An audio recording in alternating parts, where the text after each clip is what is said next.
Hello. Hi, guys. We begin tonight's stream with the usual set of complications. This time, it comes in the form of I cannot open the game because I do not have enough memory in my computer. Allow me to explain. So I got the game, right? I got the game ready and everything. And it's like, okay, well, I have a little bit of memory left. That should be enough to keep the whole thing running without the computer exploding. And right before the start of the stream, like less than 2 minutes ago, I checked the file and guess what? It's a fucking zip file. I do not have enough memory to open the zip. And I'm like, oh, fuck. Well, I could just put another song on the intro playlist, or I could just start stream and chat you up while I try to fix this. As I've been saying this, I've done absolutely nothing, so it's already not working out. But I'll begin. I'll begin the process. I need to free space in my computer.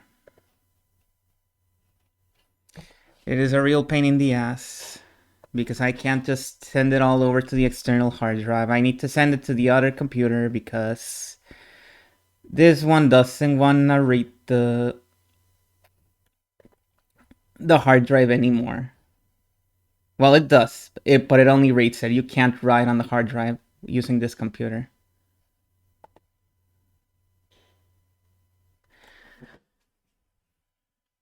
And so I need to make a really complicated maneuver.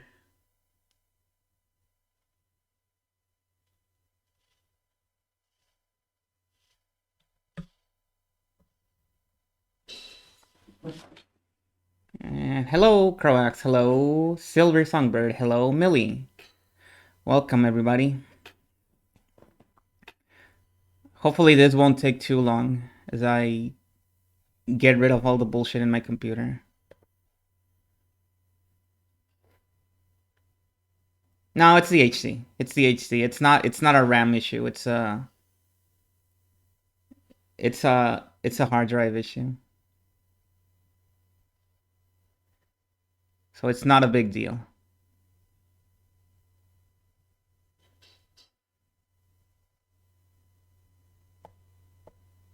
All right. So the first thing I'm going to do, let's leave that over there.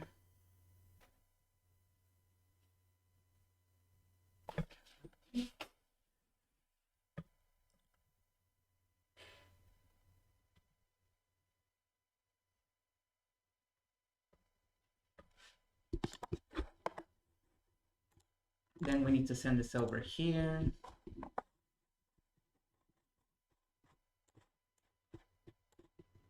I have no idea how much memory I just freed, but we're about to find out. We might need to do this again. Let's hope not.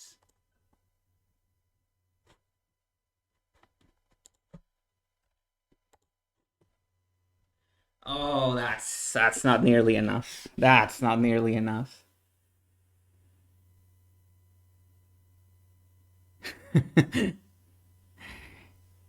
Yeah. I'll finish the clock next time.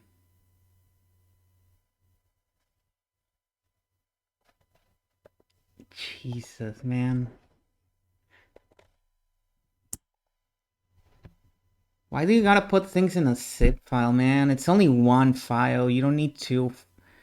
You don't need to compress it. You don't need to force me to have twice the amount of space just to be able to open the thing. Why? Why do you do this to me? Okay, one more. One more for sure.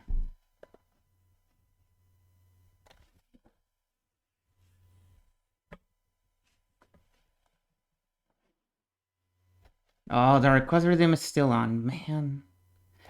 Why does this keep happening to me? Why is everything falling apart?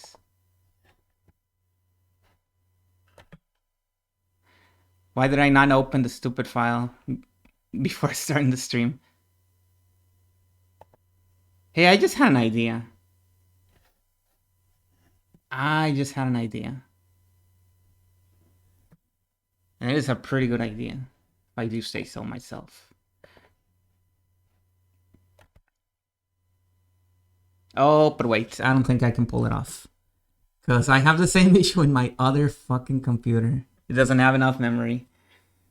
Jesus, where does the memory go on this computer? I feel like it just eats it up, and it, no matter how much shit you delete, it just seems to keep eating up your memory. Like it's gone forever.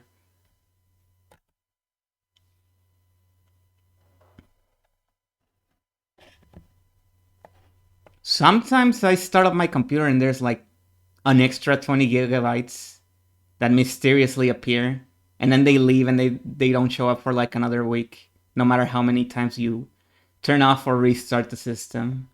And then like 3 weeks later you'll see the 20 gigabytes again, and it's like, oh, hello, I'll never be able to use you because you keep disappearing. And hello, 68k hard, welcome. I am dealing with some technical issues, but they're kind of my own fault, so can't blame anybody else. And hello, Tokai, welcome. Okay.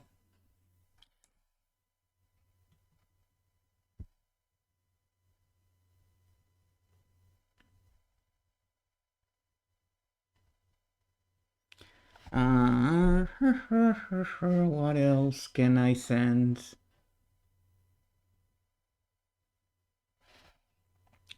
What else can I get rid of?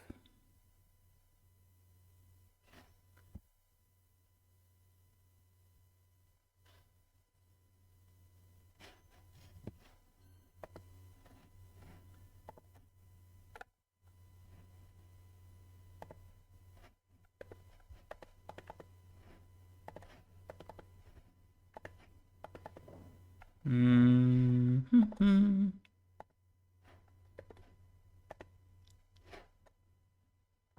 Man, that's not gonna be enough.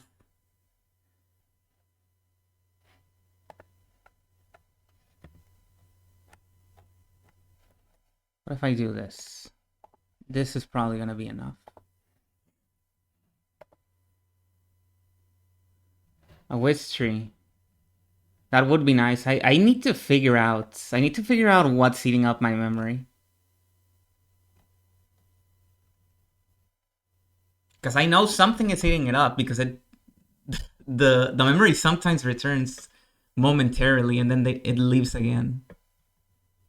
And it's not a little bit, it's a lot of memory. It's a lot of memory that's just disappearing.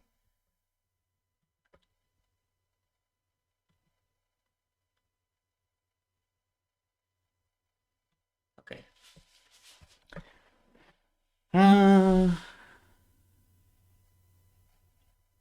I guess we can do this now.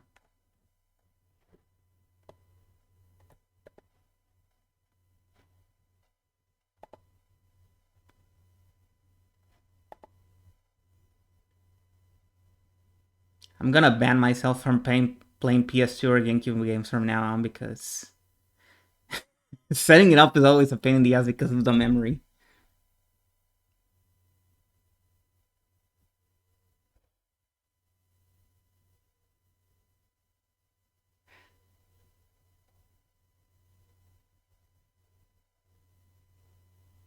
Sometimes it doesn't clear the memory even after you turn it off, even after you quit. That's crazy. But I would believe it. I would believe it.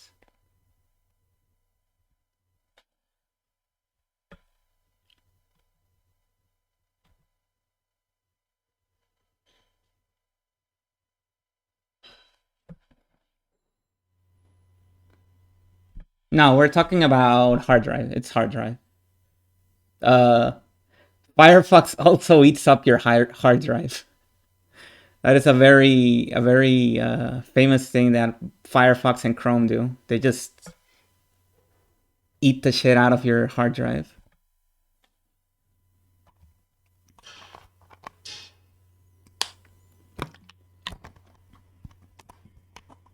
And you have 3 tabs open, 5 gigabytes.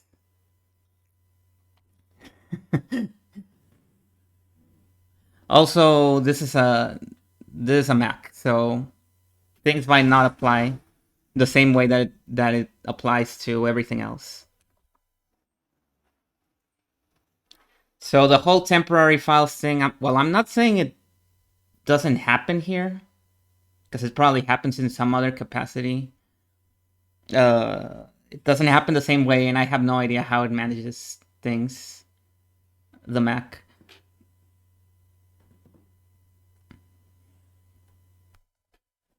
But it's doing something. It is a mystery, but it is doing something.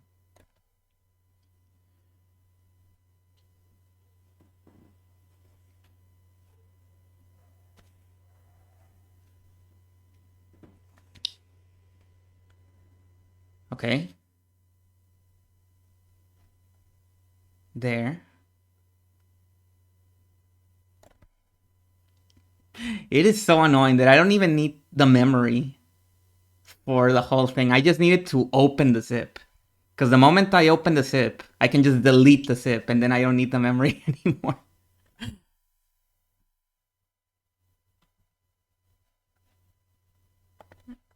Okay. How much was this one? This one's... This one's gotta be a bunch, right? Oh, yeah, this one's the bunch. This one's gonna get me through. Yeah, this one's gonna get me through, alright.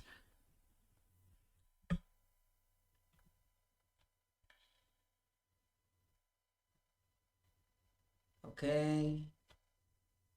Now we're gonna put it all in the right place. And this is so entertaining to watch, I bet. Well, I'm still in the starting soon screen, so if people are just tabbing out, they won't even notice that I started already. So it doesn't matter.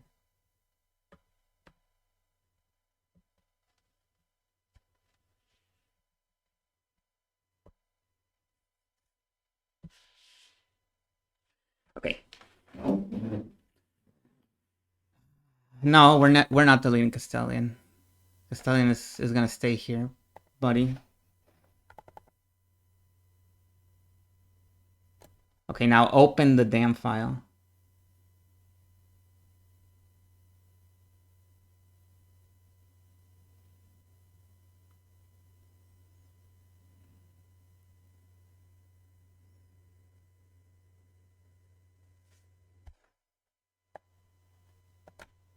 Yeah, that's the issue with a lot of Mac options. They're all paid, including the one that lets me access my hard drive. That's why I have to do this really tedious process, because I can't use the hard drive directly on this computer.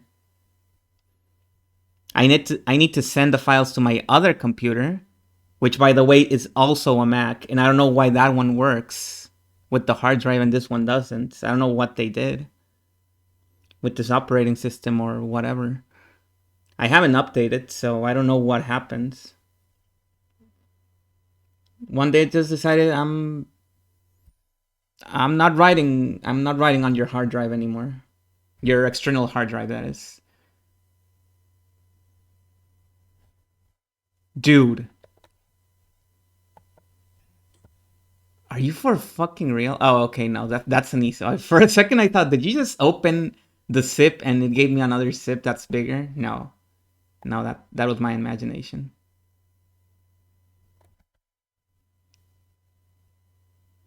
Okay, now we're ready. Now it's open.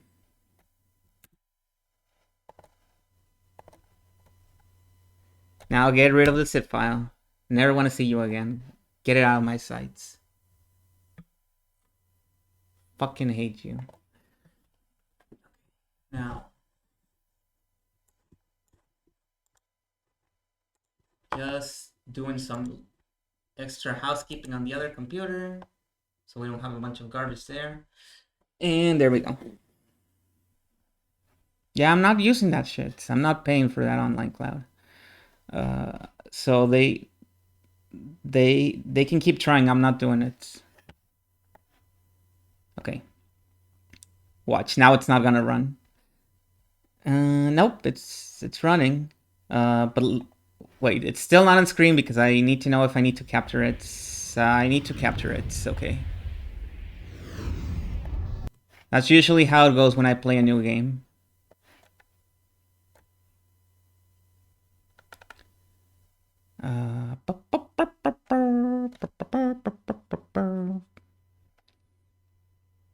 I forgot how to capture things. I remember now.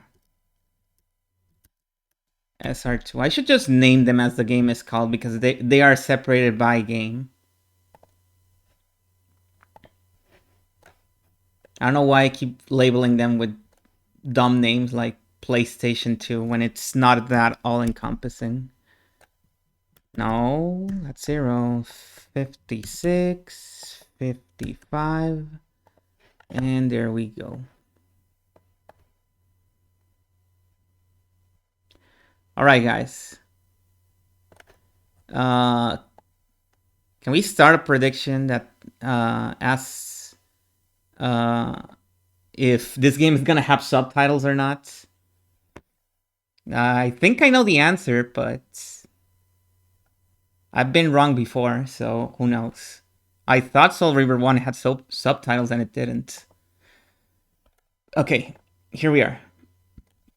We're rocking out the Kane PNG tonight because it's been a while. Okay, what else? A controller? Here it is.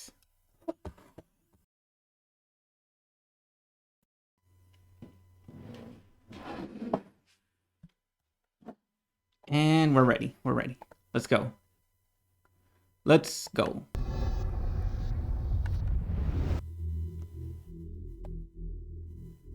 Let me know if the volume is too loud or too quiet.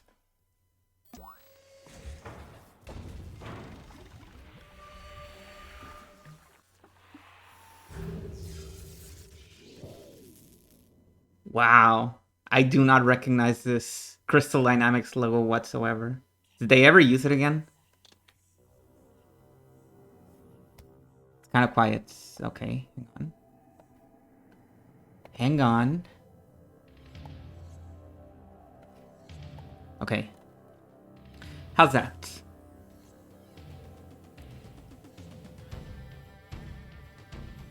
It's quiet for me too, so we're still not in the loud part of the game.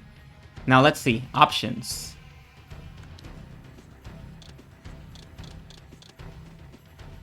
Well, I'm not seeing subtitles here. I'm not seeing subtitles here.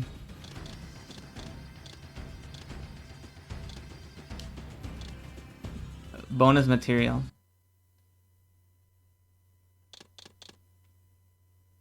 Blood Omen 2 preview, guys. Okay. Well, the first thing I want to mention, you can already see, like, there's a significant drop in presentation for Soul Reaver 2. Like, you can tell they had way less either time or budget or both for this one, because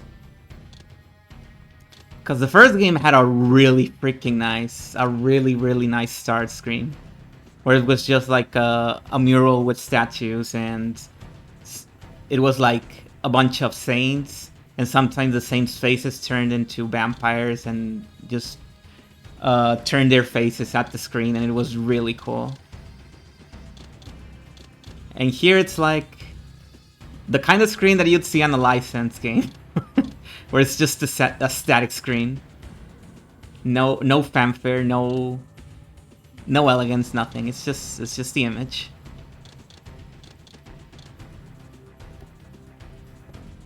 Still a bit quiet for me. There. That's better. Okay, here we go. And yeah, it just starts you. Check this out. At last. I must say I'm disappointed in your progress. I imagined you'd be here sooner. Tell me, did it trouble you to murder your brothers. Did it trouble you when you ordered me into the abyss? Eternity is relentless, Raziel. When I first stole into this chamber centuries ago, I did not fathom the true power of knowledge. To know the future, Raziel. To see its paths and streams tracing out into the infinite. Okay, hold on. Can I do anything about the audio here?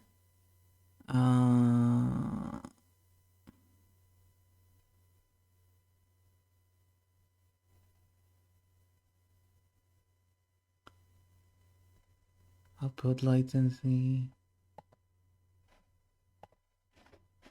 Okay. As a man, I could never contain such forbidden truths. But each of us is so much more than we once were. Do you not feel with all your soul how we have become like gods? And as such, are we not indivisible? As long as a single one of us stands, we are legion. Our futures are predestined. Mobius foretold mine eons ago.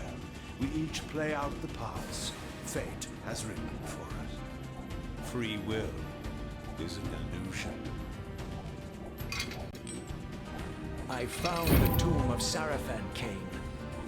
How could you profane a priest by turning him into a vampire? How could I not?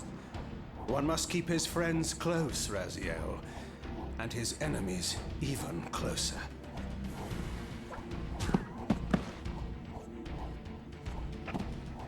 Who better to serve me than those whose passion transcends all notions of good and evil? The Sarafan were saviors, defending Nazgul from the corruption that we represent. My eyes are open, Kane. I find no nobility in the... This part might seem familiar to you. It is the end of Soul Reaver 1. It is the exact same dialogue. They just made a new cutscene for it. You may have uncovered your past, but you know nothing of it. You think the Sarafan were noble, altruistic?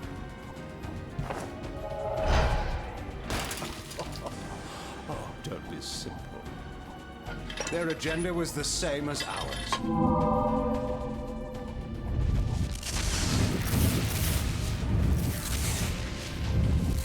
And the sound mixing is fucked.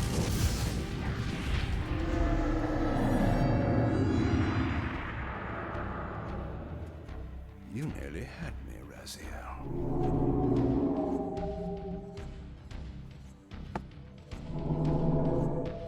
But this is not where or how it ends. Fate promises more twists before this drama unfolds. Completely.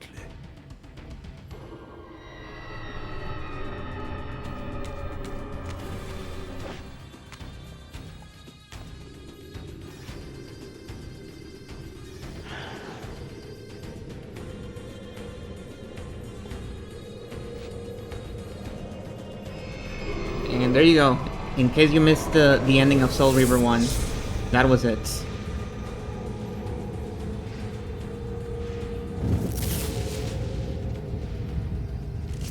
Raziel, Redeemer and Destroyer, Pawn and Messiah. Welcome, time-span soul. Welcome to your destiny. Mobius again. Okay, now actual gameplay. I bet the sound mixing is going to be completely different as soon as we're out of that cutscene. Loading screen. Woo! Remember when the first game didn't have these? Where am I? Is the usual question.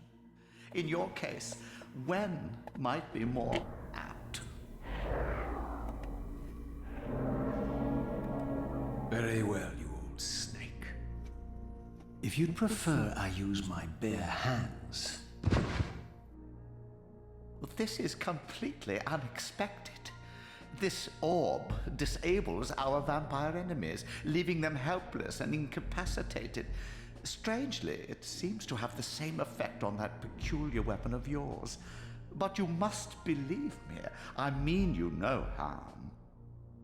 You can drop the benevolent facade, Mobius.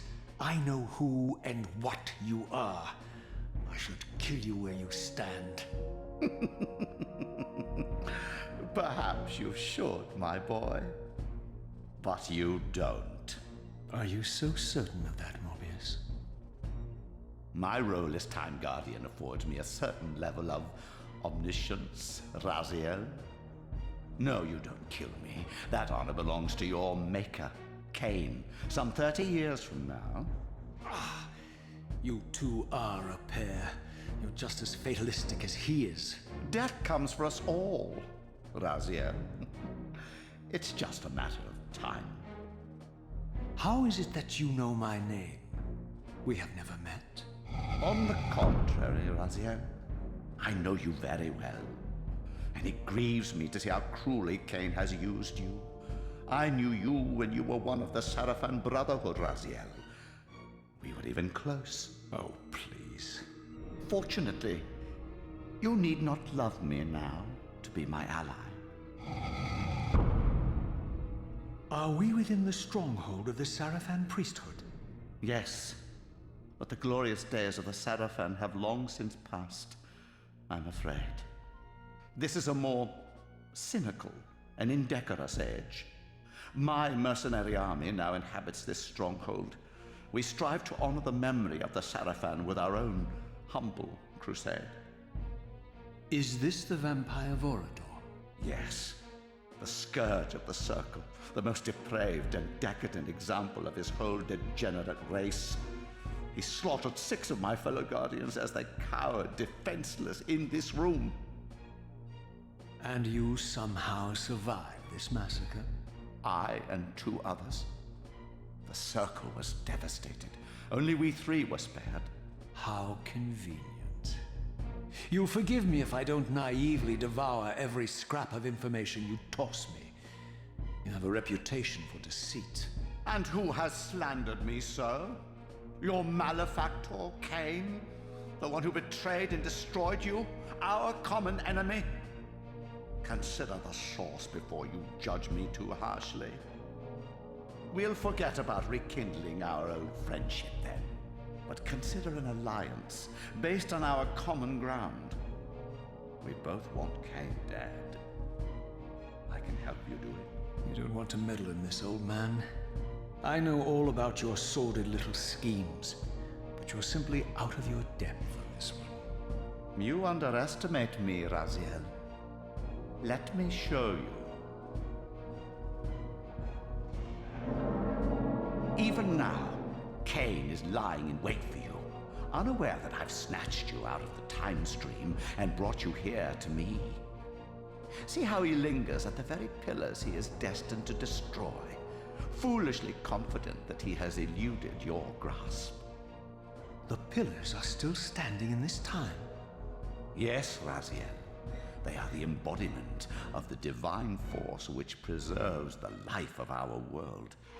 We who serve the pillars maintain their delicate balance, and Cain is destined to be the fulcrum upon which that balance turns. I believe you have already endured the wasteland wrought by his terrible, selfish decision. Cain's very existence is a cancer upon this world. As long as he lives, all of Nosgoth is in peril. You may never again be human, Raziel. But you can re-embrace the essence of your humanity and the nobility of your Sarafan heritage. Go to him, Raziel, and end this. But first, you will need to find your way out of the stronghold, and in this, I'm afraid I cannot help you. My soldiers will not understand your appearance here. They will try to kill you. You needn't fear them, of course. They're no match for you. Try to keep the casualties to a minimum. But do what you have to do.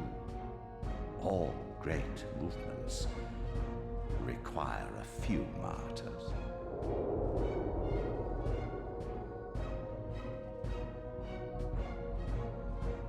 Alone now, I surveyed my surroundings and noticed a second time-streaming chamber. Its entrance identical to the first, but with one distinction. That crystal was significant, but how, I had not yet discovered. We begin. Alright. First thing we're gonna see. Is there... Yeah, there's really no subtitles. Okay, sure, whatever. Well, par for the course at this point. Let me see. The game mostly controls the same way. Not exactly, but... Oh, it even has D-pad running, so that's nice. The camera now moves with the right analog stick because the game knows that we have a DualShock controller now, unlike the first one. We have a block button. And everything else seems to be the same.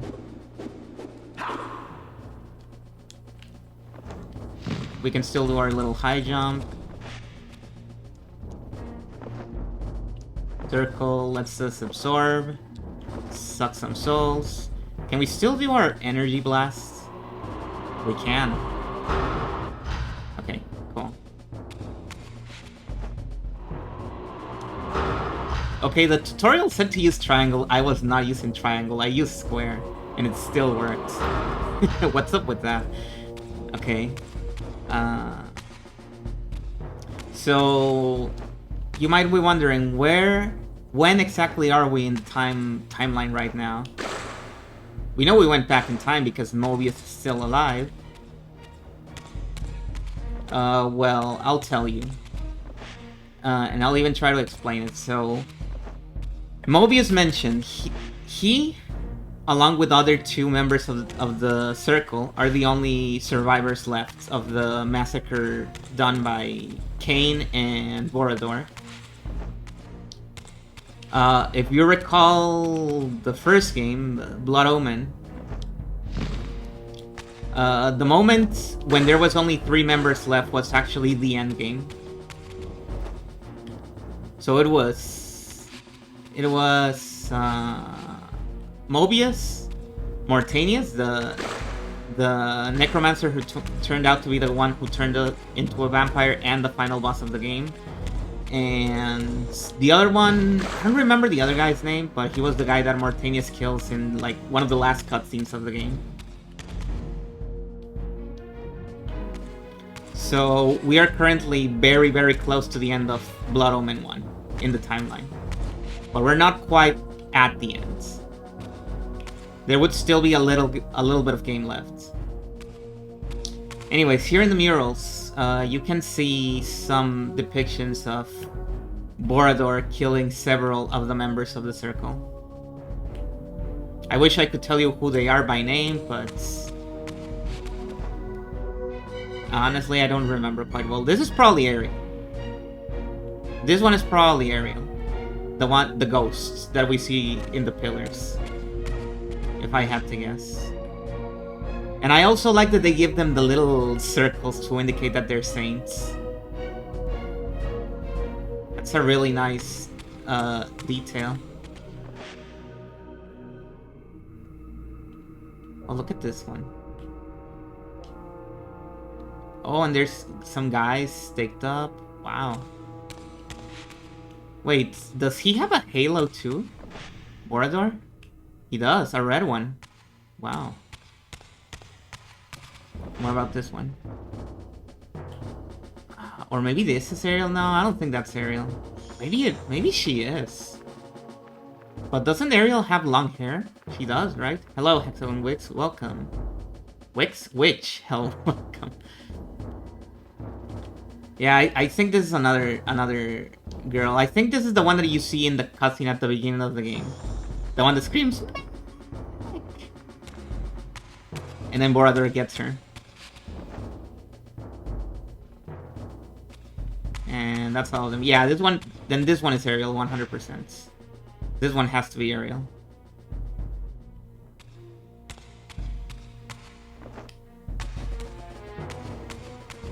Okay, so now we need to figure out how to leave this room. A big gameplay difference you might notice right now Oh, if you press select, you can still do this. Cool.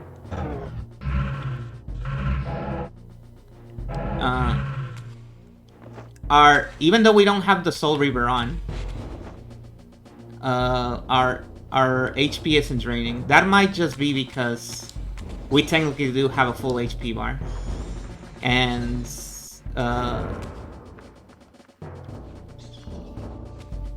Mobius's little orb thing is preventing us from materializing the Reaver, but we do technically have it. Oh man, it's gonna take a while to remember the new camera controls.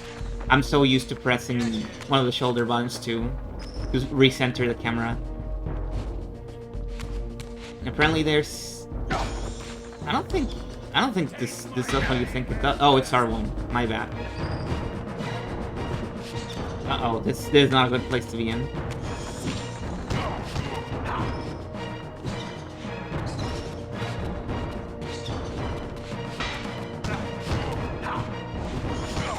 I hope you enjoy this combat because this is basically the whole game. It seems easy now, but it does get quite infuriating later on.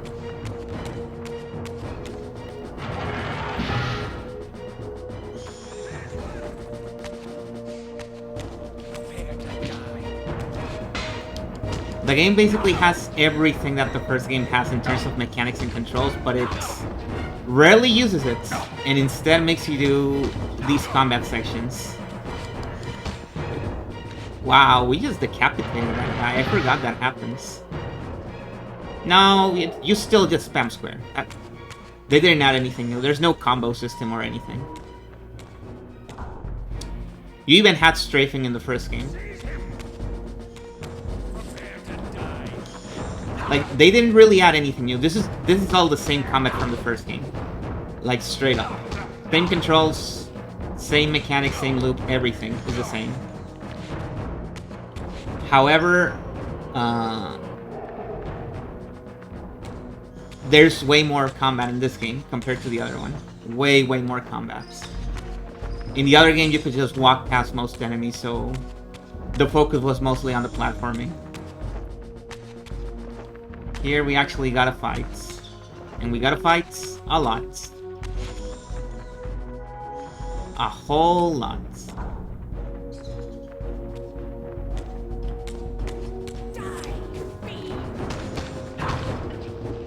This is why whenever I say this game is my favorite, I need to add the asterisk where I say this is my favorite game in terms of writing. Not in terms of gameplay. Only in terms of writing.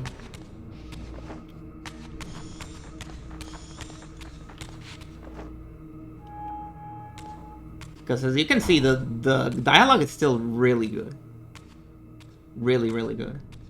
And the cutscenes are great. Throughout the stronghold, I discovered evidence of my former nobility and my life as a Sarafan priest. This was the heritage so foully stolen from me when Cain raided my sacred crypt and defiled me.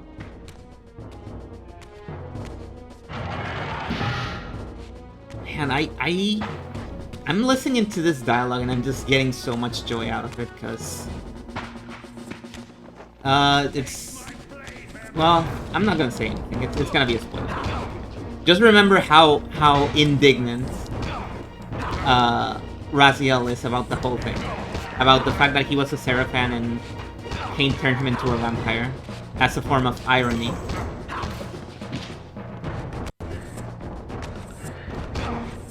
And he's like, oh, Cain stole my heritage. I lost all my pride as a human being and all that stuff. Remember how Raziel feels. Remember what he's using to fuel his desire for revenge. Honestly, at this point, he pretty much forgot the fact that Cain ripped off his wings and threw him into the abyss, which was the original reason why we were getting revenge. Raziel just completely changed his tune. He found a new reason to want revenge. Very funny. And I'm sure it won't happen again. let's see. Must be in Spectral. Alright, so let's go Spectral for the first time in this game. Boom. Oh, it still looks pretty good. It still looks pretty nice. We still got all the funky colors. I honestly like the colors in this one a little bit more.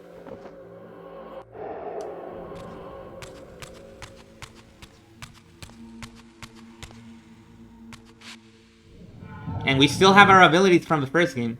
It is such an incredibly seamless transition in terms of mechanics. Like, you start playing Soul Reaver 2 and it's just the same controls and you have the same abilities. It's awesome. It's legit awesome. You can really tell that this was supposed to be part of the first game. Away from the influence of Mobius's cursed staff, I could feel the strength of the Soul Reaver slowly returning. If that orb was as debilitating to vampires as it was to the blade, it gave Mobius a powerful advantage over his enemies. I finally understood how Mobius's crusade could decimate the vampires so successfully. If he could immobilize his enemies, they were at his mercy. But why, I wondered, would the staff have any effect on the Reaver? Good question. Why does the staff affect the Reaver?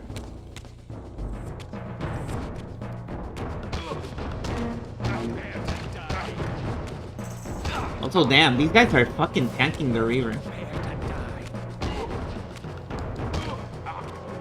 I miss the days when the Reaver was just a one-shot. Although it did consume a fuck ton of MP, so... maybe it's better. Maybe it's for the better.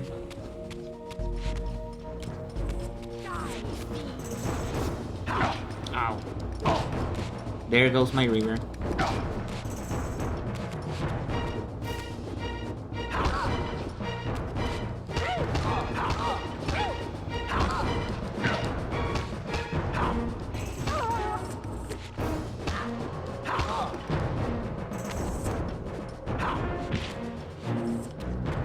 I'm not exaggerating, by the way. The combat is just... you dodge and you mash the attack button. That's the combat. There we go. Can we open this? As I neared the stronghold's inner sanctum, a strange sensation crept over me. An indescribable feeling of displacement, a sense of vertigo, as reality itself appeared to warp and bend around me.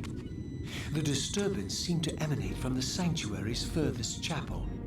As I cautiously approached, the sense of dislocation intensified with each step. So this was the tomb of the beloved King William the Just, beatified here as the martyr and catalyst of Mobius's crusade. I was reminded of Kane's journey as a fledgling vampire, how Mobius coerced him to travel back in history and assassinate William, thus igniting a genocidal hatred of vampires among the citizens of Nosgoth. And here I discovered the source of the displacement. The Soul Reaver itself, laid out like a holy relic, and broken, apparently in the battle between William and Kane. I had not thought such a thing was possible, until, of course, Kane shattered the blade against me when he tried to strike me down. Thus, the captive spirit inhabiting the Reaver was released, and binding itself to me became my symbiotic weapon. And so the Reaver met its former self, still imprisoned in this corporeal shell. I watched, mesmerized, as the Wraith blade uncoiled itself and snaked down the length of the physical blade. Embracing its twin, its mirror self, the Reaver's long dormant spirit was now fully aroused. And for the first time, I felt the true presence of this other entity, willful, ravenous, and deranged from thousands of years of imprisonment. The Reaver was now in command, and I, now merely its helpless host, felt my soul being leached to restore the blade. But the Reaver knew better than to destroy its host, and just as I neared the brink of oblivion, the blade released its hold on me. As I recovered, I realized we were now bound together in a fragile alliance. The reaver no longer merely my symbiotic weapon, but a sentient parasite competing for control. What have you done to me, Mobius? Is this your trap? How mine? Don't forget it was Cain who led you here, not I. While you curse me, the only soul in Nosgoth ready to guide and assist you, Cain laughs at our folly and revels in your dismay. These blades, now coiled in sinister embrace, have inspired terror in the hearts of creatures far more durable than you, old man. Bound together as they are, I can only imagine what they could do to your soul's fragile shell. Raziel, I beg you to stay your hand. This was none of my doing. I have sought only to aid you in your righteous quest. Why, you're trembling, Mobius. Has your confidence abandoned you? You seem to have made a fatal error by leaving your precious staff behind. Is that where all your courage comes from? Listen to me, Raziel. You don't know what you're doing. I have taken an enormous risk by appearing here before you, so defenseless, yet eager to prove my good intentions. If there's anything left of the Seraphim in you, you won't do this. While you threaten me, your true enemy eludes you. Don't concern yourself with Cain, old man. He'll join you in hell soon enough. As you said, death comes for us all. Yes, the wheel of fate demands it. What did you say? The wheel of fate. The inexorable cycle of death and rebirth to which all men are compelled. We serve the same God, Raziel. To strike me down would be striking God's own attendant. And I don't believe even you would take that risk. I tire of your games, Mobius. Now that I know you fear me, I needn't concern myself with you. Cain is waiting for me. Go then, Raziel. Seek Cain out and destroy him in the name of the one God we both serve. You, who were once a Seraphim priest, murdered, profaned, destroyed, and reborn again from his mercy. You are now most powerfully equipped to be his agent, his instrument of restoration and retribution. My own vengeance is motivation enough.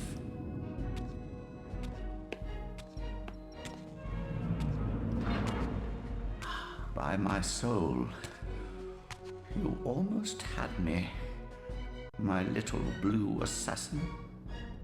But that'll be the one and only chance you get. I assure you of that. I could now summon the blade at will, regardless of my strength. But once summoned, the blade's ravenous appetite could not be contained. It devoured the souls of its victims, and if I allowed it to become over-aroused, the reaver would now turn its hunger on me.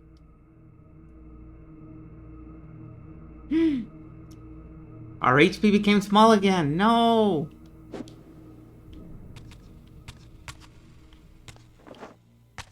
Okay.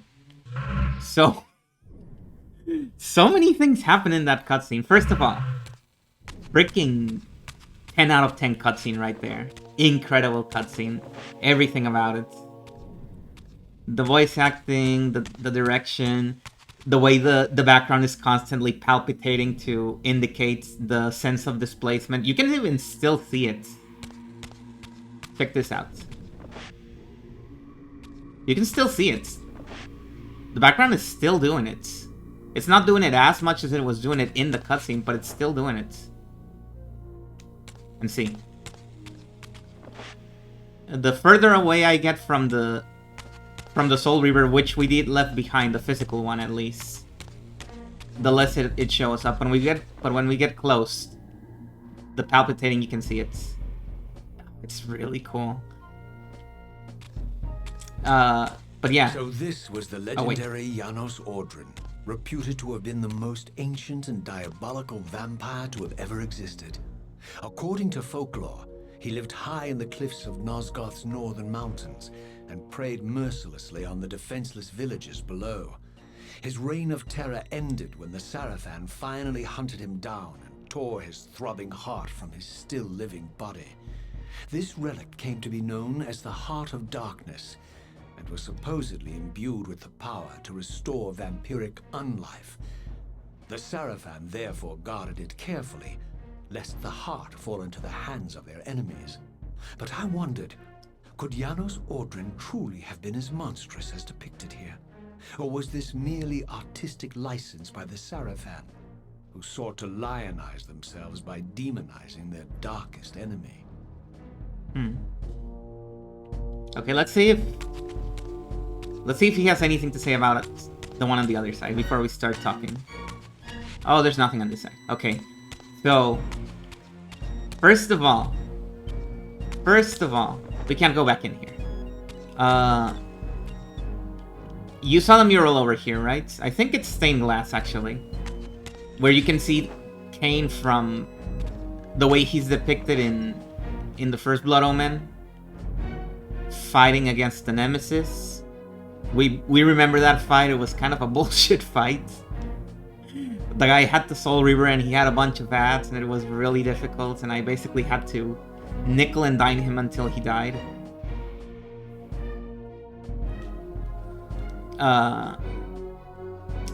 And yeah, he also had the soul. He had the soul, basically the original Soul Reaver, right?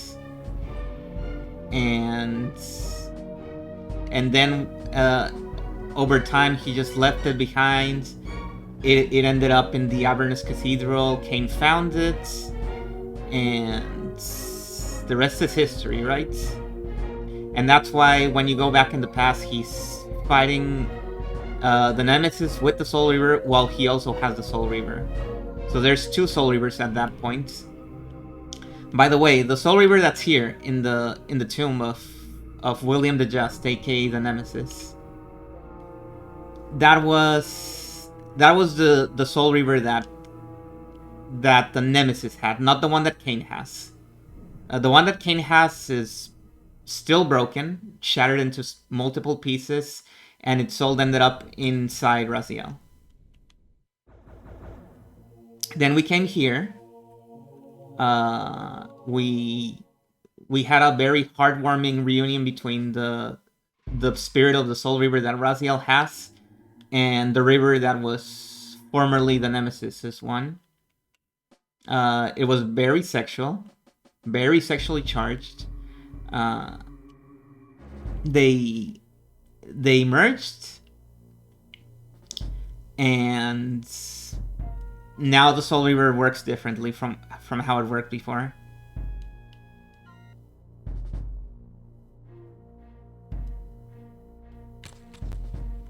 And that's why we have less HP now, because the Soul Reaver is now way more aggressive towards us. It is constantly sucking our energy, even when we don't have it out. However, we can pull it out whenever we want to, which we couldn't do before. We could only do it when we had full HP.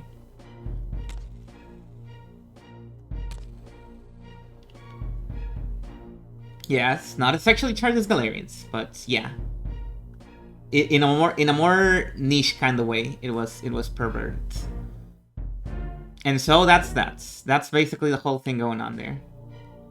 So a bunch of stuff happened there.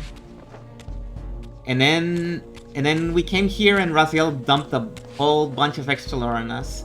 This is Janos Ordrin, not to be confused with Borodor. Borodor was the other vampire that we met in Blood Omen. Janos Ordrin we never met in Blood Omen or Soul Reaver 1. But he was mentioned by Cain when you picked up a certain item, the Heart of Darkness, which is the thing that the Sarafan is holding right there in its hands. He mentioned that the Heart of Darkness was a relic that originated from the first vampire. No, not the first one. The deadliest vampire, the most dangerous vampire, ancient vampire, Janos Ordrin. And that's the only reference we have to the guy in the first game. And we're just now hearing from him again.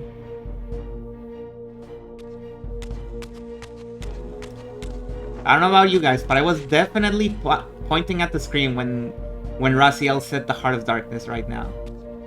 Famous line, the Heart of Darkness. And, oh, the other thing that I wanted to mention. Even with all that drama and sexual tension and the cool effects and the time fuckery, they still got jokes. I really like the part where Raziel just flicks Mobius's head. They even put a sound effect for that. It was really funny. Okay, let's get out of here because we're dying. We're constantly losing HP, as you can see. Thank you, Reaver.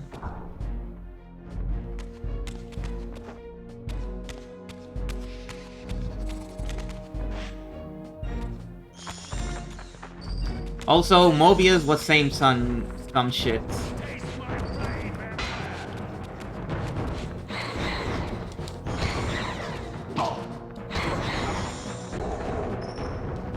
Oh, and look at that. Look at that. Did you see that? We can turn the Reaver whenever we want to, and it's really powerful, but there is a downside. And that is... the Reaver eats the souls, so we can't collect them to restore our HP because the Reaver just ate the soul.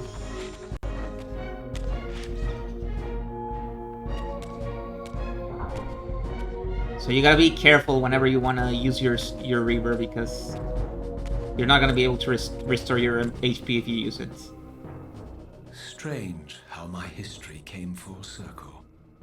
This chapel, I realized, was a memorial to my former Sarafan brethren and myself. All of us martyred here, and then so cruelly profaned by Cain when he imposed his gift on our noble corpses. For the first time, I beheld the image of my Sarafan self, memorialized here among my fallen comrades.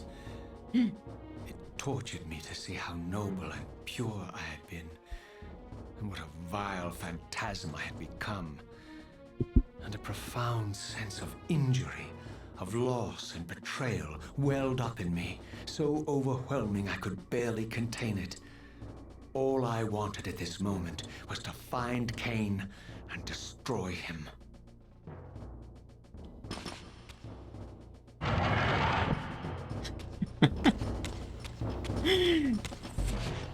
Do you see what I mean? About Raziel? Oh, I forgot. Something else that was mentioned during the cutscene. Very important. The Wheel of Fate. Mobius mentioned how both Raziel and he worship the same god. Or were at least obeying the same god.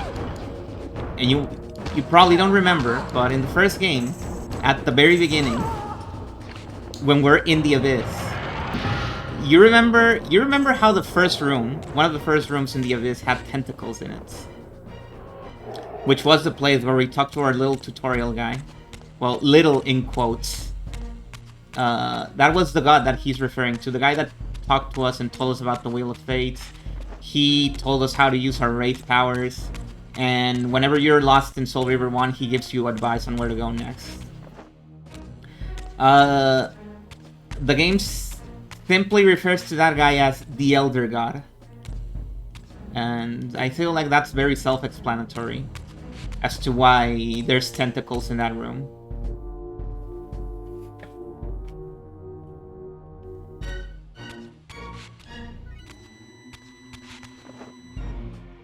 But yeah, he's the Wheel of Fate guy. He is the Wheel of Fate guy. So this is Raziel, as he looked like before he turned into a vampire and later turned into a wraith. And here we have our brothers. Sephon, you remember Sephon, right? The spider guy that gave us... What ability did he give us? I don't remember. Oh, he gave us the ability to climb walls, of course, of course. We have... who else? We got... Duma. The big, strong guy that we threw into the incinerator. Why does he have a vampire behind him? Very strange. That's not his vampire form, by the way. I don't know who that is. That sword is so heavy.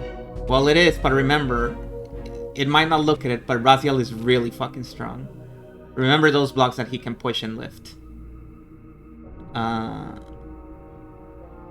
Duma, what?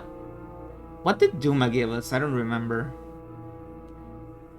He was the last of the siblings. Oh, he gave us the funny spinning move. I remember now. He gave us the funny spinning move. The one where you circle around the thing and it does like a little trail thing, and like in Sonic Frontiers. I don't think we have that ability anymore, but because it was kind of a stupid ability, but yeah. We have, I think this is Melkaya. Yeah, this is Melkaya. Melkaya is our little zombie brother who Kane turned into a vampire after he was already decomposing, and that's why he's a zombie. We used the crusher on him, which was in his room very conveniently. And he gave us the ability to... How do you say it? To phase through gates. Very useful ability. Then we have Rahab. Rahab was the fish guy. We killed him with sunlight. It was actually very easy, but I made it really difficult because I didn't know how to do the fight properly. And he gave us the ability to swim. And last but not least, or I guess least in a sense, we have Terrell. We don't know anything about Terrell because we never fought him. And we never met him in Soul Reaver 1. But there was a guy called Terrell. That's all you gotta know for now.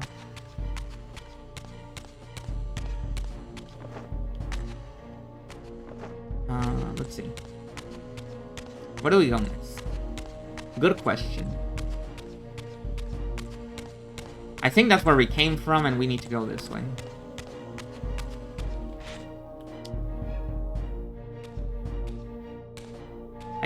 I keep expecting those doors to creak, like they did in the first one.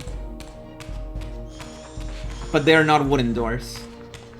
Damn, these are some big-ass rats.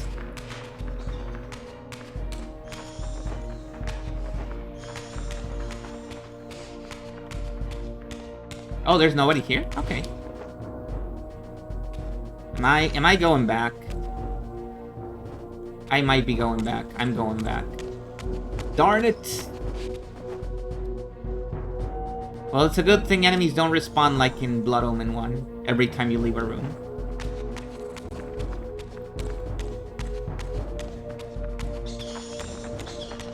I feel like we barely play the game because most of the stream has been cutscenes or me speaking about the cutscenes that we just saw, but that's fine. I have fun. I enjoy doing this. Oh no! Oh shit.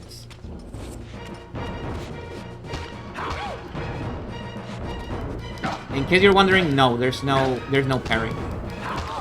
There's no parry. None of that. You simply spam the attack button. Oh, it's this way. Okay.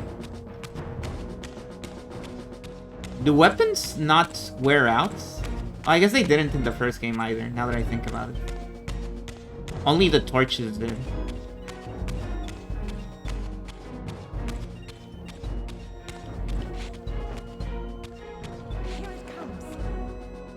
Huh? Who said that? Who said that?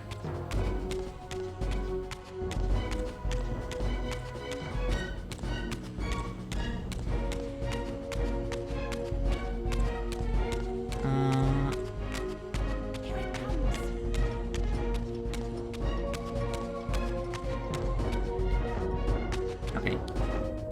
We go this way.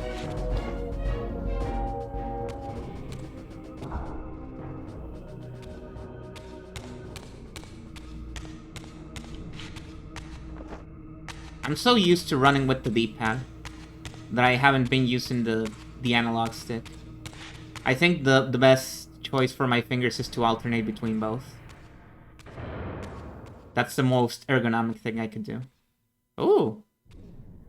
Look at that. I emerged, and for the first time beheld Nosgoth in its former glory. The land overflowed with abundant life and vitality. And I knew with certainty then that the world I had left behind was nothing more than the corpse of Nosgoth, a lifeless husk bled dry by the corruption of Cain's parasitic empire. This was the fragile world Cain sacrificed to preserve his own petty life and ambition, heedless of the profound cost. The sight only deepened my resolve. I sensed that the pillars lay to the northwest. If Cain truly waited to confront me there, I would not disappoint him. Oh, you sensed that, huh? Okay. Out we go. Into the water.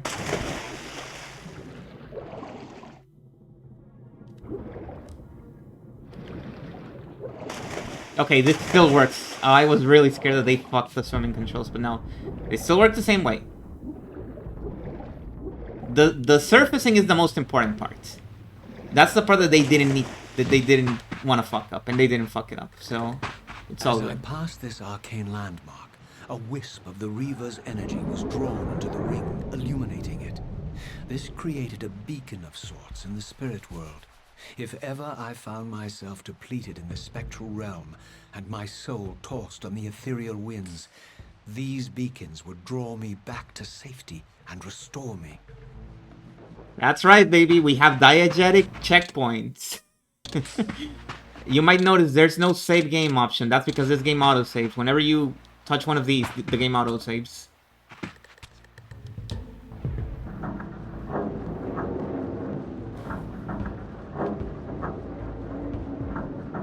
That is cool. Honestly, I'm not immune to diegetic checkpoints. I agree.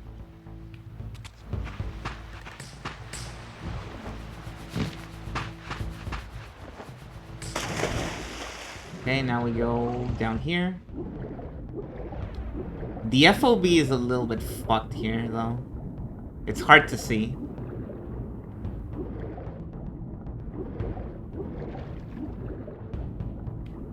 Not that bothered that now we have load screams. Well, it's true, but we've only had one so far, so...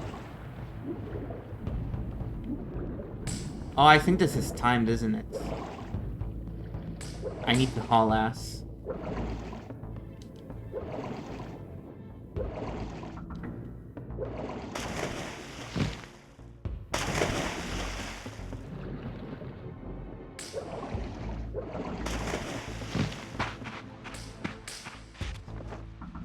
That's it. Oh no, wait, this isn't a timed puzzle. This is a spectral realm puzzle. Of course, of course. Oh wait, did I just close it? I think I just closed it. Maybe it isn't time and I just wasn't able to find the gate. Never mind, this is not a puzzle at all. I misread that as saying a great movie, which, yeah, I also agree with that. It is a great movie, Metal Gear.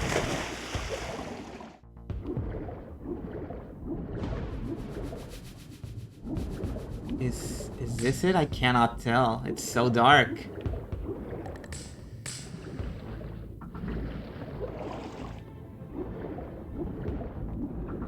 Leave a comment below if you can... Oh, there it is. Never mind. Forget my stupid bit that I was doing.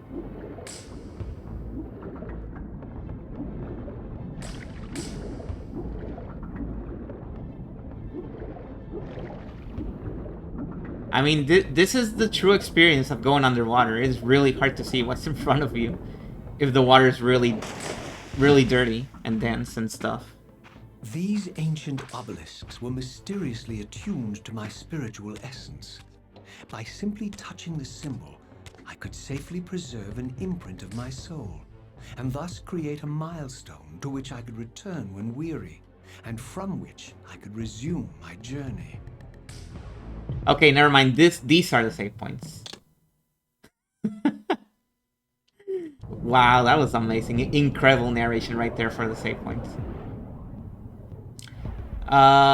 These are not the same as the ones in Blood Omen 1. However, I'm pretty sure the symbol is the same. I think this was the same symbol in Blood Omen 1. So that's cool.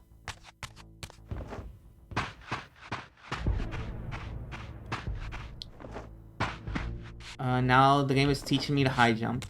While I had only just escaped the stronghold, I sensed that in time my journey would return me full circle to this place. Infiltrating the fortress, however, would be no small feat. The balcony that had provided my escape was now well beyond my reach, leaving this massive gateway as the only means of entry. The gates were sealed, but like the time-streaming chamber I had seen earlier, their operation was undoubtedly linked to that odd crystal mounted above the entrance.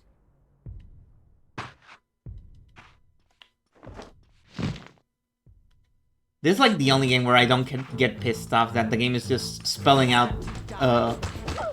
puzzles for you, just because I really enjoy the voice acting.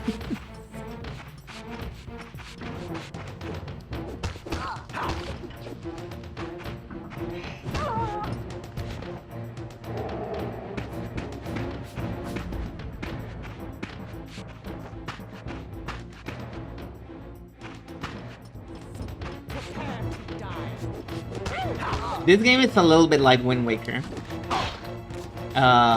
Specifically that part near the end of Wind Waker where you need to go through a really long hallway of enemies in order to reach Ganon's tower.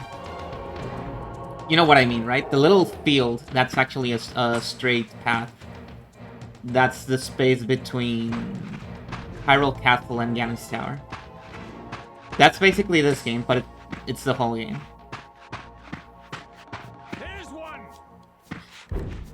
Oh shit, this guy can shoot?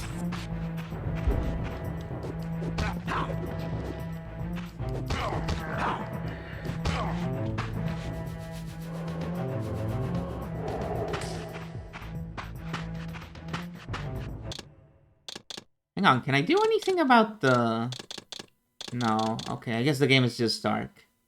I was gonna say, can I do anything about the brightness? Because I feel like the game is a little bit too dark for me.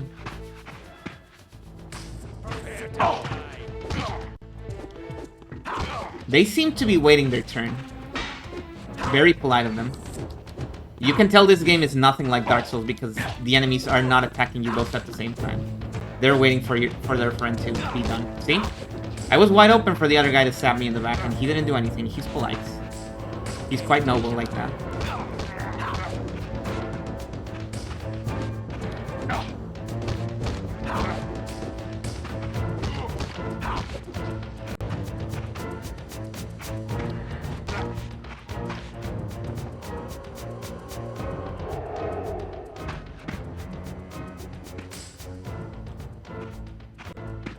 Not a watering pail.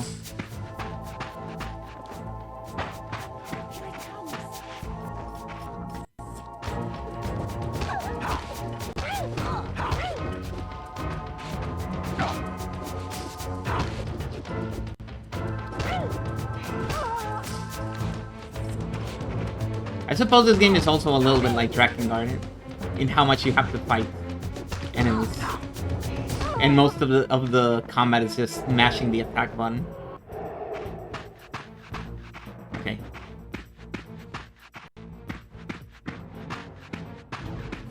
This guy can shoot. Ah, fuck.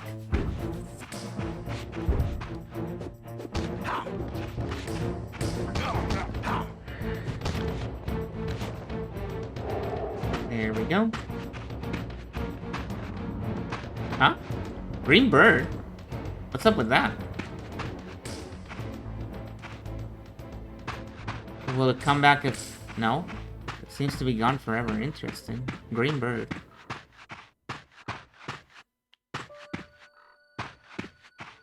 Oh, look at this. Why are the birds just doing that? Hang on. What was the first person camera of this one? So are these... Yeah, these are vampires, right? Or at least alleged vampires.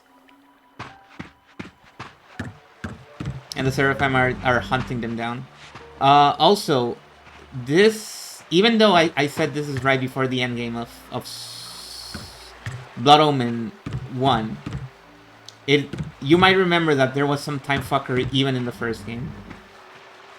Because we technically reset the timeline so that when Cain killed the Nemesis in the past, that was enough to egg the population into hunting all the vampires in existence. And we're currently in the timeline where that happened, so that's why the Seraphim are so fervent in this one. And that's why there's already murals of all that shit. Because this is a timeline where this has been the norm for hundreds of years. Or maybe not hundreds, but decades for sure.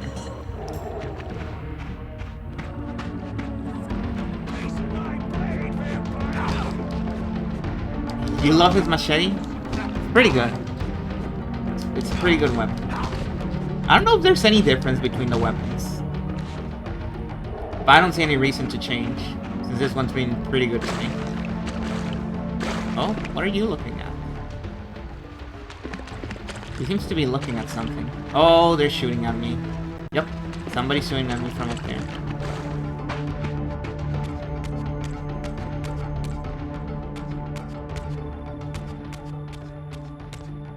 I am not familiar with double dare time shenanigans, I'm sorry.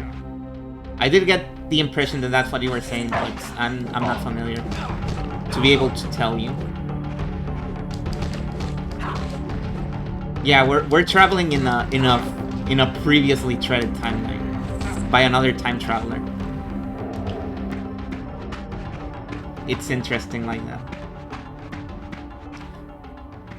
So I guess technically Cain isn't here, at least the Cain from the Blood Omen timeline, because he's still like, I guess, in transit between changing from the previous timeline where he's in the past to this new timeline. So he's nowhere to be found, at least the old Cain isn't.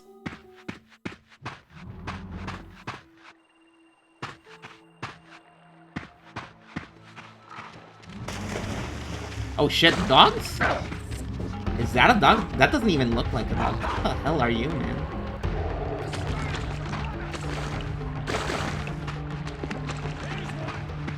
The Giant's Knife from Zelda?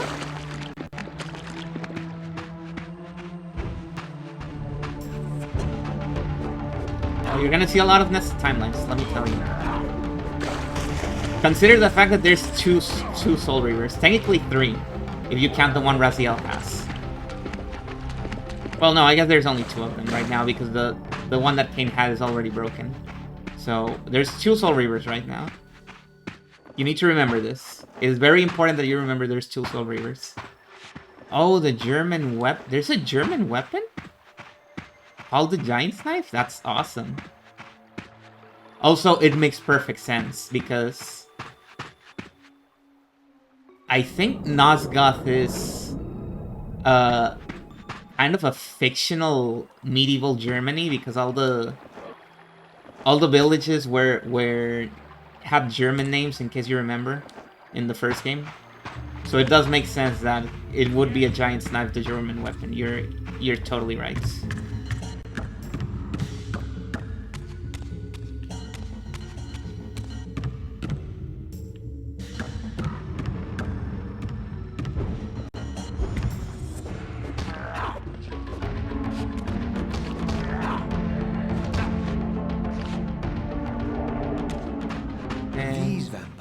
Nothing in common with the deranged jackals I left behind in Cain's derelict empire. They seem to retain much of their former humanity. In this era, vampires were clearly not the uncontested predators we had been. These creatures were hunted mercilessly and oppressed.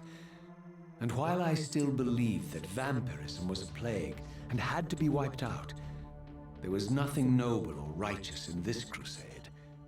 This was simply ruthless persecution. Well, I think vampires should all be cleansed from the face of the earth. But that doesn't mean I need to see the killing myself, because that makes me feel bad about it.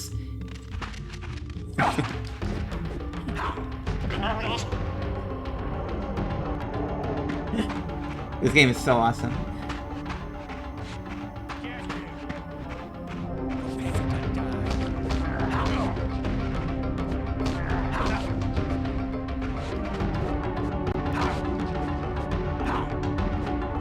Yeah, it's only okay when I do it.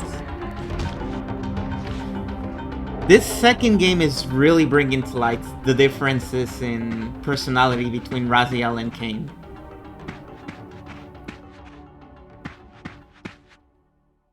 Because you can definitely tell that Raziel was formerly a Seraphim. He has that air of arrogance to him. Very self-righteous. Meanwhile, Cain was egotistical, but he was really cynical about it. He wasn't self-righteous. He was extremely cynical. You might remember. So that's a very, very marked difference between the two characters.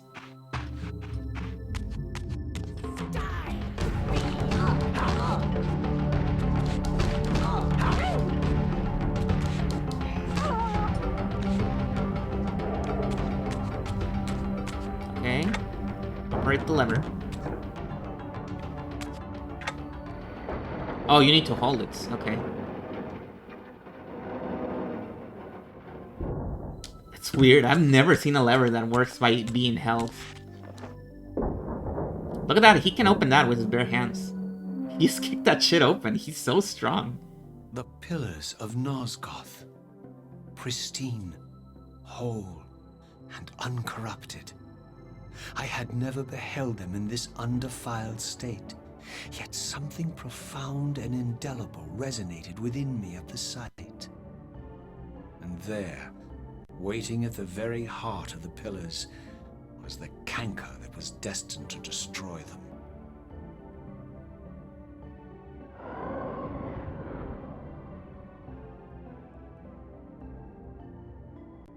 I know you're there, Raziel. Mobius led me to you, Cain, though I might have guessed you'd meet me here. And if Mobius told you I was hidden on the underside of hell, would you throw yourself into oblivion to pursue me? Mobius trawls for the ignorant and unwary, hauling his gasping prey from the streams of their destinies. Stay out of his net, Raziel. Spare me your elaborate metaphors, Cain. I have pursued you here for one purpose. You will pay for your betrayal, and balance will thus be restored to Nosgoth. And whose will is satisfied then? The will of Raziel or Mobius? Would I be better manipulated by you, Cain? Now, turn and face me. The chase is over. This isn't a chase, Raziel. We are merely passengers on the wheel of destiny, describing a perfect circle to this point. We've been brought here for a reason. I've seen the beginning and the end of our story, however, and the tale is crude and ill-conceived. We must rewrite the ending of it. You and I. Face me, Cain. Even you shouldn't die a coward's death. Isn't it customary to grant the condemned a final request? I recall no such courtesy from you. Indulge me, Raziel. All I ask is that you listen. This is the sublime moment of our undoing, Raziel. The ineffable fulcrum upon which swings the entirety of our history. This is where all of Nosgoth is betrayed. In this instant, Ariel, the Balance Guardian, is murdered by dark forces bent on overthrowing the pillars. Her spirit is just now tearing free, lost in the ether, trying to find its way here. You have already seen how she comes to haunt these pillars. Bound here by your refusal to die. You are the reason this land becomes diseased. As long as you remain alive, you condemn Nosgoth to an eternity of decay. Be still, Raziel. See this. As Ariel dies, I am being born to take her place as Balance Guardian. Such is my destiny.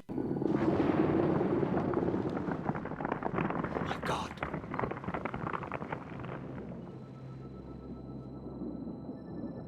At the moment of my first cry, Ariel's beloved, the guardian nut raptor, finds her corpse. Racked with grief and tormented by suspicions of treachery, Nut Raptor plunges into a madness which overflows and infects all of the Guardians who are symbiotically bound, including me. The repercussions of Ariel's assassination were expertly calculated. The entire circle descends into madness, and I am tainted at the moment of my birth, instantly rendered incapable of fulfilling the role destiny has prepared for me. Shall I show you the same mercy you showed the rest of the circle then? You blithely murdered them to restore their pillars, yet your hand faltered when it came to the final sacrifice. What makes you exempt, Cain? You're merely the last man standing. Why condemn me for simply carrying out what you hadn't the courage to do yourself? Let's drop the moral posturing, shall we? We both know there's no altruism in this pursuit. Your reckless indignation led you here. I counted on it. There's no shame in it, Raziel. Revenge is motivation enough. At least it's honest. Hate me, but do it honestly. 30 years hence, I am presented with a dilemma. Let's call it a two-sided coin. If the coin falls one way, I sacrifice myself and thus restore the pillars. And as the last surviving vampire in Nosgoth, this would mean the annihilation of our species. Mobius made sure of that. If the coin lands on the reverse, I refuse the sacrifice and thus doom the pillars to an eternity of collapse. Either way, the game is rigged. We agree then that the pillars are crucial and must be restored. Yes, Raziel. And that's why we've come full circle to this place. So after all this, you make my case for me. To end this stalemate, you must die so that new guardians can be born. Pillars don't belong to them, Raziel. They belong to us. Your arrogance is boundless, Cain. There's a third option. A monumental secret hidden in your very presence here. But it's a secret you have to discover for yourself. Unearth your destiny, Raziel. It's all laid out for you here. You said it yourself, Cain. There are only two sides to your coin. Apparently so. But suppose you throw a coin enough times. Suppose one day it lands on its edge.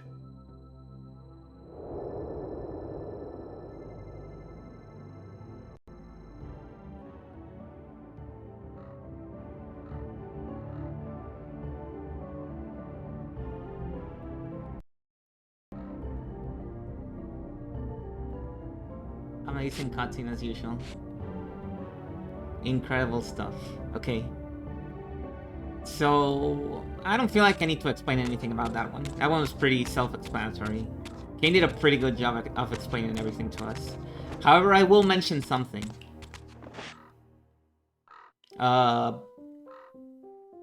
We can already see. Mobius already lied to us. He said there was only 3 pillars left. 3 members of the circle alive. However, once we arrived here, we were able to see that no, that's a lie. There's at least like 6 left. Because Cain was just born at this point in the timeline. Even though this is the altered timeline, the other pillars are still alive.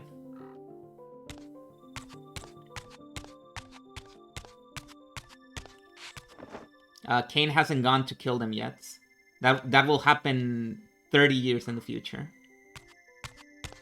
So either Mobius lied to us, or he just forgot at which point in the timeline he's currently at, because he's a time traveler as well, and he gets things mixed up. But yeah, there aren't 3 guys alive right now. There's like 7. There's all the guys that we kill, and there's Cain himself. The only guys that are there right now are the ones that wore their kills I at the didn't beginning. know what impulse stayed my hand, why I had so willingly allowed Cain to escape me when I had pursued him for so long. I had no reason to trust Cain after he had valued me so little, and yet I found myself intrigued by his words. I had been too cruelly used to so gullibly play his pawn, but if this world truly had secrets to divulge, I was determined to expose them. Also, this follows a very Metal Gear Solid narrative, where you can immediately tell that we're being fucked with. We're 100% being fucked with. By who? It's hard to say. Perhaps everybody's fucking with us. But it's happening. Oh boy, is it happening.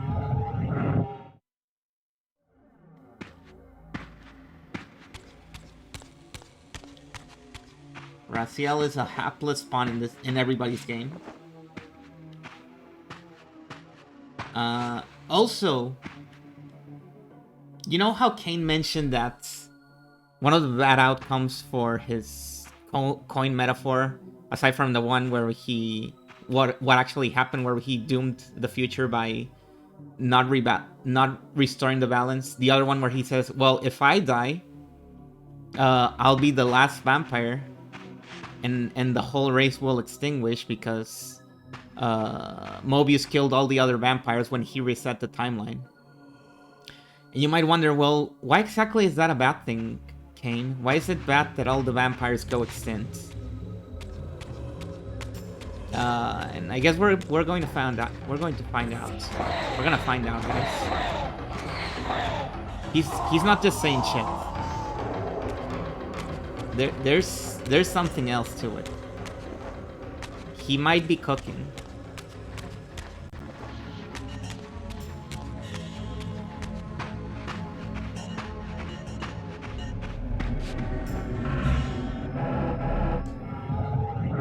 And so our current quest is just to explore the world and see if we can uncover any mysteries and find out the truth of what's going on. From the moment of my arrival, I had the constant and palpable sensation of being watched.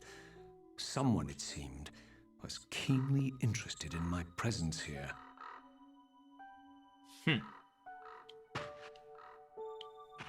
Also, that scene where Cain and Raziel reunite in the pillars.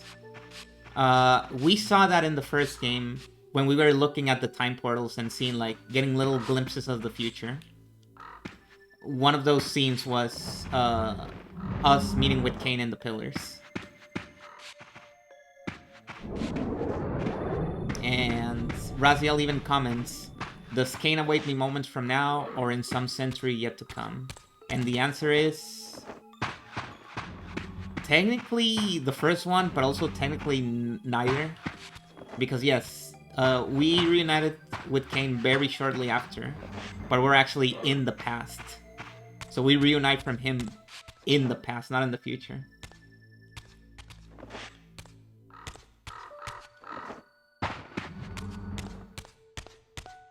From the look of it, this door had been sealed for centuries. I began to realize it was no mere coincidence that I found myself standing here, beneath this winged figure with blue skin and cloven hands so like my own, and bearing this unique key. Oh yeah, he does kind of look like us, doesn't he? Like a less scrungly version of us.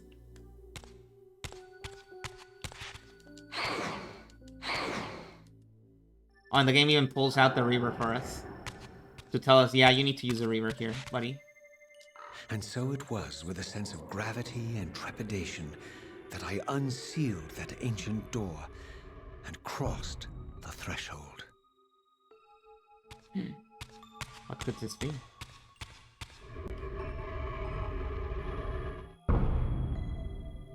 Whatever it is, we need to figure it out.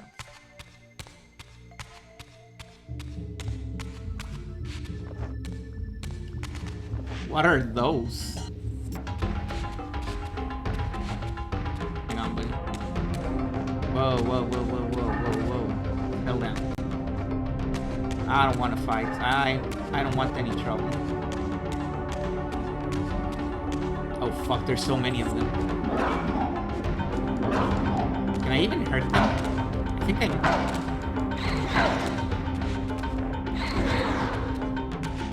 Oh, I think I need to reaver them. Yeah, and they die immediately, but we do need to reaver them.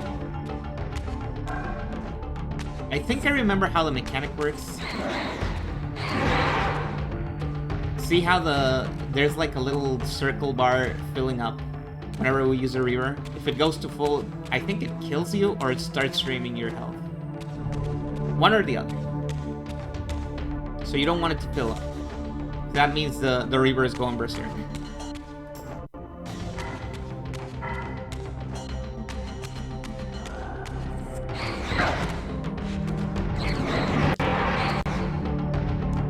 Also, I kind of like that they beefed up the reaver sound effects again. Very cool sounds. Oh fuck.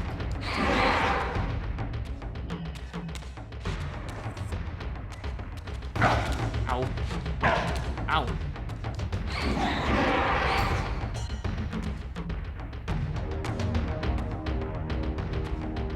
Can I... Surely not, right? Well, not if I hit a wall, for sure. Oh, this guy can do it too, never mind.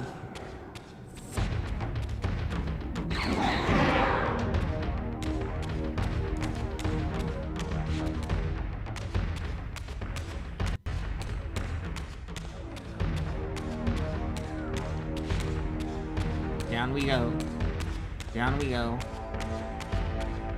Notice how we haven't done a single block puzzle yet. It's all been fighting.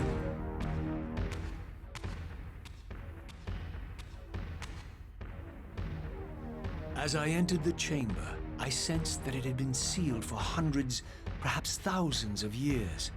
And while this room was clearly built when the pillars were erected, I knew that no human hand could have shaped this place, and that perhaps it had never been seen by human eyes. The surrounding murals depicted a winged race, their features so like my own, but beautiful, where mine were grotesque, and angelic, while mine were demonic. I tried to decipher these images. A great war, but with combatants like none I had ever seen. The pillars, raised by this winged race, who thus defeated their adversaries. The winged beings again, writhing in agony, apparently afflicted with the same bloodthirst I had so recently suffered. And throughout the chamber, inscribed everywhere, images of the reaver itself. Was this what Cain had urged me to discover? I wondered. Lies, Raziel.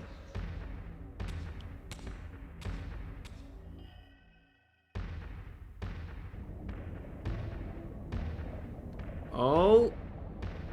Do not be deceived. Ah, my ancient benefactor. And I dared to hope we had parted ways forever. Silence was refreshing, but it lasted. No doubt you have a conveniently inexpressible reason for your presence here. Do not be insolent, Raziel. I am eternally present here and everywhere, now and always. I am the still center of the turning wheel, the hub of this world's destiny. But perhaps not so omnipotent as you'd have me believe. Your hold on me appears to be tenuous. I no longer seem to need you. Yet I'm guessing you still need me. This impudence is unworthy of you, Raziel. Do not forget that you have a task to fulfill here. You are indebted to me. Indebted? You would have me show gratitude for a gift I didn't ask to be bestowed. Do you forget that you forced me to inhabit this vile carcass? I restored you to yourself, Raziel. It was Cain who destroyed you. The very enemy you've just let slip through your grasp. Do not fail me, my servant. I serve no one.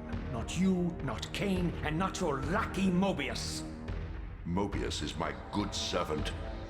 I have many.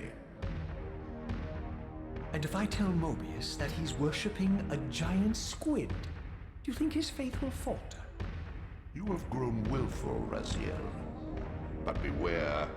To embrace a serpent is to invite poison into your heart. Kane is a sinuous beast. He will seduce and deceive you.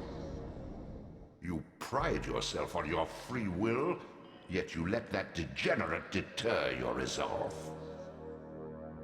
I harbor no illusions about his integrity, nor anyone else's. In fact, I am beset by manipulation on all sides. I merely seek the truth. These are the fathomless truths, Raziel. The agony of birth and death and rebirth. This is the wheel of fate, the purifying cycle which sustains all life. Vampires are an abomination, a plague which leeches this land of its spiritual strength. They obstruct the flow of life and death. Their souls stagnate in their wretched corpses. But the wheel must turn. Death is inexorable and cannot be denied. Your destiny is irresistible, Raziel. You are my soul reaver, the scourge of the vampires, reaper of their apostate souls. Remain steadfast, end the vampire's parasitic curse, and restore Nosgoth. Kane's blood belongs on your hands. Kane indeed deserves to die for condemning me to this repugnant form. But if and when I kill him, it will be for me alone to decide. Kane destroyed you without a flicker of remorse. He tore the soul from your noble corpse, and after you had served him faithfully for 1,000 years, he discarded you in the abyss on a jealous whim. Remember your rage, Raziel. Let it guide your hand.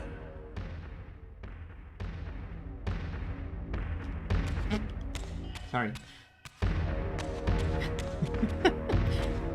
See how Raziel is? Why is he like this? Like, every freaking second of narration, he's like, I'm gonna kill Kane, I'm gonna kill Kane, he's so gonna fucking die, I'm gonna enjoy it so much when I kill him, he's gonna be super dead, I'm gonna turbo kill him, when I'm done killing him, I'm gonna kill him again, I'm gonna bring him back to life and kill him again, and again, and again, and again.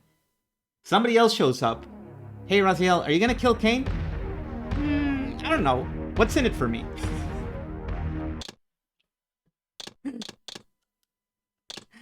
He's so... He's so him.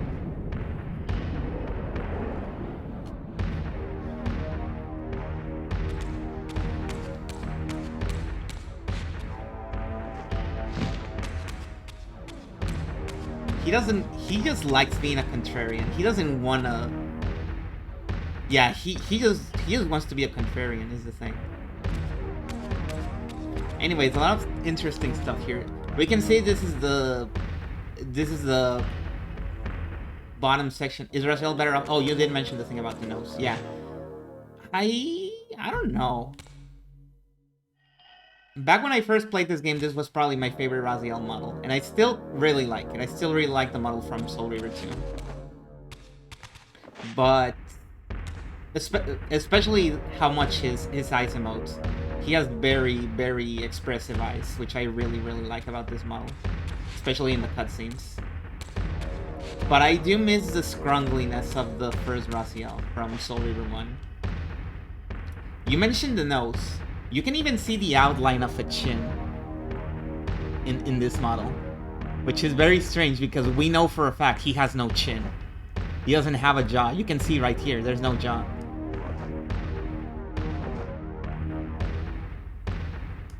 Oh my god, look at that nose. That nose goes all the way down to the feet. The feet. No, not the feet. The teeth. Can you see it? Look. It's so big. He didn't just get a nose. He got a big-ass nose.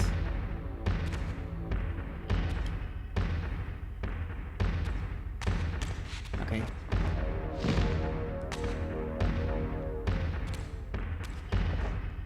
Yeah, he lost his jaw while he was falling in the abyss and getting tormented forever by the tornado of souls and all that stuff. Anyways, we need to get down here. Oh, right. I forgot. So the guys on the murals, the guys that kind of look like Raziel if Raziel wasn't evil. At some point, apparently they fought a war with another species. Some guys that we can't see very clearly here, but I'll tell you right now, they're green guys. Gray/green guys. They eventually got cursed. Some sort of blood curse, which we can only assume turned them into what we now know as vampires. So these could potentially be precursors to the vampire race. And apparently they weren't always cursed to suck blood. Interesting stuff. And they already have the Soul Reaver, so the Reaver is super fucking old, because these guys had it. Okay. Let's go down here and let's meet the Elder God a little bit. Just a little bit. Let's have a heartwarming reunion with the guy. Some very interesting imagery. The fact that the Elder God is here, right? As you can see, his tentacles are wrapped around the pillars. This could just be for the sake of looking cool, or it could be symbolism. Who can say? Who can say? Definitely not me. Destiny beckons. What was that? And look, he even follows you with his eyes. Anyways, we keep going this way.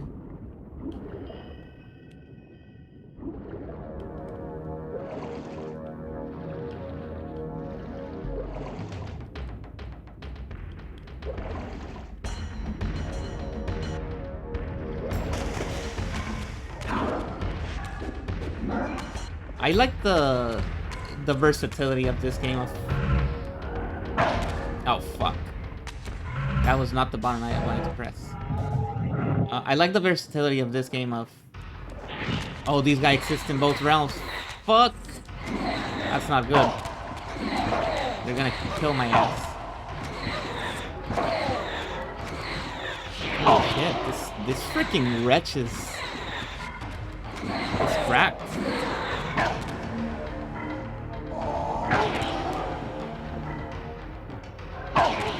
God, this fucking guy.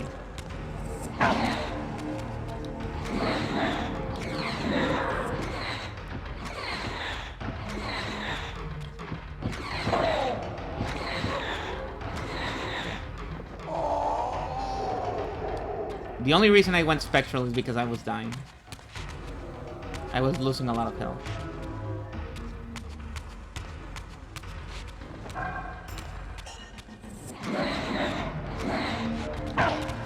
Annoying enemy.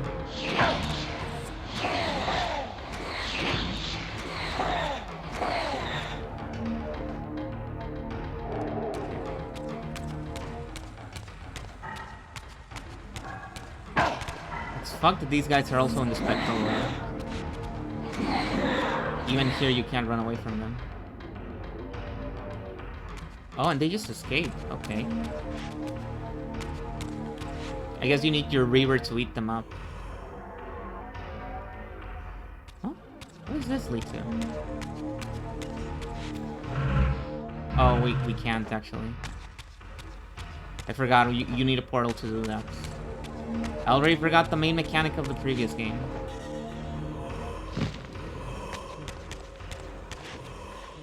Okay. And here's a scalable wall. We can't climb it because we're Spectral, but... there it is.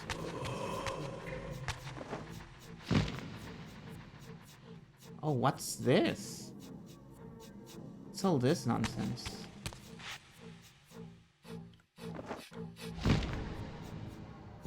I'm not seeing any portals here. Is that a portal?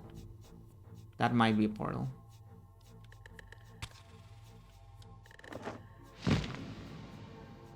Oh, well, I fucking failed the jump, so we're just gonna keep going down. Actually.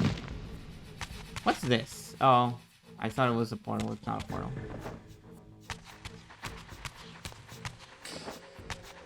Berry? No. Oh, never mind. Here's one.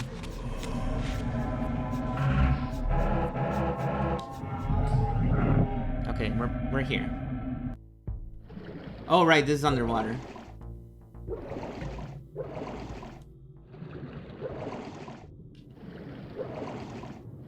There's actually no platforming to be done here. But where do we want to go next? The place got kind of sprawling all of a sudden. Now I'm getting choice paralysis.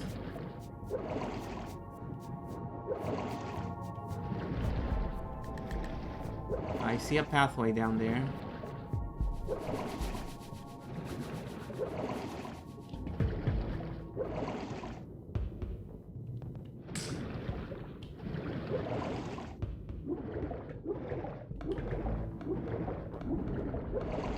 I don't think we've been here before, have we? This all feels new to me. Because we definitely didn't go through a lot of pathways underwater. Seen a lot of those strange pedestal thingies, marks on the floor. Fuck, it's so dark, I can't see anything.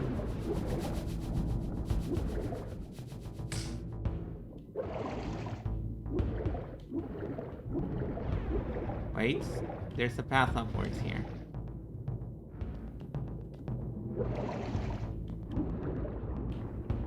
And it keeps going up.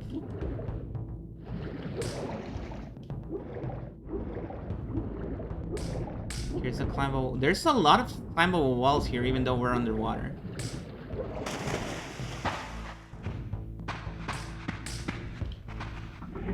Please? Oh my god, I can actually see now. Torches go hard. I surfaced into a very different landscape. The daylight barely penetrated the dense canopy of this forest. Here I discovered an ancient ruin, unmistakably one of Mobius's time-streaming chambers, but long ago sealed and abandoned to the encroaching swamp. I didn't currently possess the means to break this seal, but I thought in time that I might. This is a video game. Okay. Get fucked. Okay. I know where we are. You recognize this place? Do you remember the horrible swamp that led to Borodor's mansion in the first Blood Omen? The reason I recognize it is because of these flames, these green flames, the Ignis Fatuus, that were supposedly there to guide your path towards the mansion. You didn't really use them much, but they did exist. The swamp absolutely sucked ass in Blood Omen because the swamp just ate away your HP like crazy whenever you stepped on it. Is Shrek 2 on the PS2? I don't know. Like 10?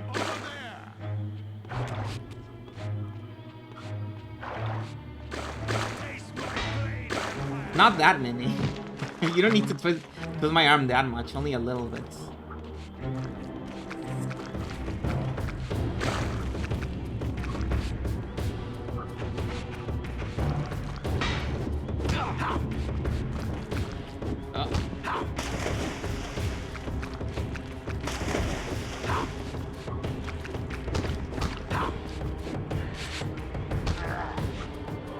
And we no longer have to deal with the whole execution deal, because we can now execute with our bare hands, because these are humans, these are not vampires, so they're not immortal, and they will just die if we just hit them a bunch.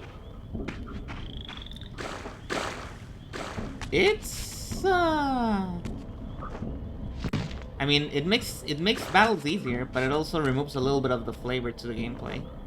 Because it was cool how you need to find ways to execute your enemies in the first game, where you need to impale them, or throw them in the sunlight, or throw them in the water, or throw them in the fire, and all that stuff. It was pretty cool. Here it kind of loses a little bit of its charm. Well.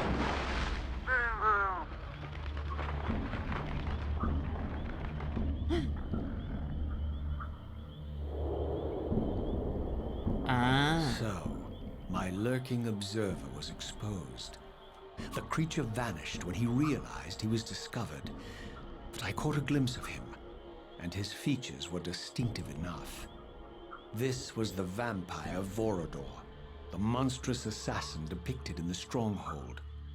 Strange that a creature brazen enough to assault the circle single-handedly would avoid confronting me. Very well. If Vorador would not come to me, I would go to him. But first, I needed to find some means of reaching that terrace. You know, I know it is hard to remember, considering the framing of this whole game.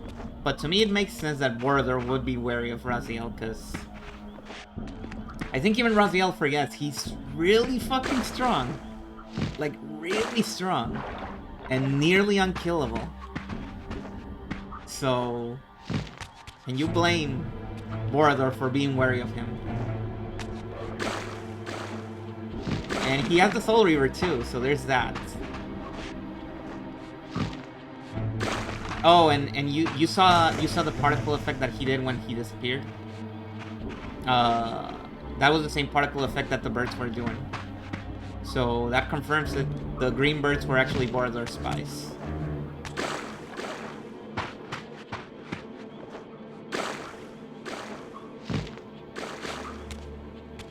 Oh my god, not again in the swamp is annoying because it makes you move very slowly. Why are you guys here? Get out of here, this place sucks. Are you patrolling the swamp as punishment for doing something or what?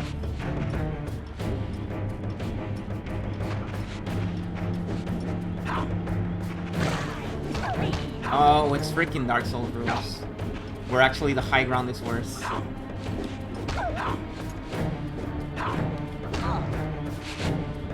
Boom.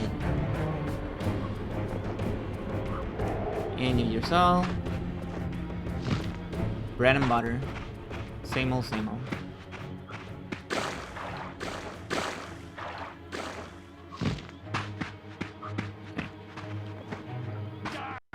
Oh god, where did you come from?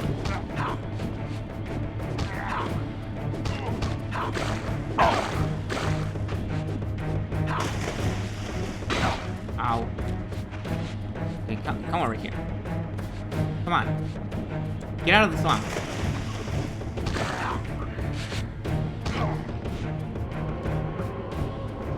Oh boy, the machete's back.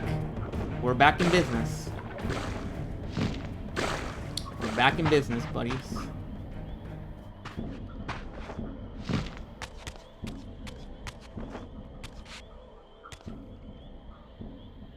Raziel the Ripper. Checking in. Clocking in for work once more.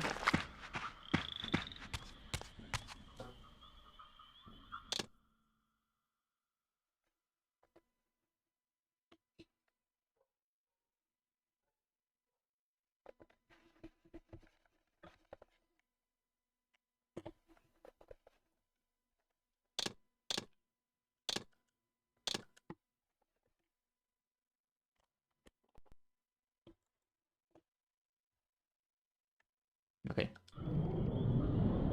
I don't know why my mouse wasn't working, but it's working now. It was being finicky. Now it's cool. The save screen is just very abrupt.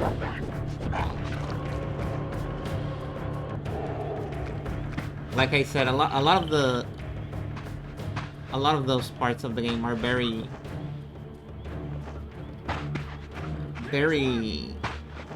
rudimentary, I could say. Just stop doing that. Can you stop walking into the freaking swamp? You love the freaking swamp. No wonder you're here. Get out of here.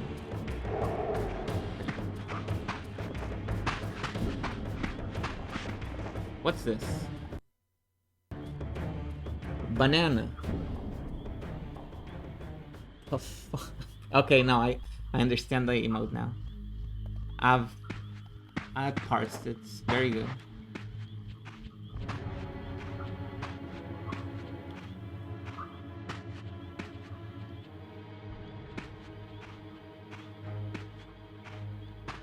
There appeared to be a passage here, leading northward into the mountains. The opening, however, was obstructed and too high for me to reach. Perhaps later I would find the means to bypass these obstacles. Perhaps later.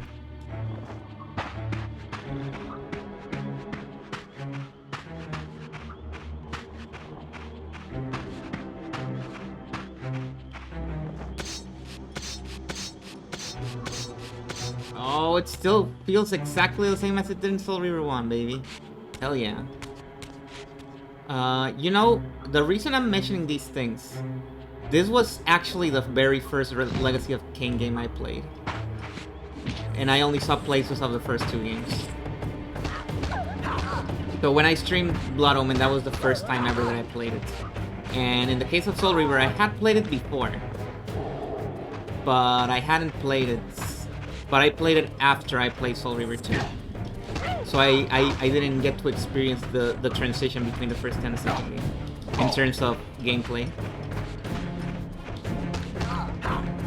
And I really like that the controls feel exactly the same.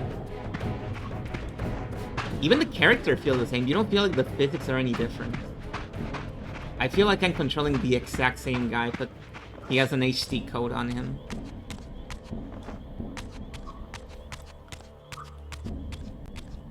Like, this doesn't feel like a different engine. In fact, it might even be the same one, for all I know. My lurking friend was nowhere to be seen, but I found these ruins even more intriguing. I recognized these arcane symbols from the chamber beneath the pillars, and realized that this shrine, too, was sealed to all but the bearer of the reaver.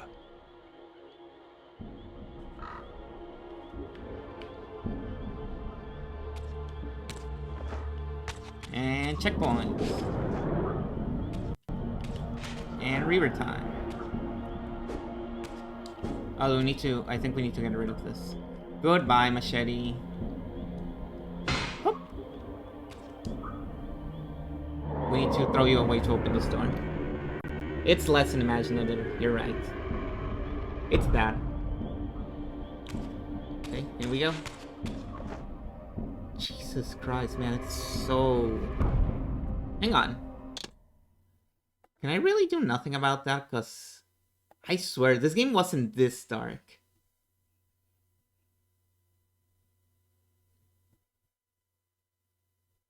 Oh, boy.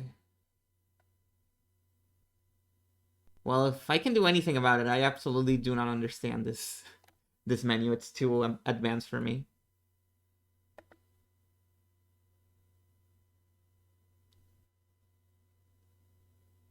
It's all textures loading and dithering and interlacing and all that shit. And hello, Jordan, welcome. No, there's no mention of this.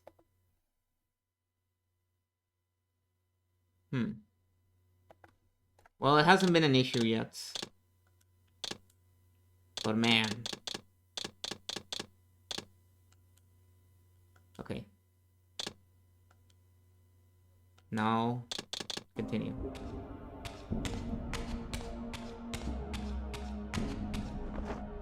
This game is quite dark, and I don't mean it in just a thematic way. What? Who are you?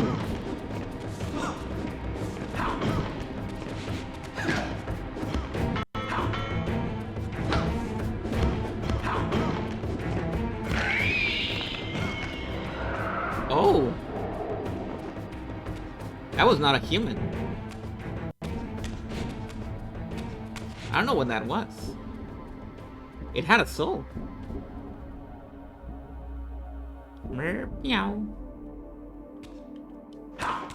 Okay. Man, I couldn't even tell that the door was open because of how dark it is. Oh boy.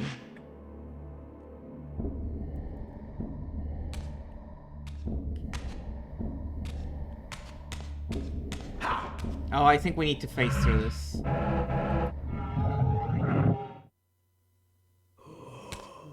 Easy to forget.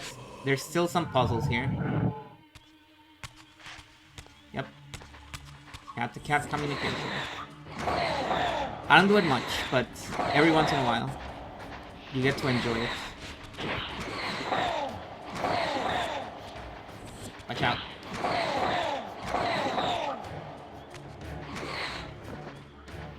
Come over here. Come to Papa. Yes! Okay. I like when I go spectral because I can see things. The spectral palette is much brighter than the regular palettes. What do you mean there's more stuff here? This place is huge.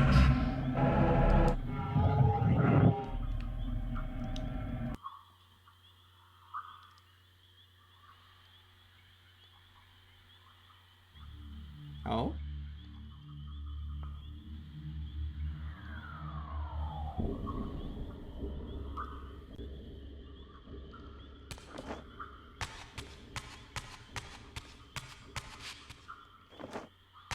I don't think I can get up there. It's too high up.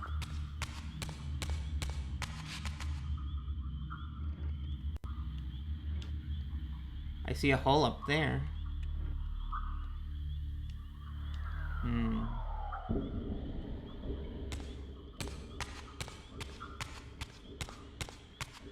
What could this mean?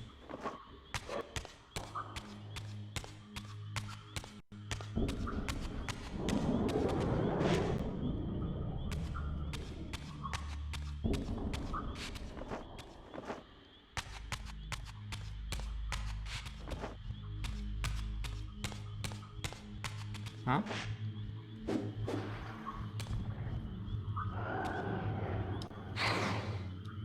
Imbue with dark?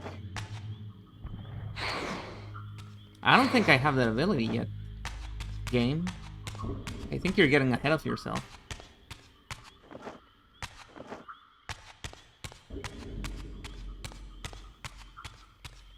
Let's go back out here.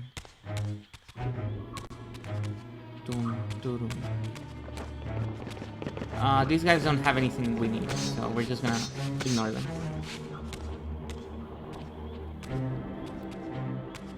Throughout this ancient shrine, murals depicted the winged race, the apocalyptic war against their mysterious and equally inhuman adversaries. These winged beings, it seemed, were not only the architects of the pillars, but of this enigmatic place as well.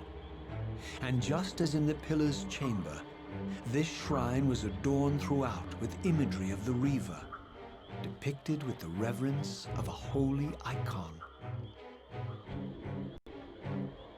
Huh. Interesting. Can I grab this? I can. Yes. My deadly lollipop. Boom. Get impaled with the deadly lollipop.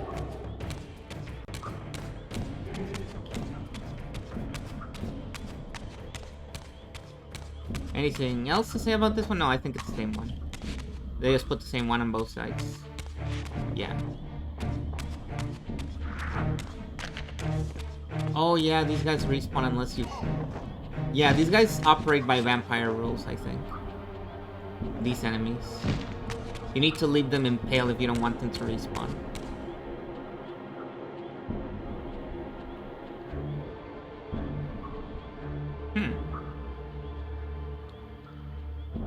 Now what could that be?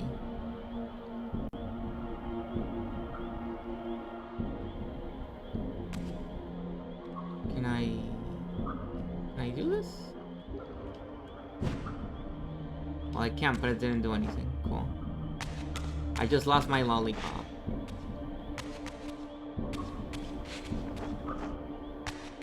What are you? And what are you? There's so much stuff in here. Oh, I know what you are. It's what I say when I clock a person out in the wild. I know what you are.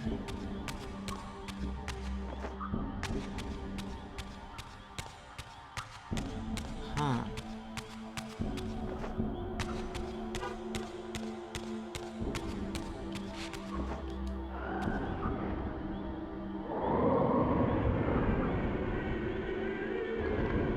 They be telling me that all the time.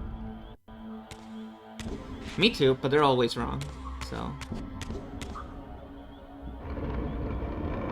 Wait, what?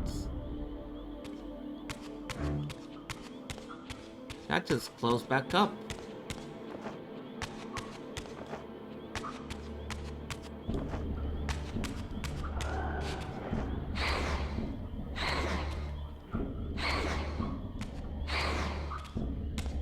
Yeah.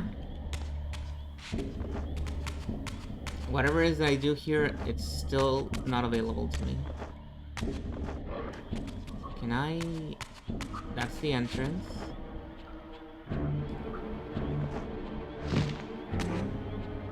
We looped around, nothing happens. If we go up there, we just enter the place, but there's nothing we can actually do. Station 49. Oh. Getting saucy with it, are we? Can I do this? No. I don't think I'm supposed to do this. Well, I don't see anything else to do, so I... Nope. That's the reaver. So I guess I'm going spectral to see if there's anything we can do here. There's a portal there. But I don't think there's anything else we can do when this is spectral.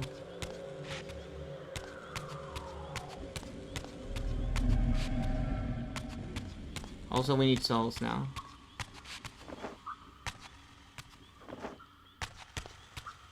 Is this still close? Yes. What about you?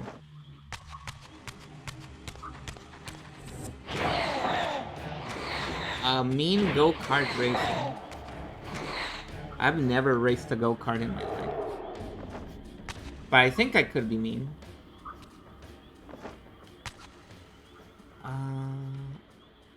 Is there stuff up there?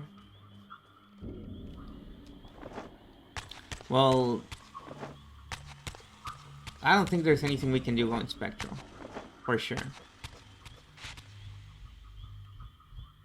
And I don't see anything up there.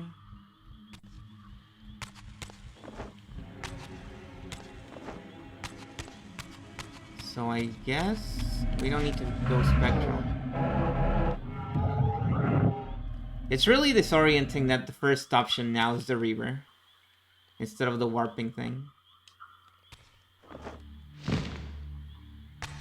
Kinda miss when that was the case. Is that a reaver symbol? It is, but I can't do anything with the reaver.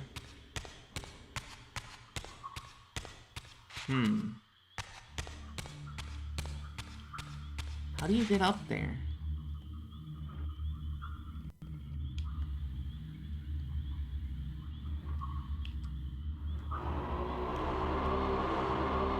Can I shoot you? Does that do anything? No. Soul Reaver 2. Hello, Bug. Welcome. We are in the middle of one of Soul Reaver 2's inscrutable puzzles. This is kind of the loop of Soul Reaver 2. 1 hour of nothing but combat, and then like 2 hours of trying to figure out what the fuck the puzzle wants you to do. By sheer volume, there's way less puzzles than combat in this game, but you spend way longer in the puzzle because you don't know what to do.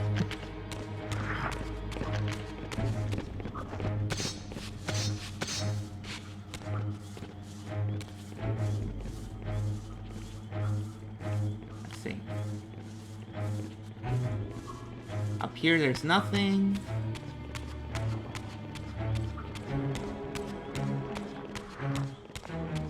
There's the lollipop of death. If we ever feel like grabbing it, we can grab it. There's really no way of getting over there, huh?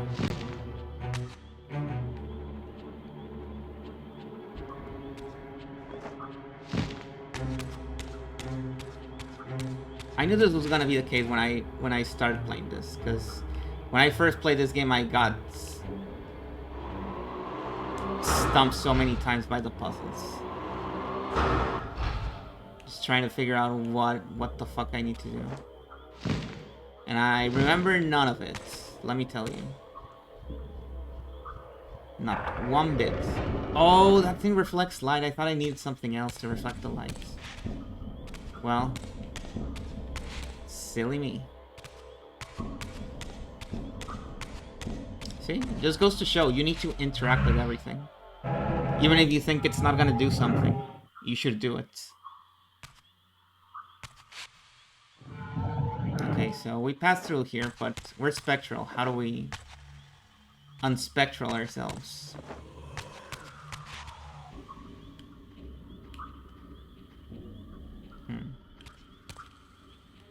I suppose this is how you do it.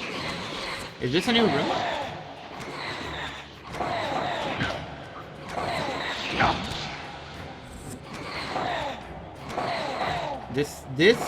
This new palette for the spectral realm is really nice. I really like it. The addition of purple is really doing wonders to it. What the hell was that noise? Okay, let's go physical. Damn it, That's my... Okay, criticism number one. Why did they make the reaver the first option? Going in and out of spectral should have been the first option. There's already a quick way to do the reaver thing, so why do you make it the first option in the menu? If you're never gonna do it through the menu. Okay. Oh, fuck. Oh, fuck. Go, get out of here. No, ignore that. Just keep going. Just keep going. Just keep going. Okay. They can't stop you if you're fast enough.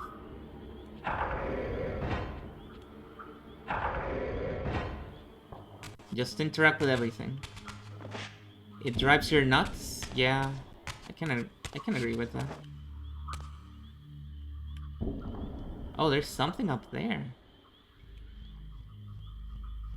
Can we climb that? Hang on. Let's see. Originally the mirror was pointing this way, right? Yeah. So now we want it to point this way. Don't get too excited. There's no blocks. I'm pretty sure this game has no block pushing. So I'm sorry to disappoint. Can I... Hey, what about my fire powers that I got in the first game? Where did those go?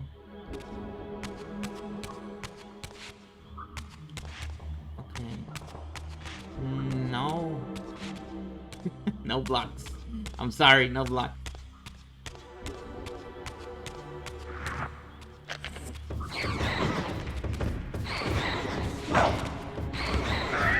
Oh, these guys cracked. And I cracked him, so it's fine.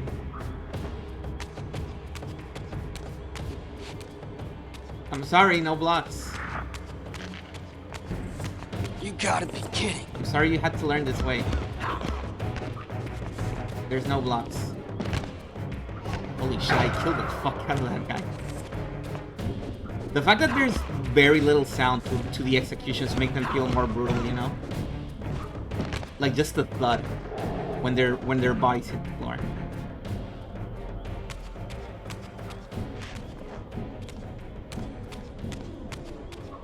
Okay, well, fucking nothing to do here.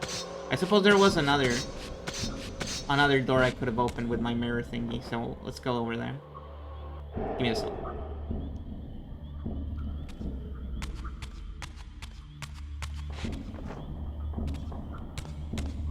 Let's go that way now.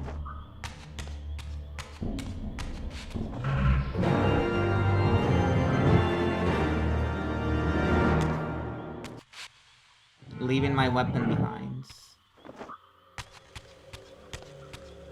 Oh, look at that.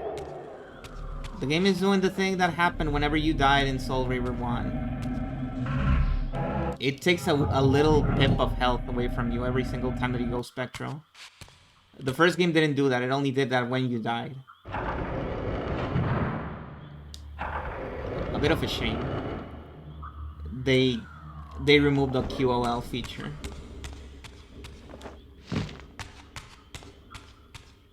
And like I said, I've played this game before, but I didn't notice these things because I hadn't played Soul Reaver before. Now that I've played Soul Reaver 1 before playing Soul Reaver 2, these are fresh in my memory. I played fooled, hoodwinked, had the wool pulled over my eyes, and otherwise conned. Yeah? I'm sorry. I'm sorry to all the block sickos, all the Sokoban sickos. There's no block pushing in this one. There's puzzles, but they do not involve block pushing.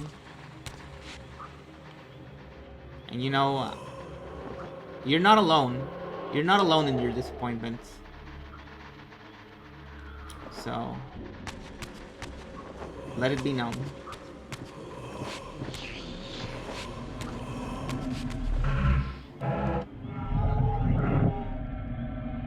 Yeah? What's up? Oh, I thought he was gonna say something about that. Guess not. Where's my block slot?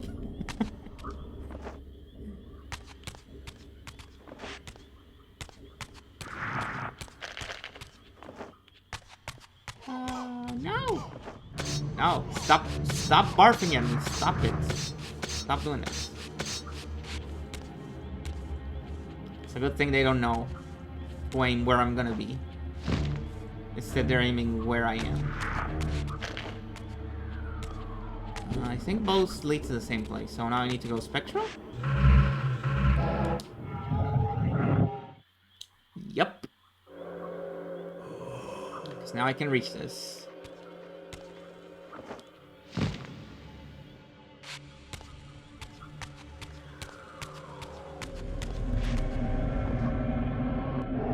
You will have a pinball minigame, and you will damn the day you forsake the blocks.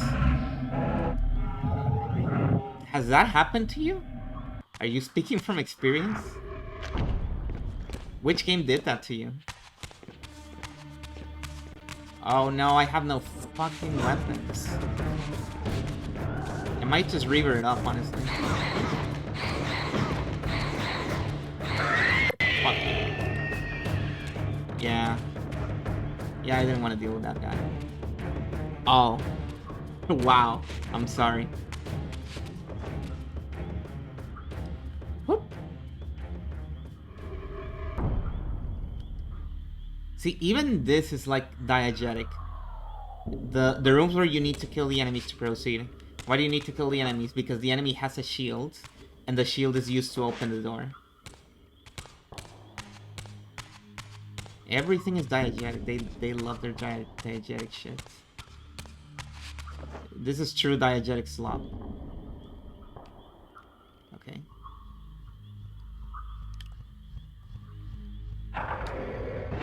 What do I do here? Is there actual light hitting? Yeah, there is. Okay. It was currently hitting that one. I think I want to hit that one.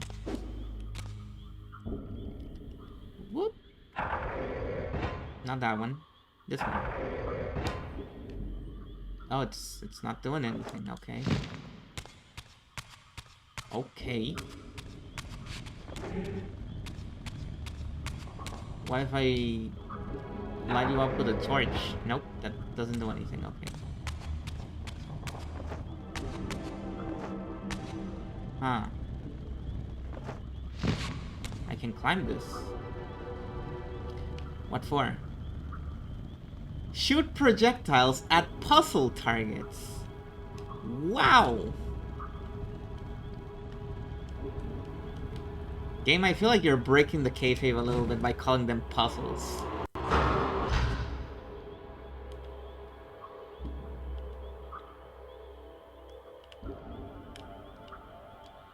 Oh, you mean that. Sure.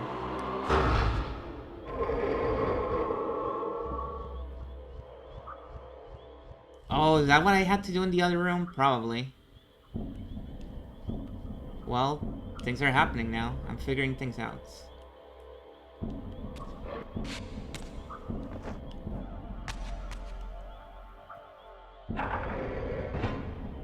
Is that anything? No.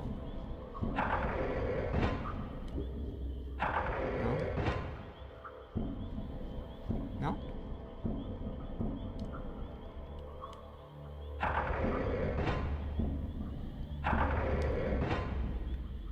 Is something meant to happen?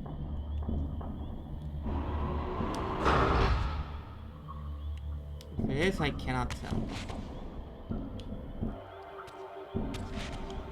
Maybe I need to do these in order. Let's see. Wait. Wait, no, never mind. Thought I had something, but no. Okay, so we do this, and this, and this, and this. That didn't do anything. Okay. I think we're gonna have to come back to this room, because... Wait. Hold on. Oh, I see. Guys. Guess what? Good news. Guess what we need to do with this pillar? Fuck yeah! We're back in business. I forgot about this.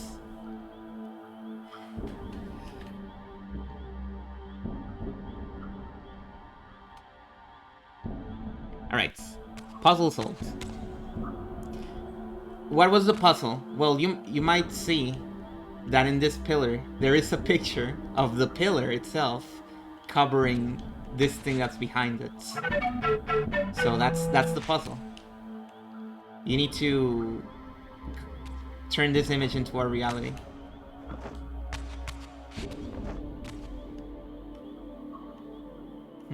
But the light doesn't seem quite right. I feel like it's a little bit too short. What if I go spectral? Will that make it taller? No. No, and now I'm stuck in the spectral realm. We have a problem. Hang on.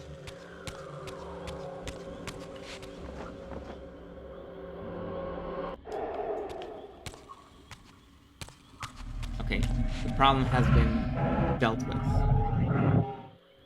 Yeah, have I solved that puzzle? I'm not entirely sure if I solved it.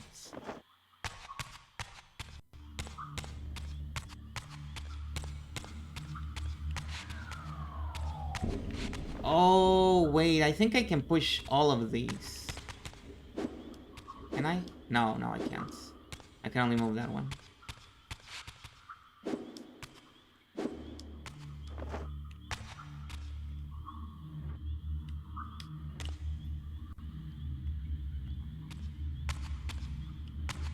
I don't know, that feels solved to me. I'm gonna call that solved.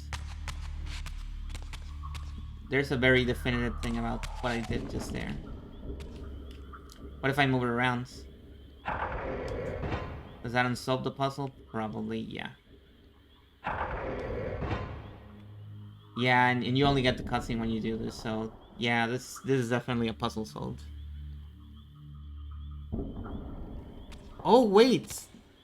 There's a hole there now. That wasn't there before. Oh, that's what this is for. That's so you can reach that. And I think I know where this leads. Yep. I remember seeing this from down there. And now we can grab this.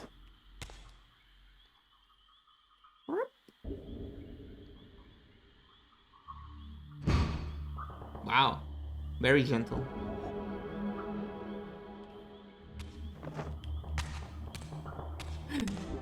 Man, I love that they left the same animation for him jumping with while holding an object with both hands. I love this. I love the way he holds it. Like, it's mine. It's mine. Don't take it away from me. It's my cracker. It's my giant cracker. Nobody will have it but me. Oh, I think I can go in there now that I have it. Yep.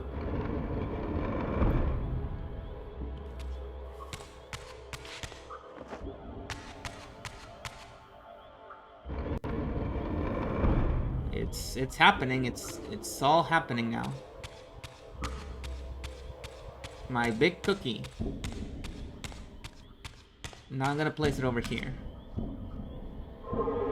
Boom.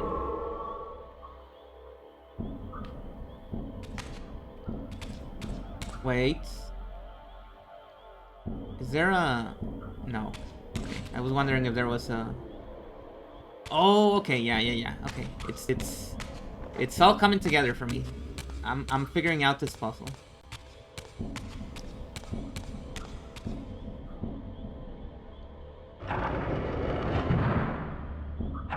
So we go back here.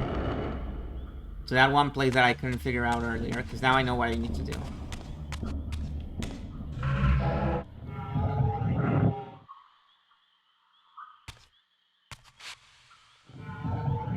So here's the thing. Even though I did play this game before, this is technically the game that I played the longest time ago in the series. Because I played this one, then I played Defiance, then I played Soul Reaver 1, and then I started streaming and played Blood Omen 1, and then I played Soul Reaver 1 again, and now I'm playing Soul Reaver 2 again after all those other games. And after this game, I'm gonna play Blood Omen 2 for the first time, and I'm probably not gonna like it. But I'll play it. I'll give it a shot. I can't promise I'll beat it, but I'll give it a shot. I mean, I gave Galerians 2 a shot, so... I don't think the game is that annoying to beat.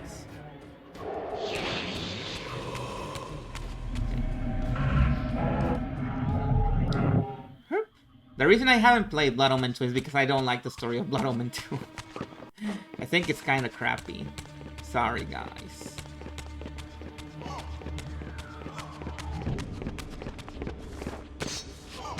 And I also don't like the cutscene direction in that one. It sees a massive drop in quality, in my opinion. Fucking guys.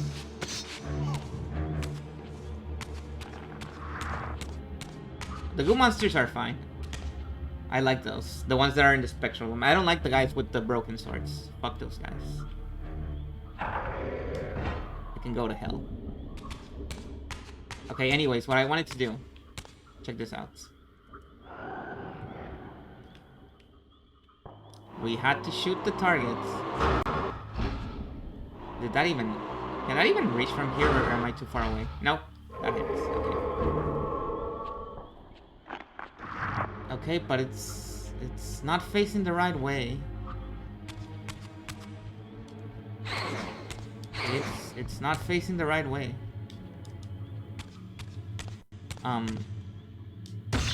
Okay, this is for later. This is for when we figure out how to make this fucking thing face the right way. How do I get up there?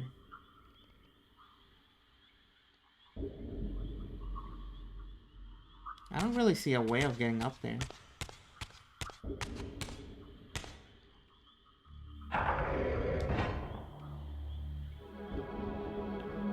This doesn't do it. Oh, wait.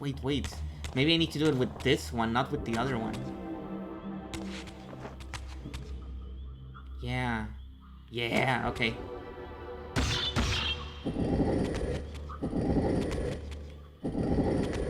Yep, there we go. I had to do it with that one. Check this out.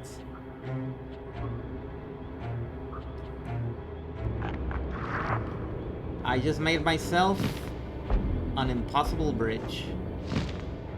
Wow. So here's the thing about the puzzles in Soul Reaver 2. Honestly, I really like them. I really like the puzzles in Soul Reaver 2, despite how difficult to figure out some of them are. It feels very satisfying once you figure them out. And it really makes me sad that most of the gameplay is just combat slop. No other way to describe it. Because if it was just this, freaking 10 out of 10 game.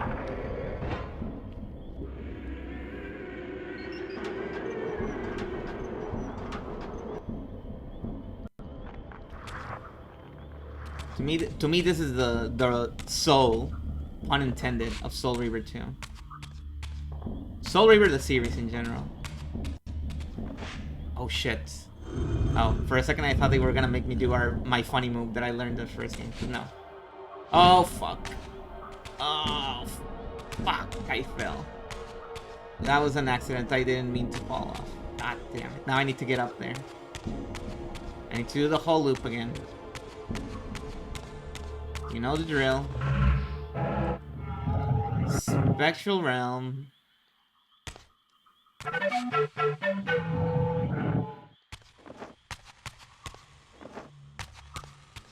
And the bridge thing is so cool. It is a really cool effect. It's too bad there's no portal here. It would be nice if there was a portal here. Maybe there's one over here.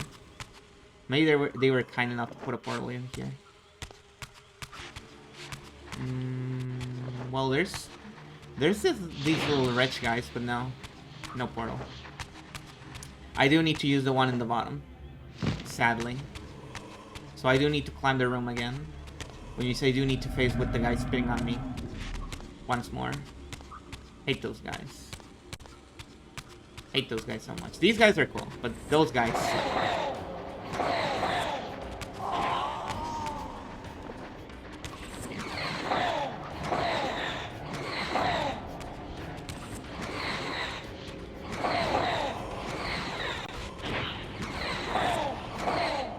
It's interesting how the Spectral Realm Reaver is considerably weaker than the other one.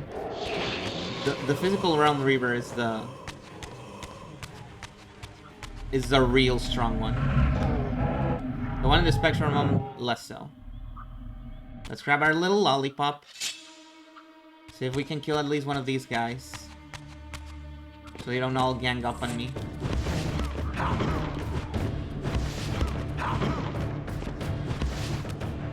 I wonder, if I leave you there, do you not despawn? If I don't need your soul. Yeah, it looks like you don't despawn. I'm just gonna leave you there. Yep. Oh, fuck me. Oh, these guys will not let you climb the freaking wall. Stop it. Stop doing that. Damn it. Stop spitting at me. It's gross. And these guys do not respect the one-on-one mechanics. They actually do gang up on you. Unlike the other guys, these guys aren't honorable. Like the Seraphan. Fuck you, I'm despawning you.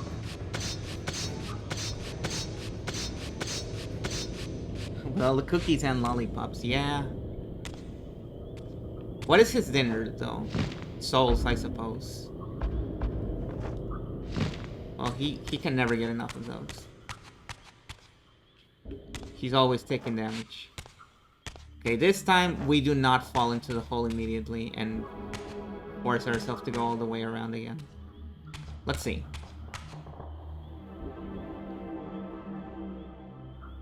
Beans? Beans? You think it's beans?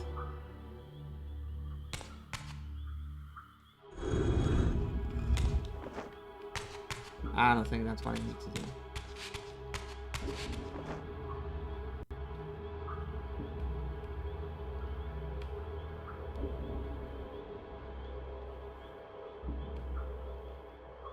Oh, okay.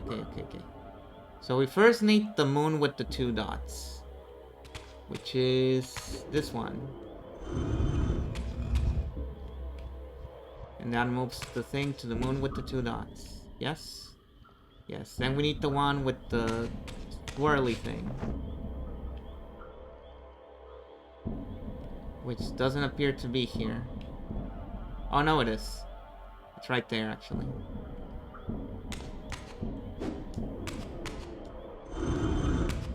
I think it's that one? Maybe it isn't. No, it's not. Okay. Maybe this isn't a puzzle. Maybe we just need to push like idiots and hope it all works out. Yeah. I'm feeling that's the case. I feel like I just made this way more complicated than it is. There's actually no puzzle here.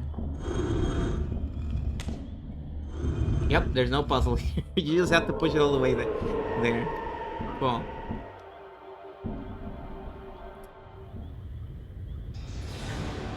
And now this has been lit. It is the moon, but the moon has a dark side as well. And the dark side feeds this thing. And now the crystal is active. A whole lot of stuff is happening over here. The contraption has been activated.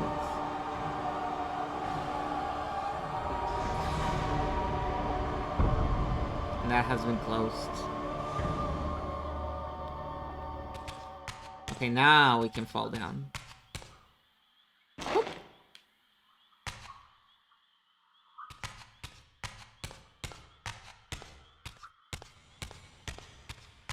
Check this out. As I neared the altar, I suddenly felt the reaver quickening of its own volition. Just as in William's chapel, the balance of power tangibly shifted. Voracious and willful, the soul reaver was now in control, and I, merely its helpless puppet. The reaver plunged itself into that mysterious altar, and devouring the energy that emanated from within, drained this place of its power. Thus sated, the reaver released me, and I realized as I recovered control that these ancient shrines were forges, each purpose-built to enhance the reaver with elemental power. Yep. We got the... Oh, and I even got a health... Oh, there's no pizza slices in this game. You just get them whenever you get a power-up for your reaver. I forgot about that. Yeah, we saw one of the forges in the first game. We saw the fire forge when we got super lost after beating Rahab. But that was optional. This is mandatory. All the elemental powers in this game are mandatory. They do not work like they intended them to work. No pizza, sorry. I'm sorry and welcome, Hazel. I'm sorry that the first thing you hear after coming in is no pizza.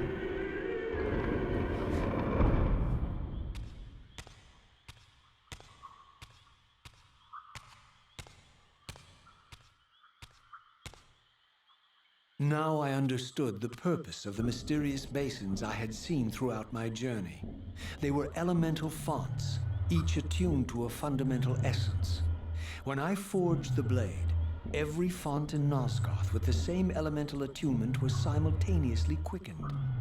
The Reaver's enhancements were never permanent, but these fonts enabled me to re-imbue the blade by bathing it in the elemental energy distilled therein. He gets a lot of cookies and lollipops, that's true. Especially lollipops. And yeah, now we can... If we didn't have the elemental power, we would use these to charge them up.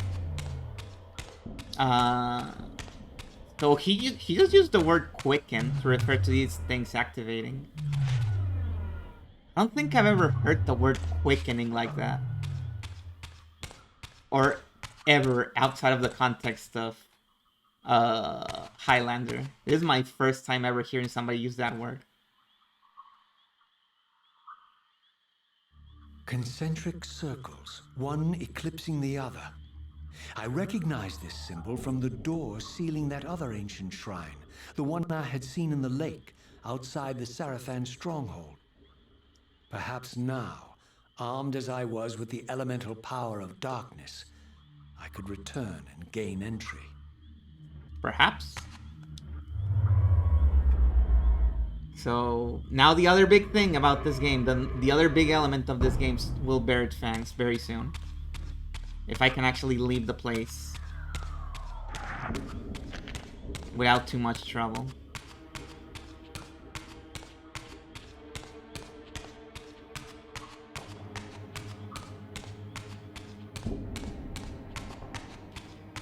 So we have the power of darkness. What can we do with it now? Well, Raziel just told us what to do. We gotta go back to the Sarafan strongholds. All the way back. All the way back. You're a ragged excuse for a savior. Vorador. I see my reputation precedes me. It does. All good, I hope? I've been watching you since you emerged from that accursed stronghold. Strange that your arrival coincides with the corruption of the Pillars. But I'm wondering, are you the catalyst of these events? Or the answer to them? I don't know what you mean. I will speak plainly then. I distrust your origins, stranger. Seeing you crawl from the putrid depths of Mobius's keep makes me question your purpose here. And what should I make of your appearance? Not human, clearly, and more demon than vampire. And the Pillars. It is no mere coincidence that your arrival in that clearing heralded the Pillars' decay. And so I ask you plainly, are you the instrument of the Pillars' destruction or their salvation? Neither. Very well. Let us look at the other side of the coin. I have followed your journey and watched as you blithely unlocked secrets that have been sealed and forbidden for thousands of years. The path you have been treading is open to only one being. You don't know what you are, do you? I have been many things.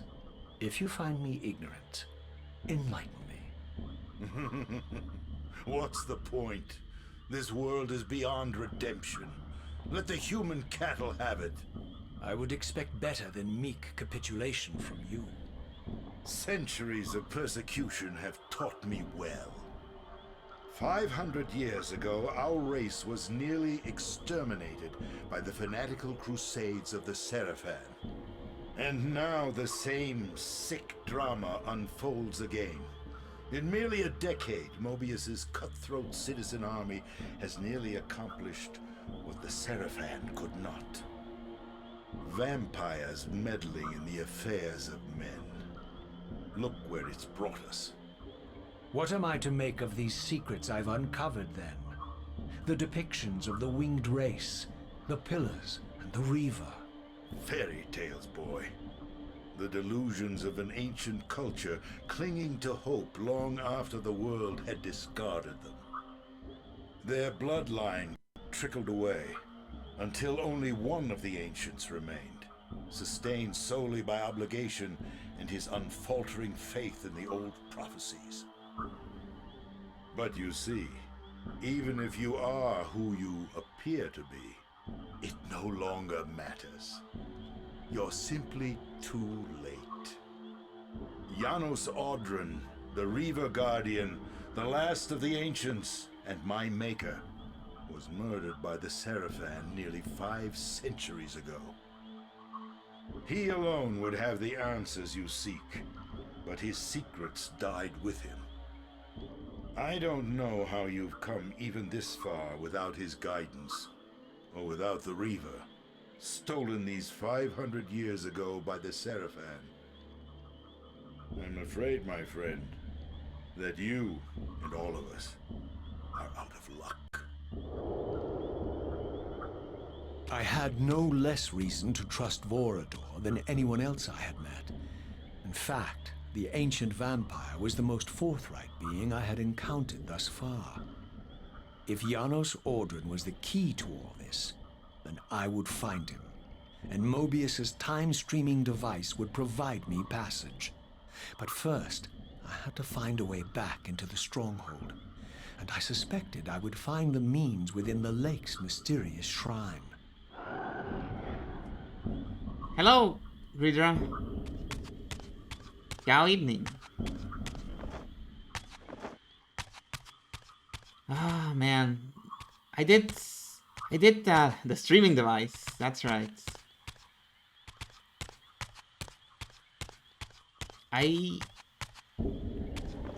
While I was watching that cutscene, I noticed I remember so many of the voice lines in this game. I was singing them along with the characters.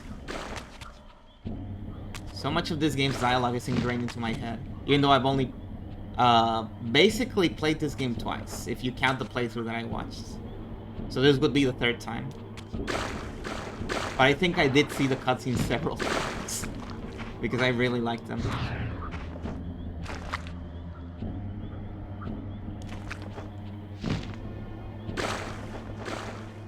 And yes, as Raziel said, Borador continues to be shocking in how friendly he is to all the protagonists.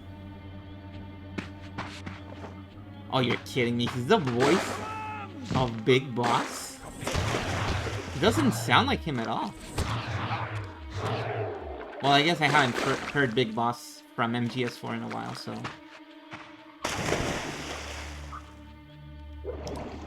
And he probably wasn't doing the decrepit old man voice that he's doing here.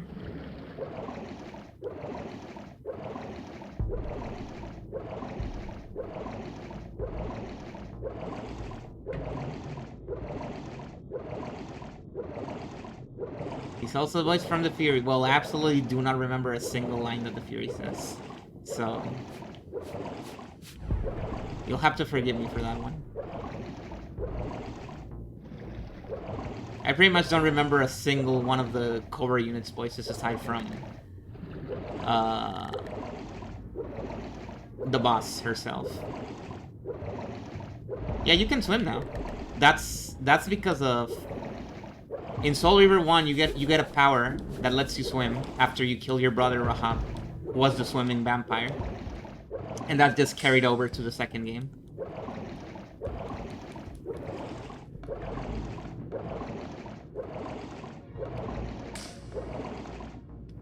And it has really good swimming controls.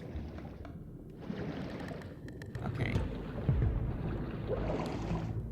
Now, where do I need to go?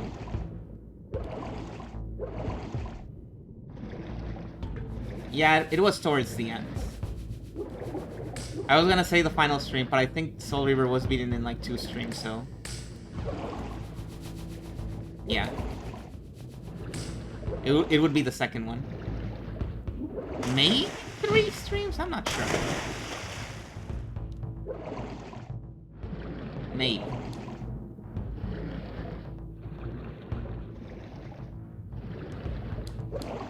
Oh, yeah, that one I can recognize. That one I can actually recognize. The moment you said it, yeah.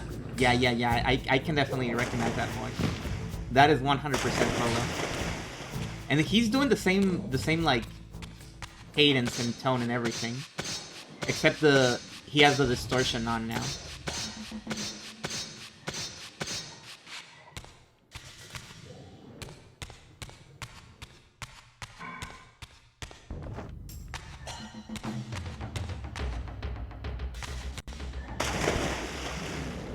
Fuck, where am I now? I feel like I just got super lost when I fell down that thing.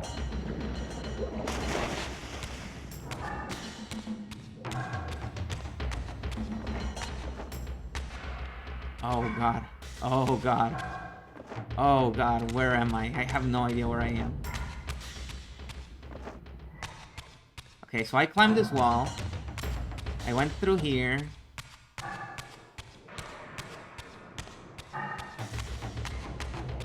I went down here, there's nothing here. I think I do need to go into the water. I don't see any other way.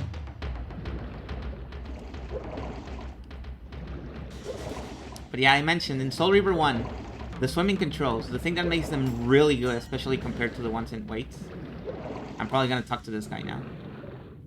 Okay, the thing that makes them really good, compared to many other games' swimming controls, they found a way to make surfacing feel good. Because usually you need to do some jank shit in order to leave the water. Here you just dolphin jump like this. You crouch, and out you go. Ah, my wayward child returns. Having unearthed more than you'd like, I suspect. What am I to make of these ruins that litter the land, and these images here in this chamber? Merely the deceits of a failed civilization. You are being misled, Raziel. This ancient race hoped to manipulate the future with these scrawled misdirections. You must tread carefully. There are dark forces at work in this world, bent on subverting your true destiny. I have no doubt of that. The question is, am I in their presence right now? Your arrogance will spell your demise, Raziel. Deny my will, and the arc of your destiny will reach a sudden conclusion. Your threats are unmoving. Even now, I'm beyond your reach. My reach is longer than you realize. This is a very dangerous game you're playing, Raziel.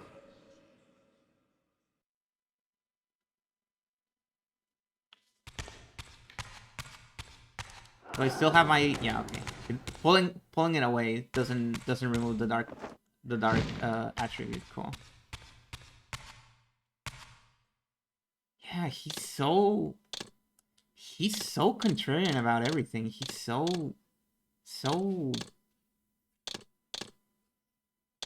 sassy here. You can definitely see why this game has my favorite dialogue in the series.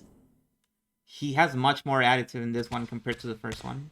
In the first one, he was much more passive. Here, every single guy he meets is like, fuck you, fuck you, fuck you.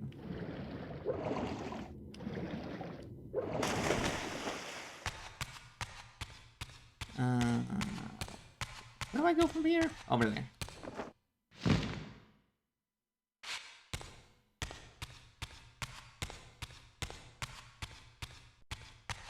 But yeah, as I was saying, we need to go all the way backtracking, and this game has no fast travel. The reason this game has no fast travel is because that would make the game super short. Because most of the game is just backtracking.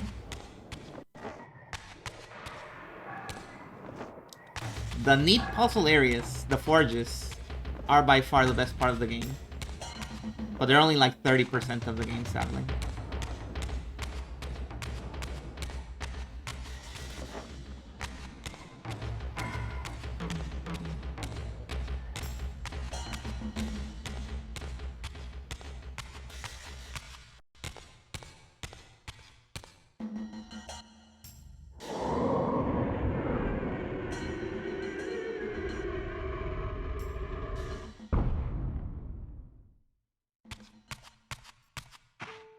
Like, all the puzzle stuff and the forges and all that stuff, it's like, honestly, better than the first game, but everything else is just... I wouldn't say worse, but they just made it more tedious.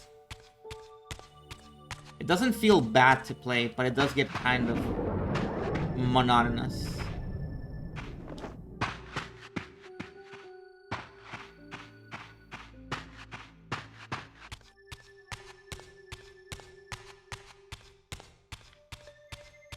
It is mostly an issue of level design, I suppose. Also, Croats, did you notice? Ever since the start of the game, there has been no loading screens. So it was just that one loading screen.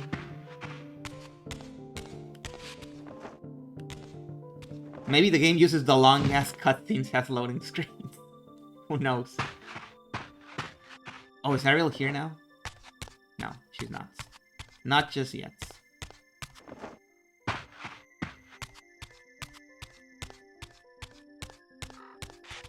For those who didn't watch it before. Here's the pillars. I wanted to say in their former glory, but not really because they're corrupted here. As you can see, they've been darkened.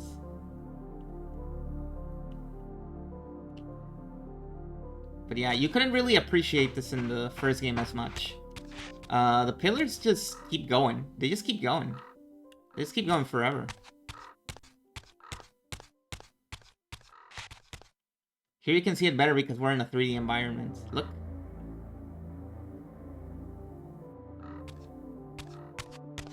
And in Soul Reaver 1 you couldn't tell because they were broken. Hello, Laha. Welcome. How's it going? It's going pretty good. I'm playing one of my favorite games, which I did not put in my top 35. But I probably should have. That's not an official list or anything. It's just the thing that I made for a meme like a few years ago.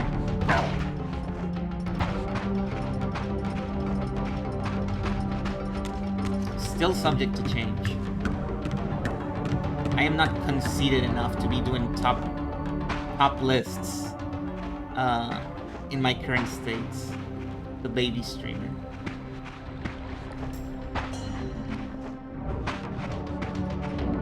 Look at that, we have another font of dark energy. Can I just use the Dark Souls strat of running away from everything? Never engaging with enemies? I might. This might be the winning formula. As long as I don't get stuck on things. Hi. You might not be anything. Oh fuck. I think I already dealt with you actually. I'm just gonna keep running. I'm gonna keep running. You can't catch me if I run. If they catch you, they'll kill you, but they'll have to catch you.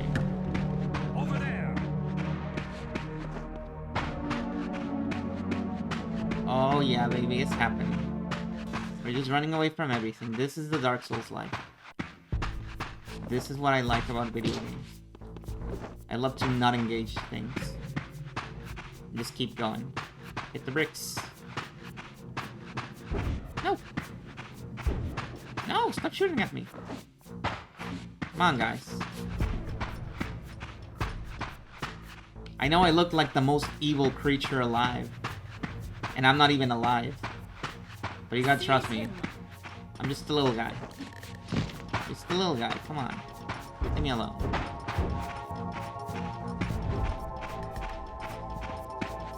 So either I shook them all off, or I have a veritable conga line of enemies behind me. No, there's only the two. Okay, so I did shook them off. Check this out. Did that do anything? No. Didn't do anything. Uh-oh. Uh-oh.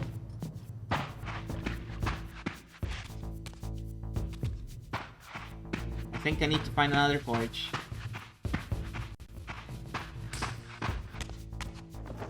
But where? Raziel mentioned the lake. So maybe somewhere around the lake? This is the only lake, so it would have to be here. I think this is the only lake?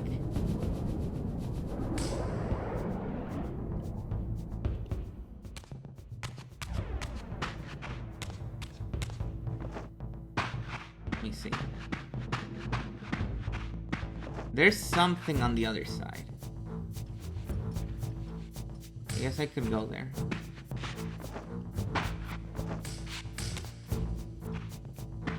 Yeah, there's something on the other side. Over there. I don't believe I went this way before.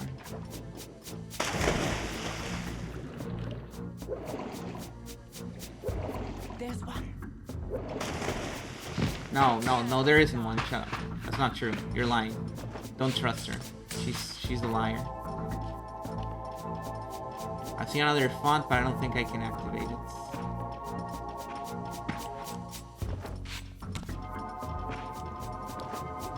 It hasn't been quickened, as Raziel would say. Oh, okay. There's something here. Huh. There is a very notable lack of anything here. Uh-oh.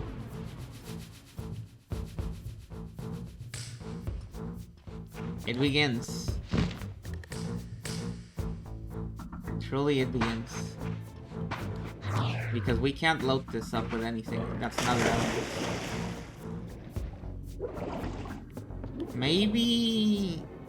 Maybe on the other side of the lake?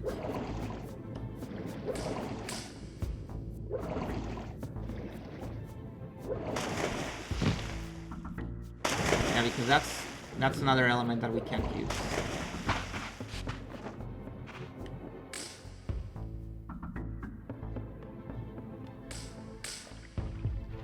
Huh, is there really nothing up there?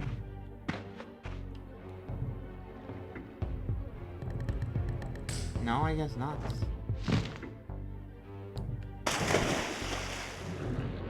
Well, nothing I can do right now.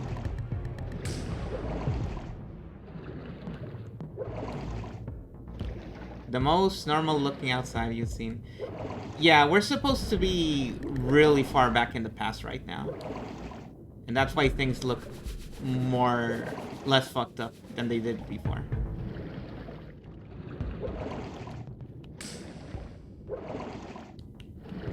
Let's see, there was an underwater passage somewhere. I need to find it. But it's really not popping up. Oh, there it is, there it is. Here it is.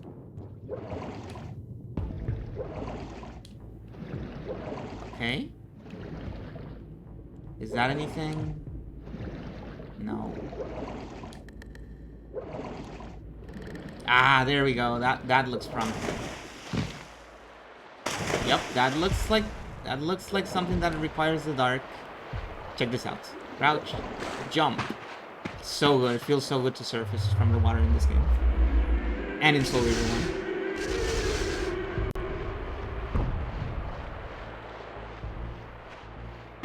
And I think this is the Light Forge.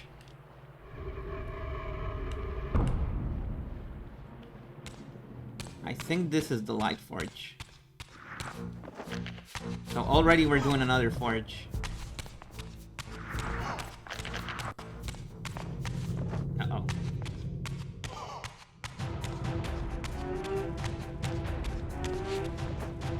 Oh yeah, I remember this layout. I remember getting stuck here for a long time. That's how you know it's good. Something that I like about this one is that I can actually see stuff. It isn't super dark like the other ones. Fittingly, the Dark Forge was quite dark. Hey, this is not a lollipop. I want my lollipop, guys. This is a fork. You can eat things with a fork, but you can't eat the fork.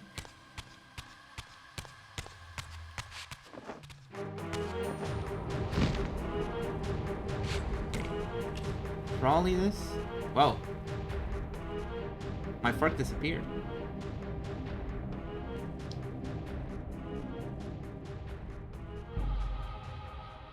These murals left no room for doubt.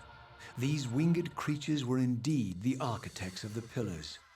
And while the images were difficult to decipher, the pillars appeared to banish or diminish their enemies somehow. Oh. So the blue-winged guys created the pillars. And apparently they did them to defeat their enemies. Which we haven't met. We don't know anything about their enemies.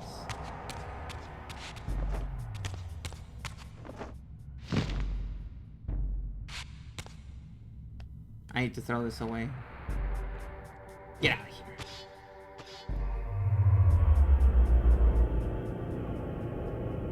Oh, now we can create dark bridges ourselves. Without doing the puzzle. Can we open this? Doesn't look like it. We're gonna have to spectral it up.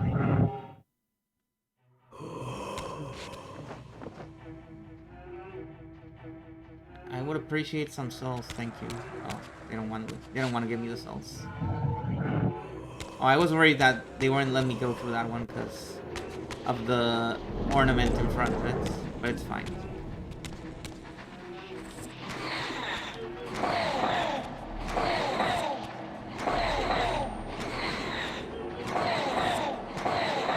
The riches in this game are much more aggressive than they were in the first game.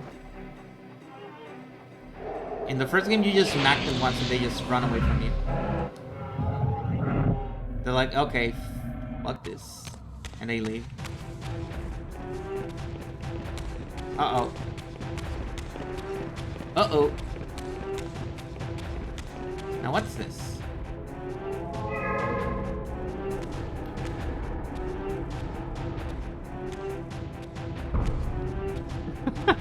The enemy's behind me. Sorry guys, you're staying there. You're staying in there.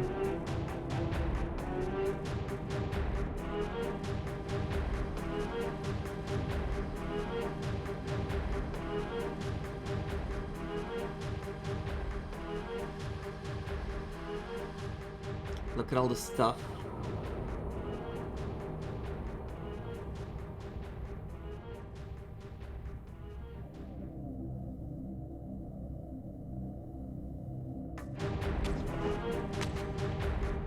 Oh, that looks nice, especially considering it's just very clearly a painting out there.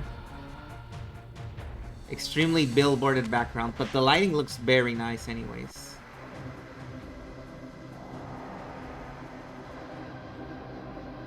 I like it. They managed to make it look very authentic. So what's in here? What was that noise?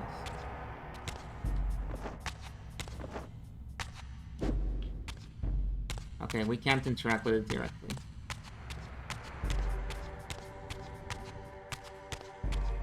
What about up here? What's up here? Oh, there's a reaver door here. Do we still have darkness? I think we lost it. Yeah, we have regular reaver right now. We don't have the dark one. We need to reload our dark reaver. Here's another one. Yeah, we can't open it without the dark power. The game knows. The game remembers.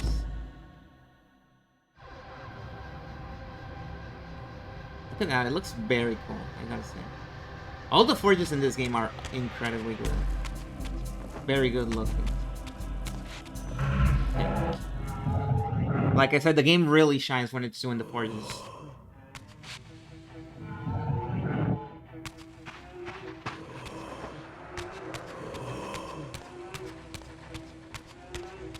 Oh, look at this.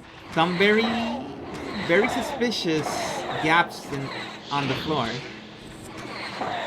I'm feeling another block puzzle here, guys. It might happen. There might be more than one. That looks extremely pushable. It exudes pushability. Okay. Any portals here? What the there's more stuff back here. And there's more stuff over here. Oh my god. Here's the thing about forges, they're huge. They are massive. All the forges are just huge areas. They're basically a Zelda dungeon, but if you could just go into all the rooms at the same time.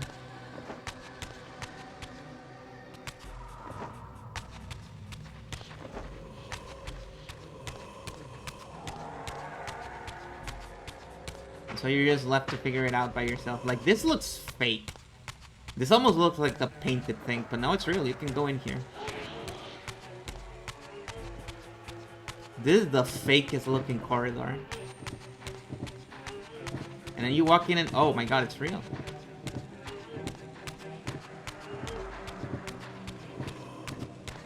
What I'm saying, it looks too good to be an actual 3D model, but it's real. It's real and it's great and I love it. What's this? Oh fuck. Get fucked. That was a tutorial. It was telling us if we step too close to that thing, that eye's gonna blast us. Can we do this? Nope.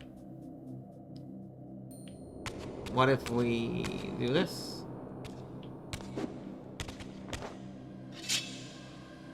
What if we do this? What if we stab you? They don't care. Okay. Well, let's go back to the very cool corridor. It looks way less cool when it's not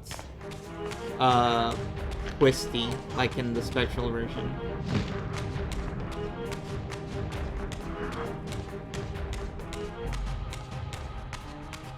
Whenever I see a hostile eye in video games, I have the inclination to refer to them as the Eye of Wedget because of La Mulan.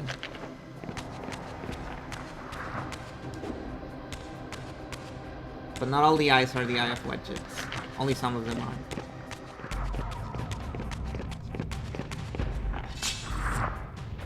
Oh, they saw me grabbing the fork and they ran away. They're like, oh, fuck this.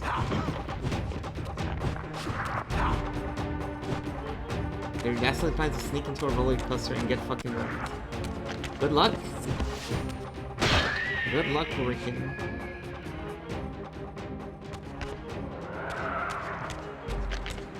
Uh-oh.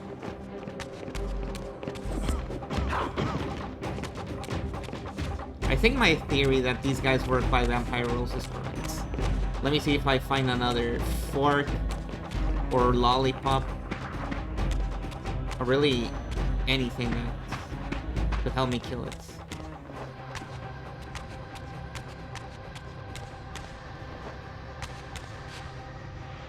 We can spin this, but there's nothing that's feeding it light, so what's the difference? Okay. This looks pushable. It isn't? Surprisingly, it isn't. Most pushable block in history, not actually pushable.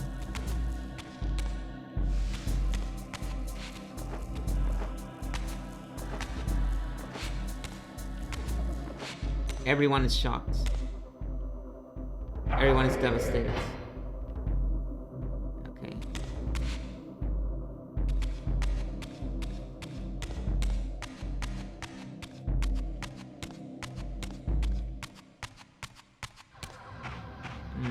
Is that guy still there? No, they actually despawned. So they do despawn. Darn it.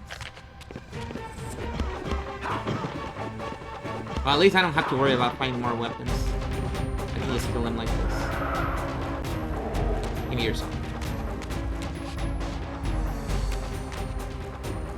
This has to be pushable. It's pushable. Hell yeah. Okay.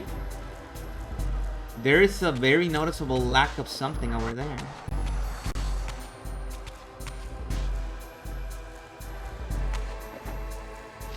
Can I make this jump? I can. I didn't think it was.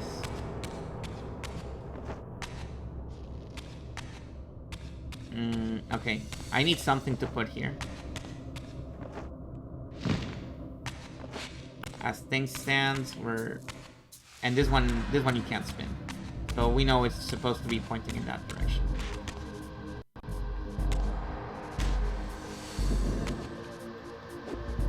Oh, it even does the pushing thing that you did in the first game, where if you tapped, it just pushed it like this. The game remembers. I'm starting to convince myself that this game uses the same engine as Soul Reaver 1. The similarities are so noticeable, even. Sadly, there isn't a real light engine because when you stand in front of it, you don't cast a shadow. But it still looks very nice. It's very convincing until you put Raziel in front of it. Oh, look at that shield. That shield is puzzle, baby. That shield is puzzles. And like every single action game that has ever existed in the history of mankind, in the history of video games even, which is longer than the history of mankind. Combat is great until the enemies start blocking. Then it's dog shit. And we hate it.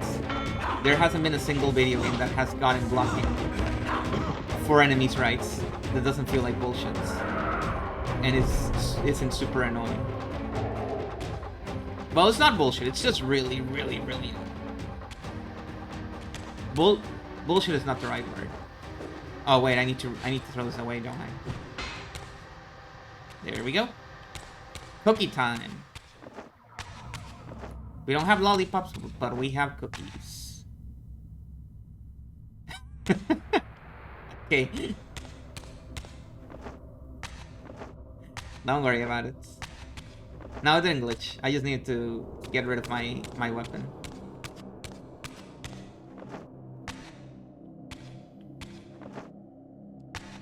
Oh, wait. Hold on. How do we make it over there? I can't throw this. And I can't make it past this gap because I can't glide. Because I need to hold my wings to glide, and I can't hold my wings when I'm holding the cookie. So I need to go elsewhere. Here? Maybe? Maybe here. Yeah, here. Alright. That was the place. I suppose that other one is for later.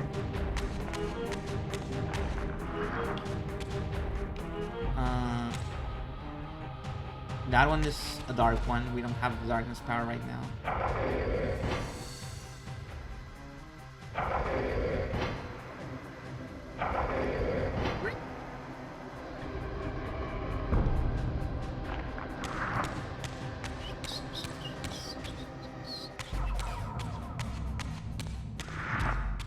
Oh, the FOV in this place is a little bit nerve-wracking for me. I feel like I'm very close to the camera right now. It's making me think of Jet Force, kinda. I don't know why. Can I can, but not until I have the dark power. For now, I think we just spectral it up.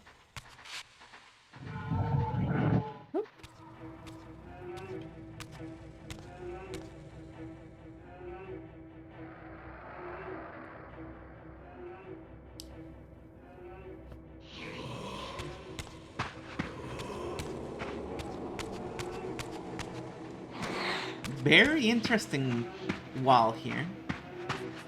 And here's a font with dark power, so we can use that for later.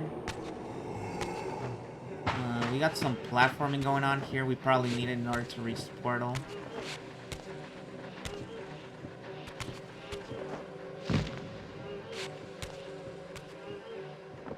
While we're here, can we grab a soul? There's one that's floating around.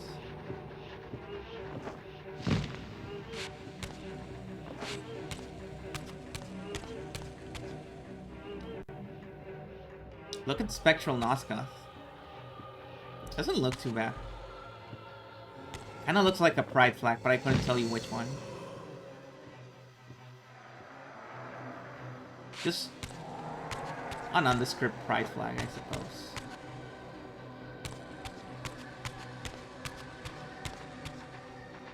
Oh god. Get away from me. Freaks.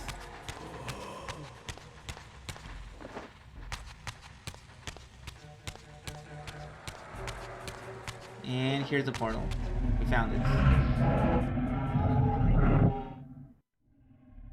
let's wait. There's more stuff here. Oh, I recognize the bottom part. Okay. We'll come back here. Let's spice things up a little. Let's try a different weapon. Let's go with whatever the fuck this is called. I'm sorry, I'm not very familiar with weapons, so I couldn't tell you. If I had to guess, and my guess is gonna be incorrect, I'd say Bardiche. But I don't think it's a Bardiche. That is the closest approximation to what this weapon looks to be, though.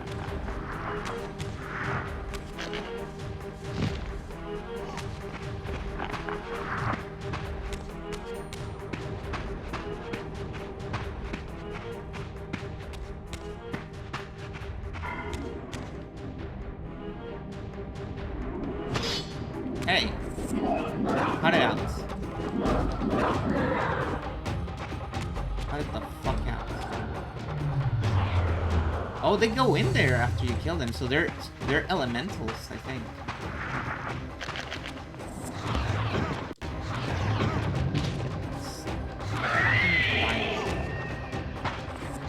Poleaxe. Okay, so it's a poleaxe. The results are in, guys. Poleaxe. God damn it. These guys suck. These are the only ones that hang up on you.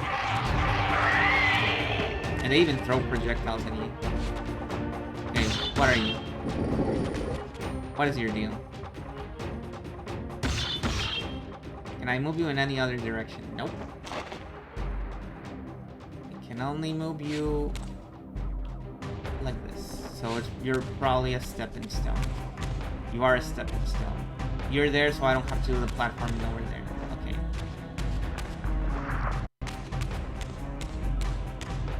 And now I can come back here and activate the thingy.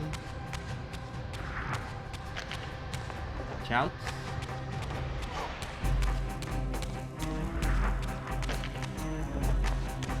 I didn't even get to use my cool weapon.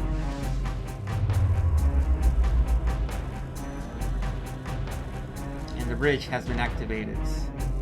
What did we need this bridge for? I have no idea. But we've done it. I don't even know where this leads to.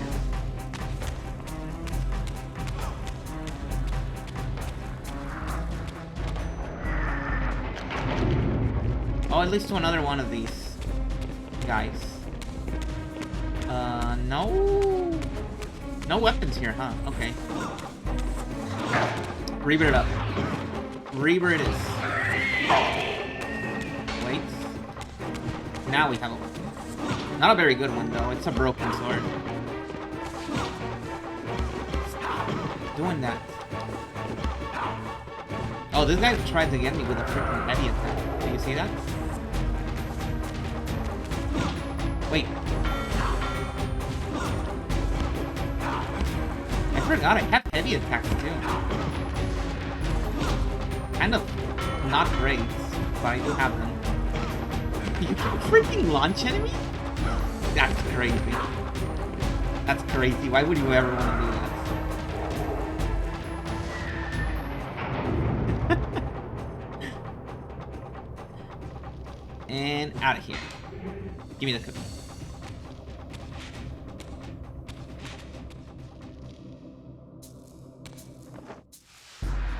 Hope. And hope. In you go.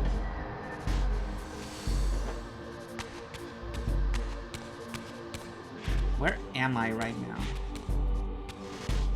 Oh, I think I know where I am. This is gonna lead to that one room with the statues, with the old statues. Do I still have the Dark Reaver after opening the door? I do.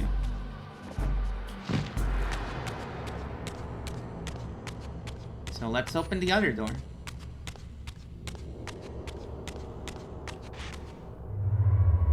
While we're at it. And I think I know where this is gonna lead, if this place is even remotely symmetrical. Yep. I was right.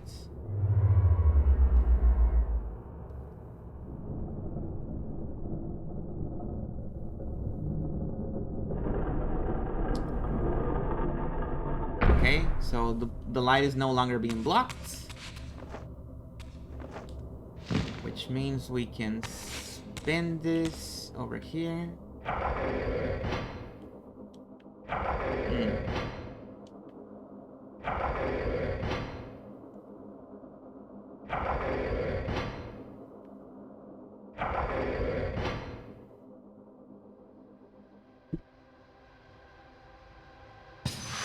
There we go. That's one side. The other side should be very quick now that we've got everything in place. No. No. Have a good night, Laha. Rest well.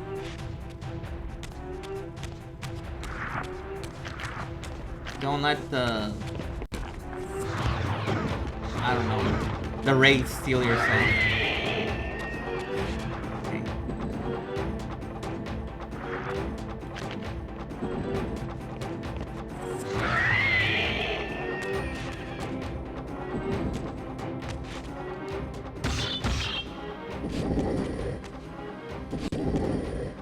Is that good? Is everything in place now? I think it is.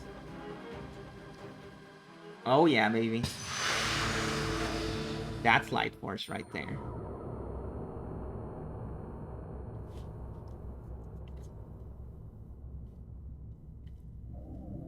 I think that's the whole light forge complete.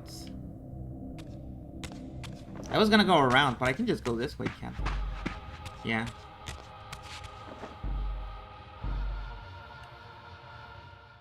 Okay, well I made it back here. It opened that door for me to come back in here, but what else did it do?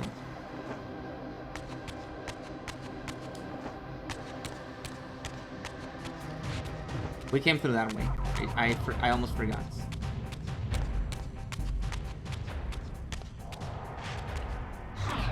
We still can't do anything here. Oh, right. There was the eye guy, right? The one that killed you if you got too close. Do you think maybe something can be done with them now?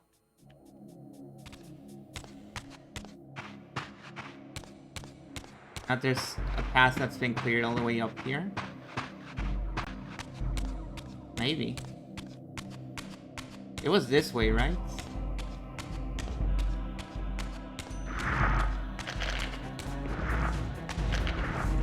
If not, I have another idea for what could be the possible thing that we need to do here.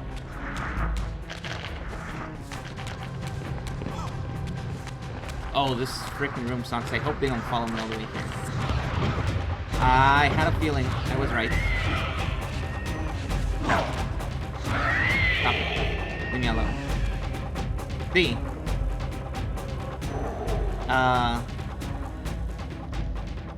How do you blind an eye? With darkness.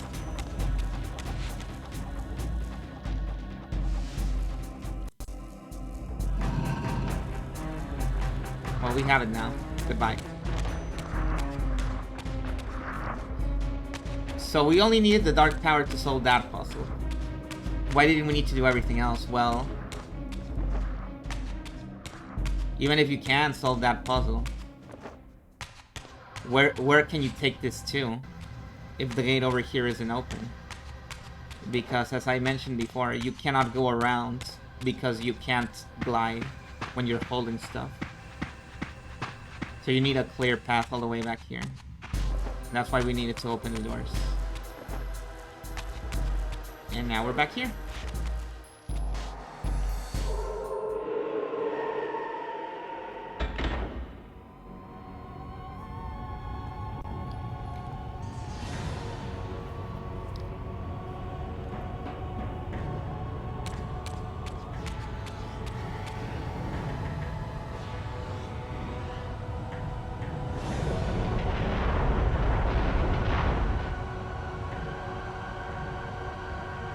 Oh?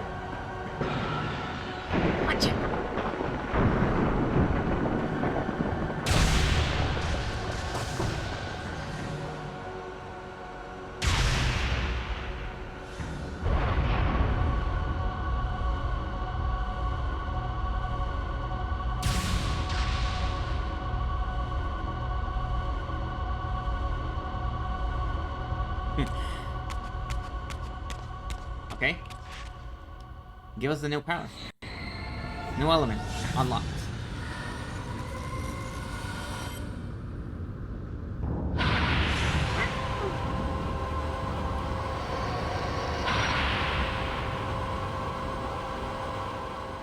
I plunged the reaver into the forge and imbued the blade with the elemental power of light. Thus armed, I now had the means to re-enter the stronghold and finally use Mobius's time-streaming device to accomplish my own ends.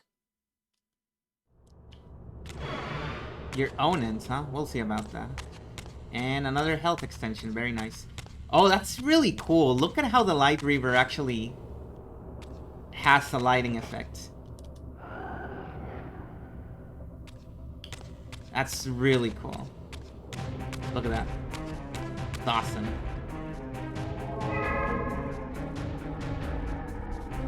You couldn't appreciate that with the other one because it was darkness, so...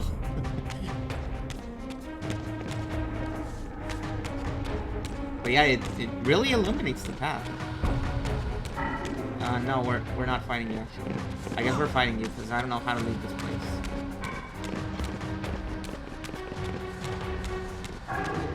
I think I need to kill you before I can actually... Yep.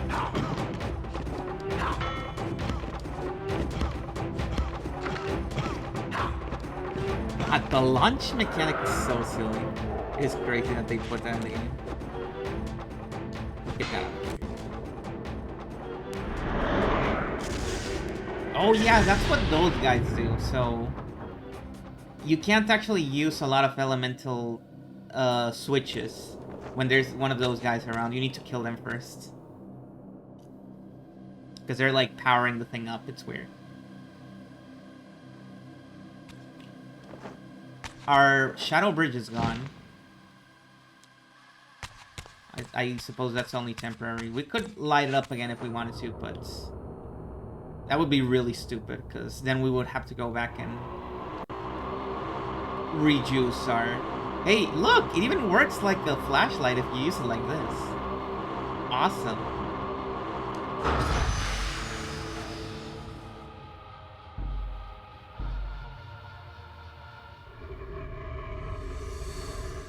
It's kind of not that the main function of the Dark Reaver is to be used as an object to unlock the Light Reaver.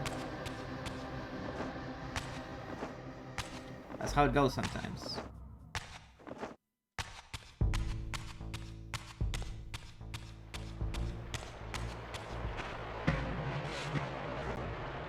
This one's just a regular Reaver.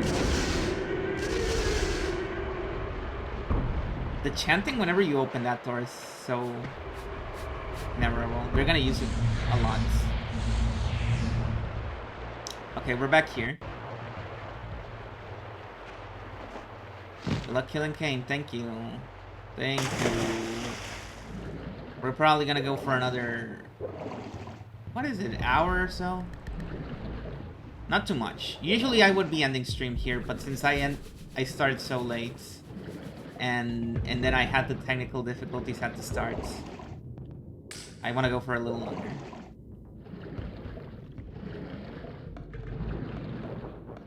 But yeah, have a good night. Sit. Oh look, the Light Reaver even works underwater.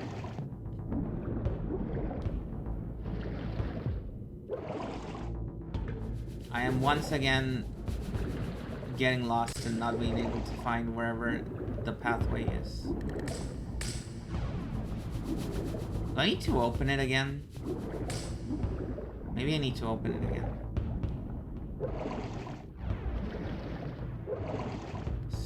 It looks close to me.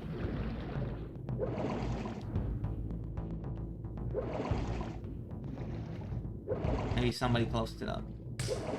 Bastard.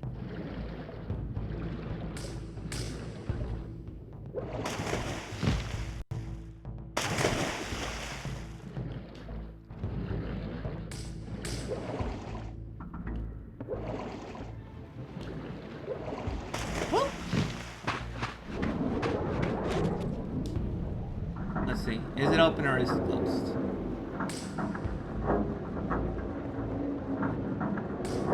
Oh, it was closed. Somebody closed it. Some motherfucker closed it.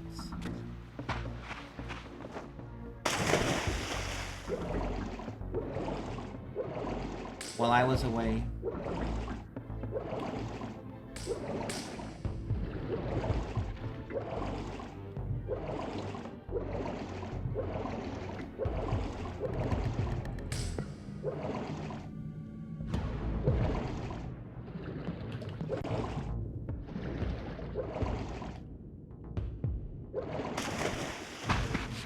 Okay.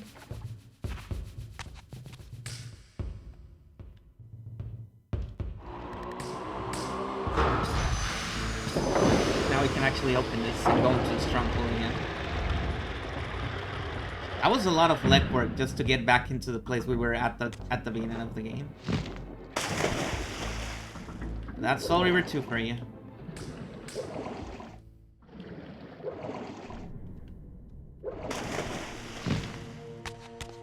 Okay.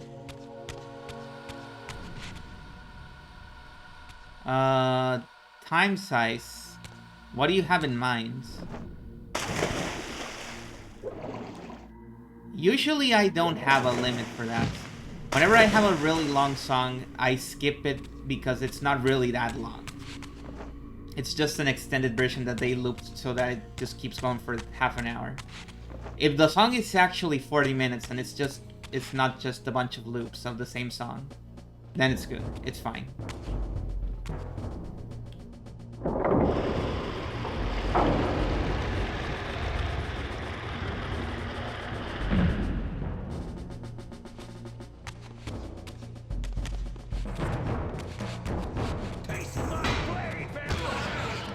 No, I don't think I will face your blade.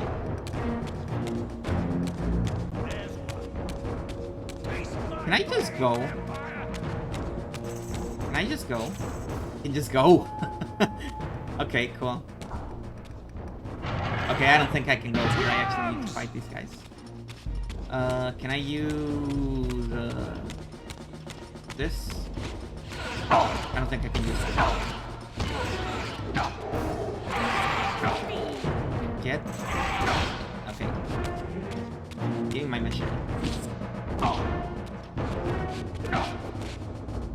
This lady's kicking my ass.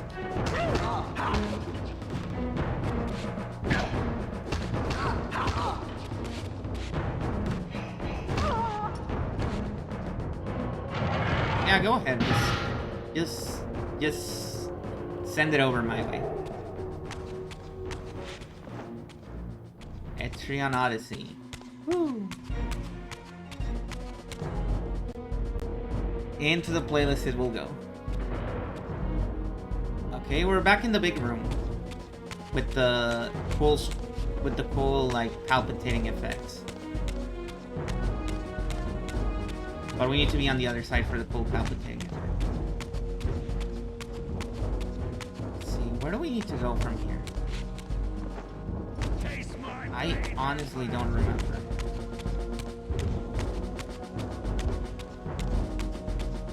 I think we need to go through that gate over there. Not entirely sure if the gates... Oh! So it's like a medley of sorts. I suppose we go through here?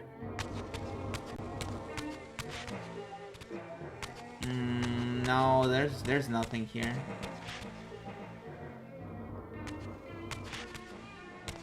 There is 100% nothing here. And now we hit the dilemma that we are in the spectral realm, so we need to find a way to go back. Sir, I'm gonna need you to... Hey, you're different! You're not the same type of enemy. You're walking on all fours. They got variations, these guys. I didn't know that. I think I need to kill these guys, unless I can go through this door. I can. Okay.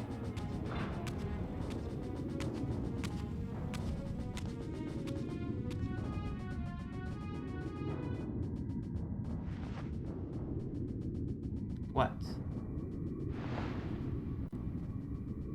Show yourself, Cain. Here, Raziel. Everything is decided here. You cannot comprehend the magnitude, the rapture and the tragedy of this moment.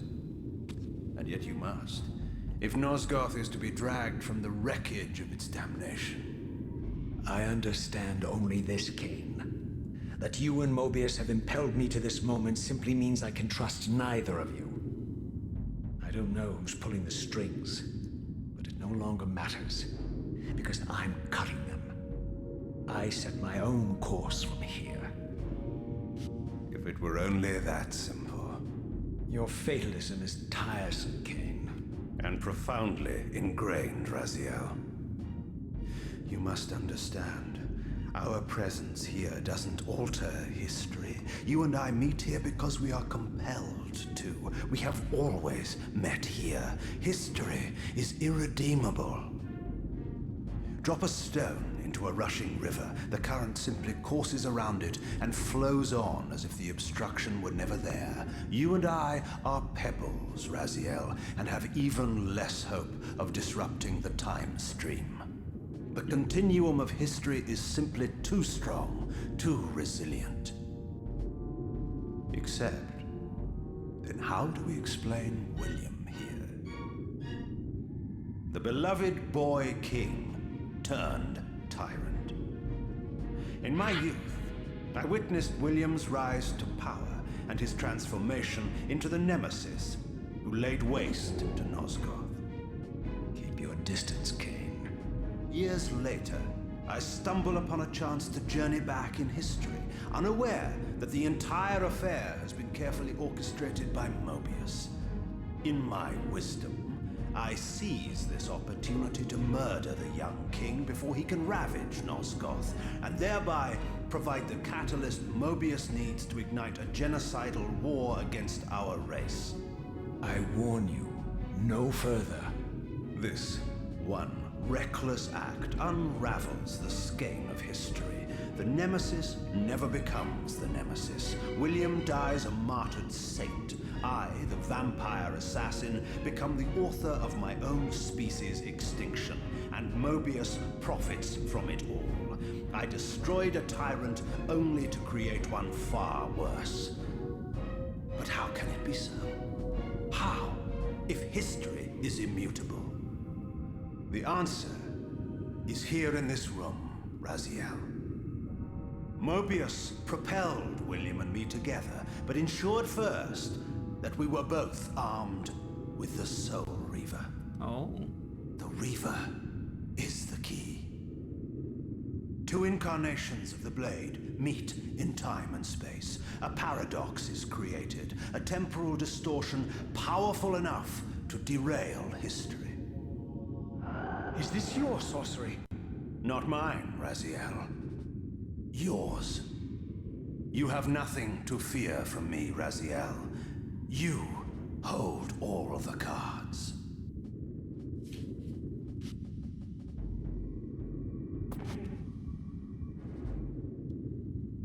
Then perhaps I should test your sincerity.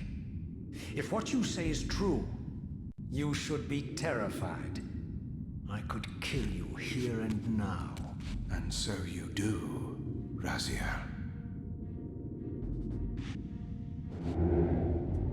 What's happening? We're hurtling towards our destinies, Raziel. What you feel is the pull of history rushing to meet us. This is where history and destiny collide. If you truly believe in free will, Raziel, now is the time to prove it. Kill me now, and we both become pawns of history, dragged down the path of an artificial destiny. I was ordained to assume the role of balanced guardian in Nosgoth, while you were destined to be its savior. But the map of my fate was redrawn by Mobius, and so in turn was yours. This is madness! Fight it, Raziel. This moment does not have to be an ending. It can become a prelude. I can't. You can, Raziel. Look inside and see that it is so. You have the power to reshape our inevitable futures.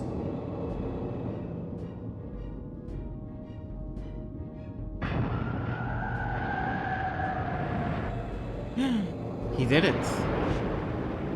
He changed the future. Poor William.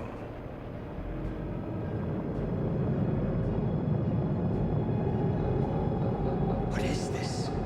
History, a pause, a paradox, Raziel. Even now, the time stream strains to divert itself, finding its old course blocked by your refusal to destroy me. The future is reshuffling itself to accommodate your monumental decision. This is where we restore ourselves, Raziel, and reclaim our intended destinies. It may yet be possible for me to assume my role as Balance Guardian and return the pillars to their rightful inheritors. To the vampires. And this is the destiny you have urged me to discover. I don't know what game you and Mobius are playing, Kane, but I refuse to be your pawn. Unlike you, I still revere whatever shred of humanity I've managed to preserve. You will not use me as the instrument of your messianic delusions. Very well, Raziel. I'll not ask you to trust me. Your truths are for you to discover alone. Humble words for one who presumes to teach me a lesson at every turn. And continue your journey and learn your own lessons, Raziel. Remember, Mobius led you here, but you walk away unfettered. A champion of free will and conqueror of false histories. There is much more for you to unearth, if you have the heart for the truth and the will to see it. Yep. So, the thing about the camera being drunk, it's 100% on purpose. Look at this. The closer we get to the Reaver, the crazier the camera becomes. It is because we have a Soul Reaver, and there's another Soul Reaver here. So it is causing a paradox, and reality really doesn't like it when there's two Reavers in the same place.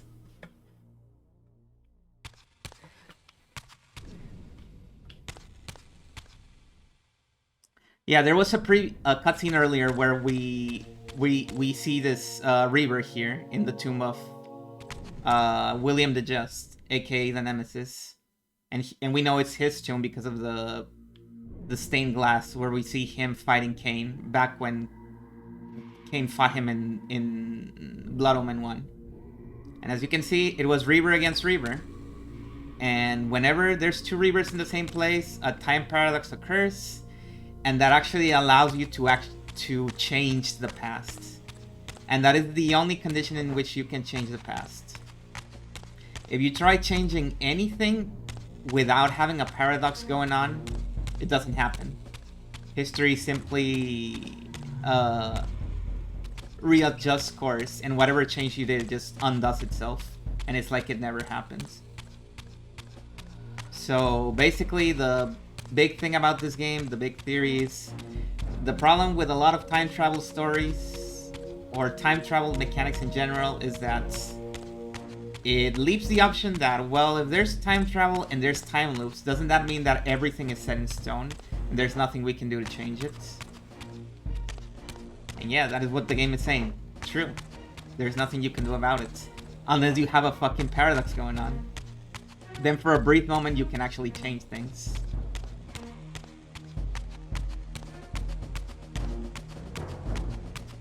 See, I told you this series was gonna have a lot of time fuckery. I wasn't kidding. It really gets in there. It really fucking shoots for the fences, and it does it really well.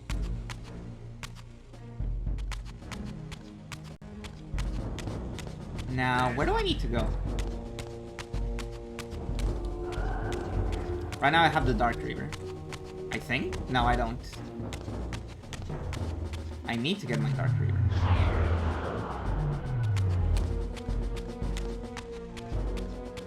Oh, but don't I need the Light Reaver for the time streaming device? I think I do. Wherever it is that I'm gonna use it. So I don't remember where that time streaming device was. Can I can't go through here. Because I think that other pathway just leads to the exits.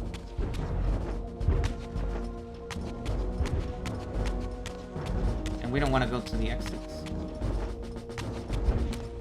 Is it really not this way? I feel like it should be this way. Oh! Ow.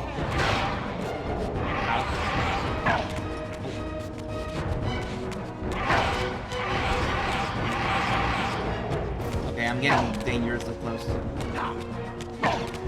hitting overdrive on my image.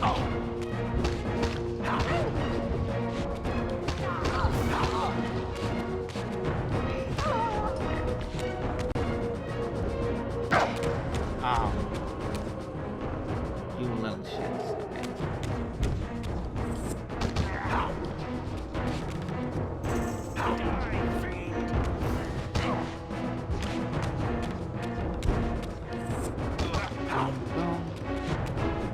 Boom, boom, boom.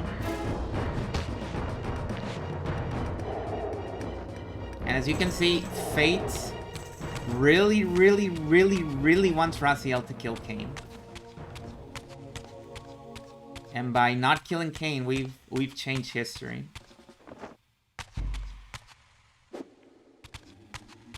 I guess we don't go that way. And that's where we came from. Over there. So... all that's left is that one door, I suppose. Maybe the time streaming device is there. And I've just forgotten where it is.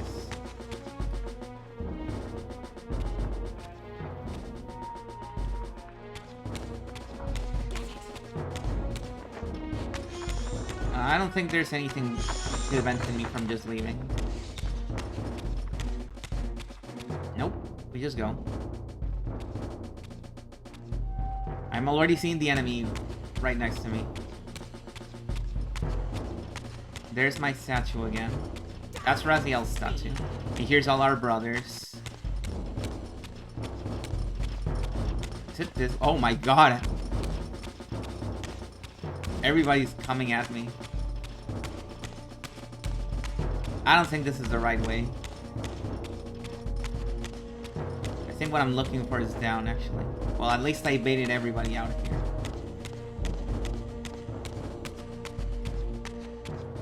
This way, maybe?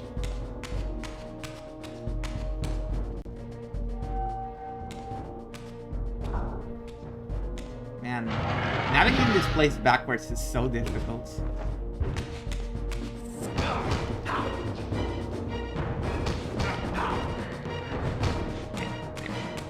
You're dead. Man, the freaking heavy attack sucks. It has such a bad reach. Because it is the only attack that doesn't make you step forward. No wonder I never used it. And forgot it existed. Okay. One of the few compulsory rooms where you need to actually fight. The time streaming device can't be that far away now.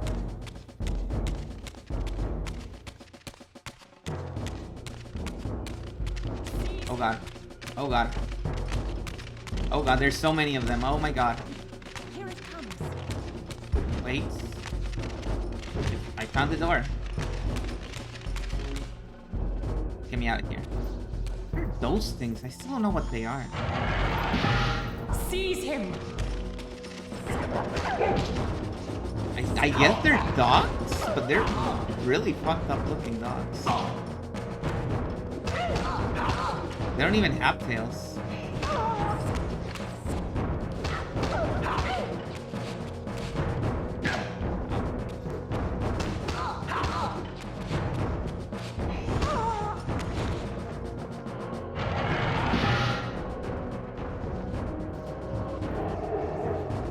To arms! No, no arms. None of that.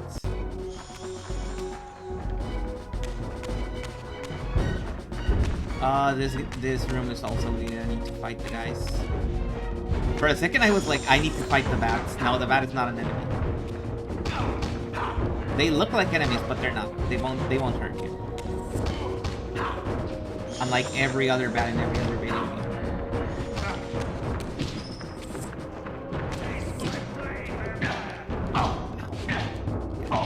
Oh my god, this guy's kicking my ass. Well, at least he wasn't doing any damage.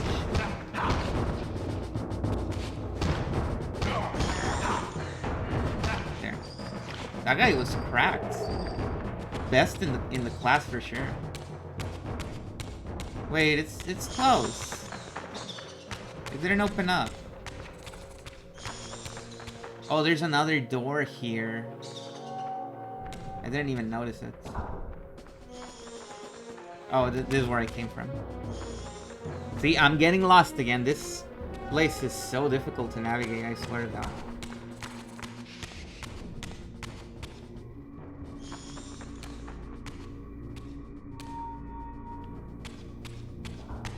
There's more corridors, and here's a freaking light reaver thing.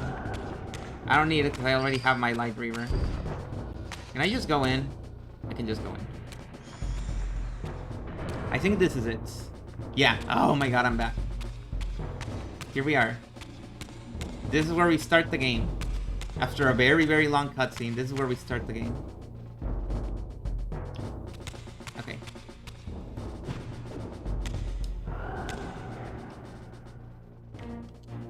Get this out of here. And now we can go in here. Ah, yes. I like that look on your face, Mobius. You really don't know what to do now, do you, old man? Here you are, caught without your damned staff. And I suspect things aren't progressing quite as you'd hoped. You're not used to the fly turning to confront you in your web, are you? Kain's devious influence has poisoned your mind, Raziel. Now you see betrayal everywhere, even in your closest allies. We were never allies, Mobius. Conspirators, perhaps. Briefly. Why did you not kill Kain when you had the chance? He was at your mercy. Precisely. I had a choice, and I chose mercy. And now I know your sordid little secret. The significance of that displacement I felt when the two reavers came together. Strangely enough, I was enlightened by the devious Kain, not by you. In fact, I've learned much more than you counted on. I understand now how you've tried to manipulate all of history for your own personal gain. But now all your little schemes are whirling in ruin around you, aren't they? All because I chose to exert my will for once, rather than obey the demands of sorcerers and spirits and demons, all singing the same tiresome refrain, "Kill Kain." I'm setting my own path from here, Mobius. I intend to discover the truth behind all of this. But you condemn us all with this impetuous act. Hardly impetuous. It took all the will I could muster. Has my refusal to kill Kain reshuffled your carefully stacked deck of cards? You really think that you're exercising your free will, Raziel? You're simply Kain's servant. I do not serve Kain. I merely did not kill him. Raziel, do not forget your purpose here.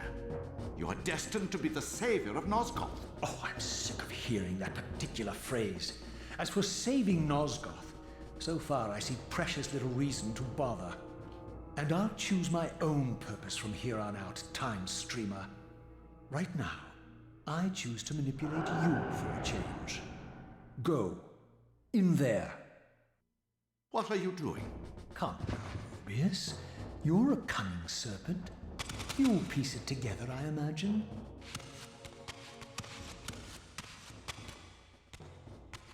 This era is of no further use to me. You will operate this device to provide me passage. I want to see the world in a simpler time, before the Sarafan began their crusade. And what about Kain? You're leaving your core behind. You kill him if it's so damned important. You need only touch the two poles of the switch, and the device will transport you. But I urge you to reconsider. You've lost your powers of persuasion, old man. Rot here and forget me.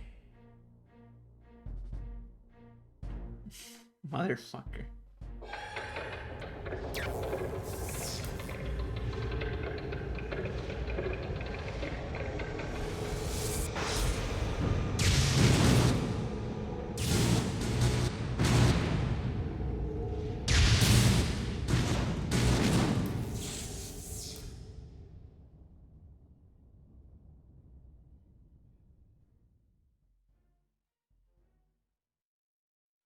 Okay, man, did you see what I mean?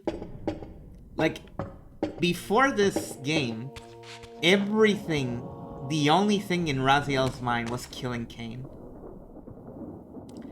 But he's such a fucking contrarian that everybody started to tell him to kill Kane, and he's like, well, you know what? I don't want to do it anymore.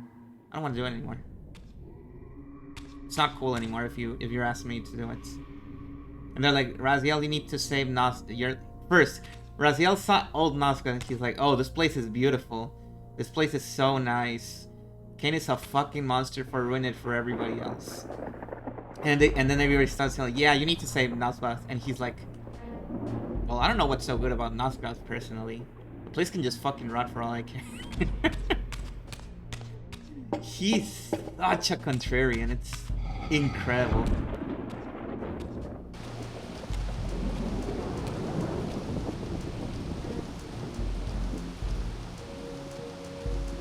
Even as I emerged from that infernal time-streaming chamber, I suspected treachery. The stronghold was vacant, derelict, abandoned.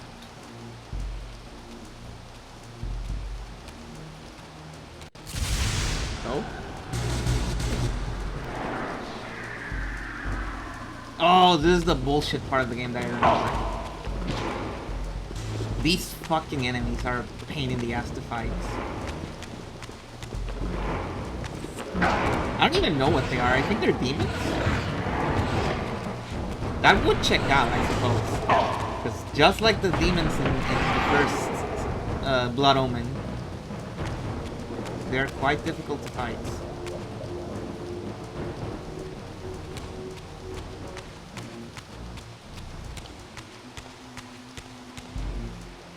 Oh, now the two time streaming chambers are open. I see. They almost killed me. I don't know if you noticed. Look at my HP.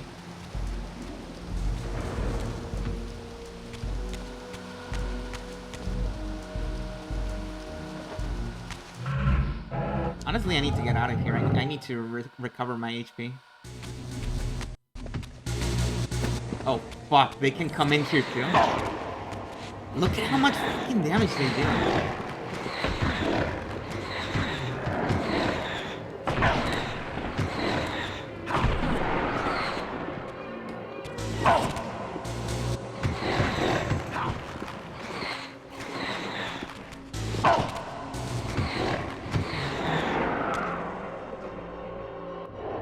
Well, at least you can get them in the spectral room and it still counts. The lightning demons are like the worst, I think. Okay, I think I lost my light reaver. I did. But I have full HP now.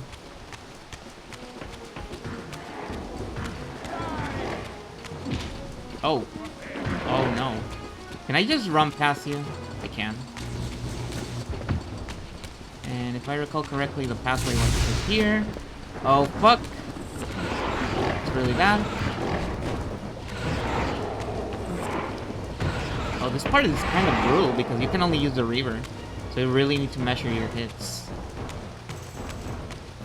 There's no other weapons here. I remember this part of the game being way later.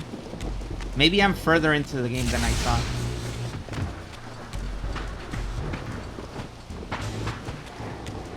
Oh, there's a portal. We can't go through there.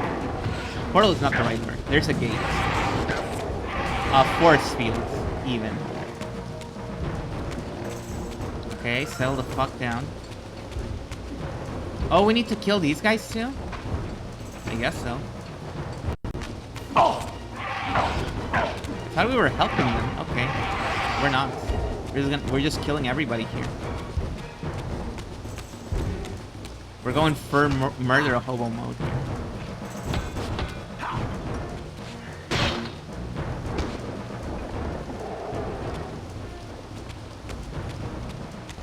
Now we can proceed.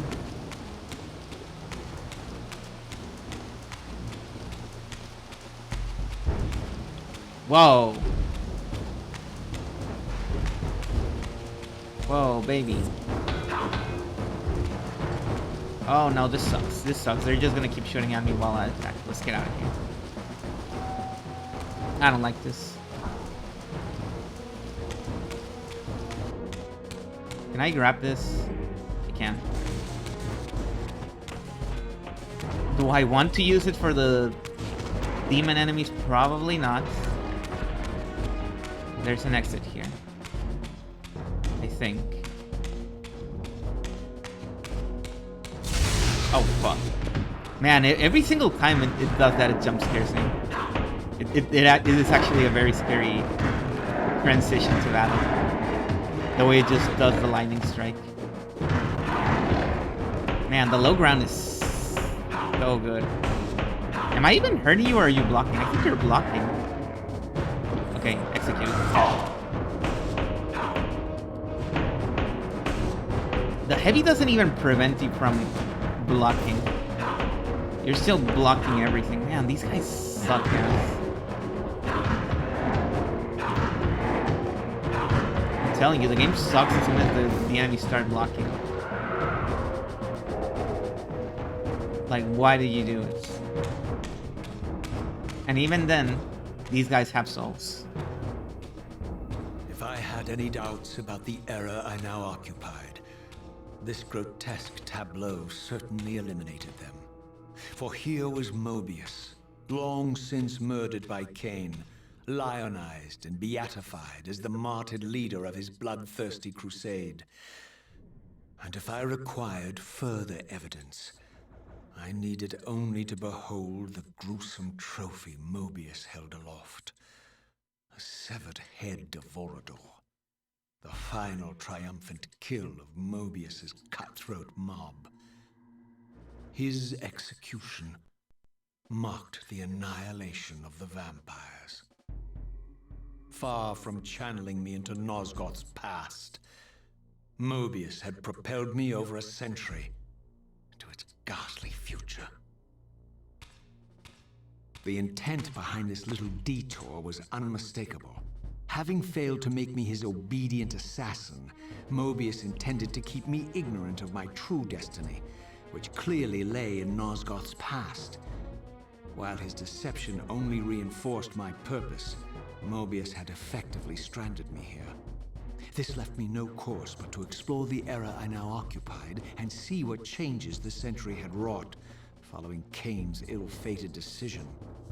Perhaps time had cleared a path for me into the mountains, where I might unearth more clues behind the mystery of Janos Audron. Perhaps. Anyways, more demons. So this is the future, but it's not the future of Soul Reaver 1. This is before Soul Reaver 1. It's after Blood Omen, but before Soul Reaver 1. We still haven't gotten to the point where vampires rule the worlds. Oh, these guys are here too. Man, you guys really suck, you know that? You really suck. I hate you so much. You're probably the main reason why I don't like replaying this game. These freaking demon guys. At least they don't come back when you get rid of all of them in the spectral realm. It's a bit of a blessing.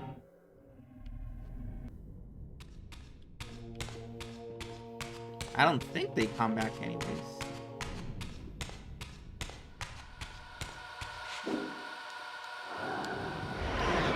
Probably want the Light Reaver, as usual. Is the reaver still here? No way to find out. It's closed. I don't see the weird effect, so it's probably not here anymore. Somebody probably took it. I can't really see behind those gates. Okay. Now we want to go this way. And straight forward. And we're probably gonna get jump scared again. Hold on, let me grab a weapon. Oh fuck. Well, I got jump scared, but not as I expected I would. Where'd you come from, buddy? Kinda came out of nowhere. You didn't even spawn correctly. You just appeared. Huh? What pathetic charade is this now, Mobius? No charade, Raziel. Only the entreaties of this martyr spirit. Your pleas mean nothing to me after all your deceit. You have propelled me into Nosgoth's future, Mobius, and left me stranded here. I am truly sorry, Raziel, but it was necessary. Consider it the last valuable act of a doomed man. You have strayed from your purpose, and now behold the result. Gaze upon the wasteland you and Cain authored together. I fail to see how I'm responsible. You spared Cain, and by doing so, you have released a multitude of horrors upon this world. I can accept that Cain has murdered me, Raziel. As the Time Guardian, I foresaw that incident long before it occurred, and I take some small comfort in the fact that Cain remains the sole survivor of his vile breed. But you have single-handedly made my sacrifice meaningless.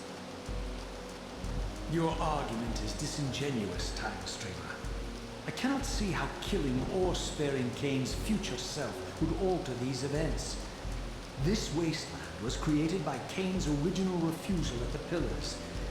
Amidst all these twists and turns, that event has never changed. I was gonna say. You are cunning, Mobius. I think you've gotten tangled in the As Cain clings to his precious seat of power, the pillars sink into a mire of decay, dragging all of Nosgoth down with them. I don't think this has anything to do with the Pillars, or Cain's failure to sacrifice himself. I think you're simply afraid, because you don't know what he's up to. He's a wild card, isn't he? And you don't want his influence in your game. Which is why you wanted me to eliminate him. Well, now that he survived, you have no idea what's coming, do you? Maybe, for the first time in your entire life, you're terrified that he may have truly found a third option out of the dilemma you orchestrated for him.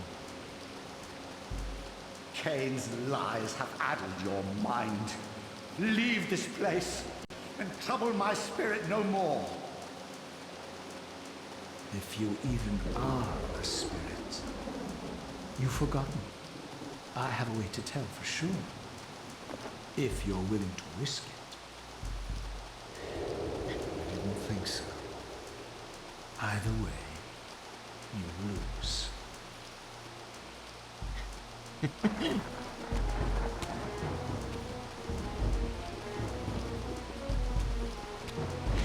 Very good. Yeah, I really like how you can keep... There are several instances where you can actually catch Mobius in a lie.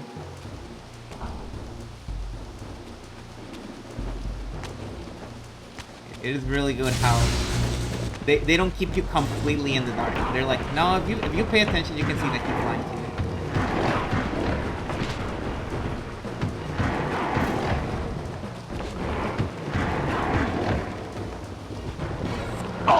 Okay.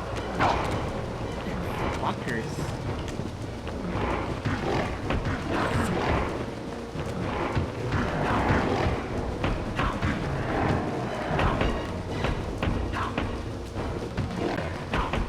And these guys don't telegraph their attacks, so they're hard to to get.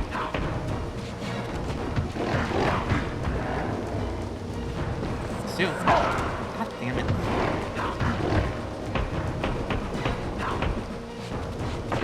Ah, he got me. I'm gonna have to reaver up this last one. That's fine, it's easier this way. You just have less HP, so it's riskier, but the battle is actually easier. Okay, now we keep going. God, just getting out of the stronghold is like a whole challenge in and of itself. Oh, we're out. Oh, we're mostly out. Now we need to actually return to the physical realm.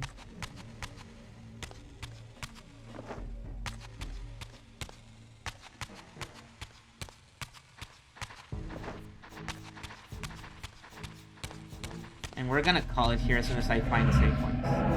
I think there's one close by. They put one as soon as you leave the stronghold. But yeah, I'd say this and another part that comes later are like the worst parts of the game. Where they force you to fight a bunch of really annoying enemies.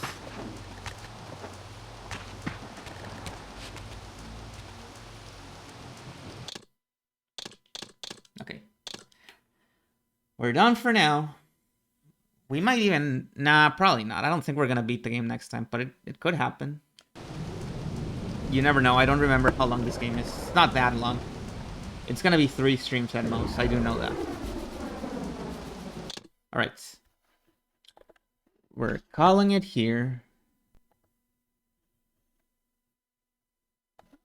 Let me see what we got going on.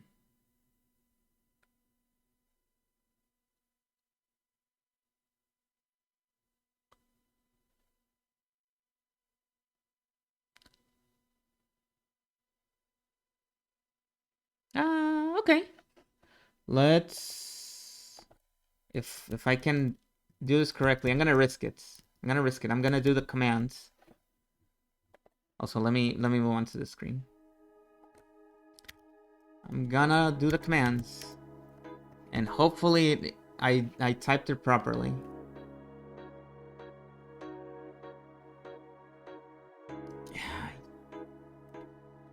Yeah, thank you for watching, Raziel.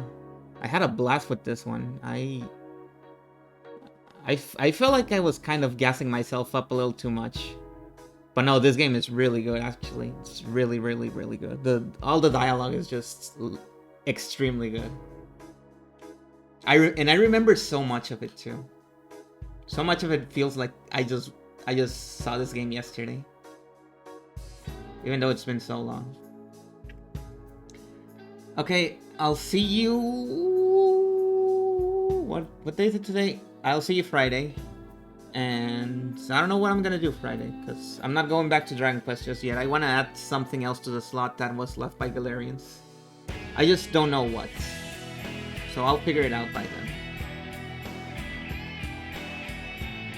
Okay, I'll see you next time.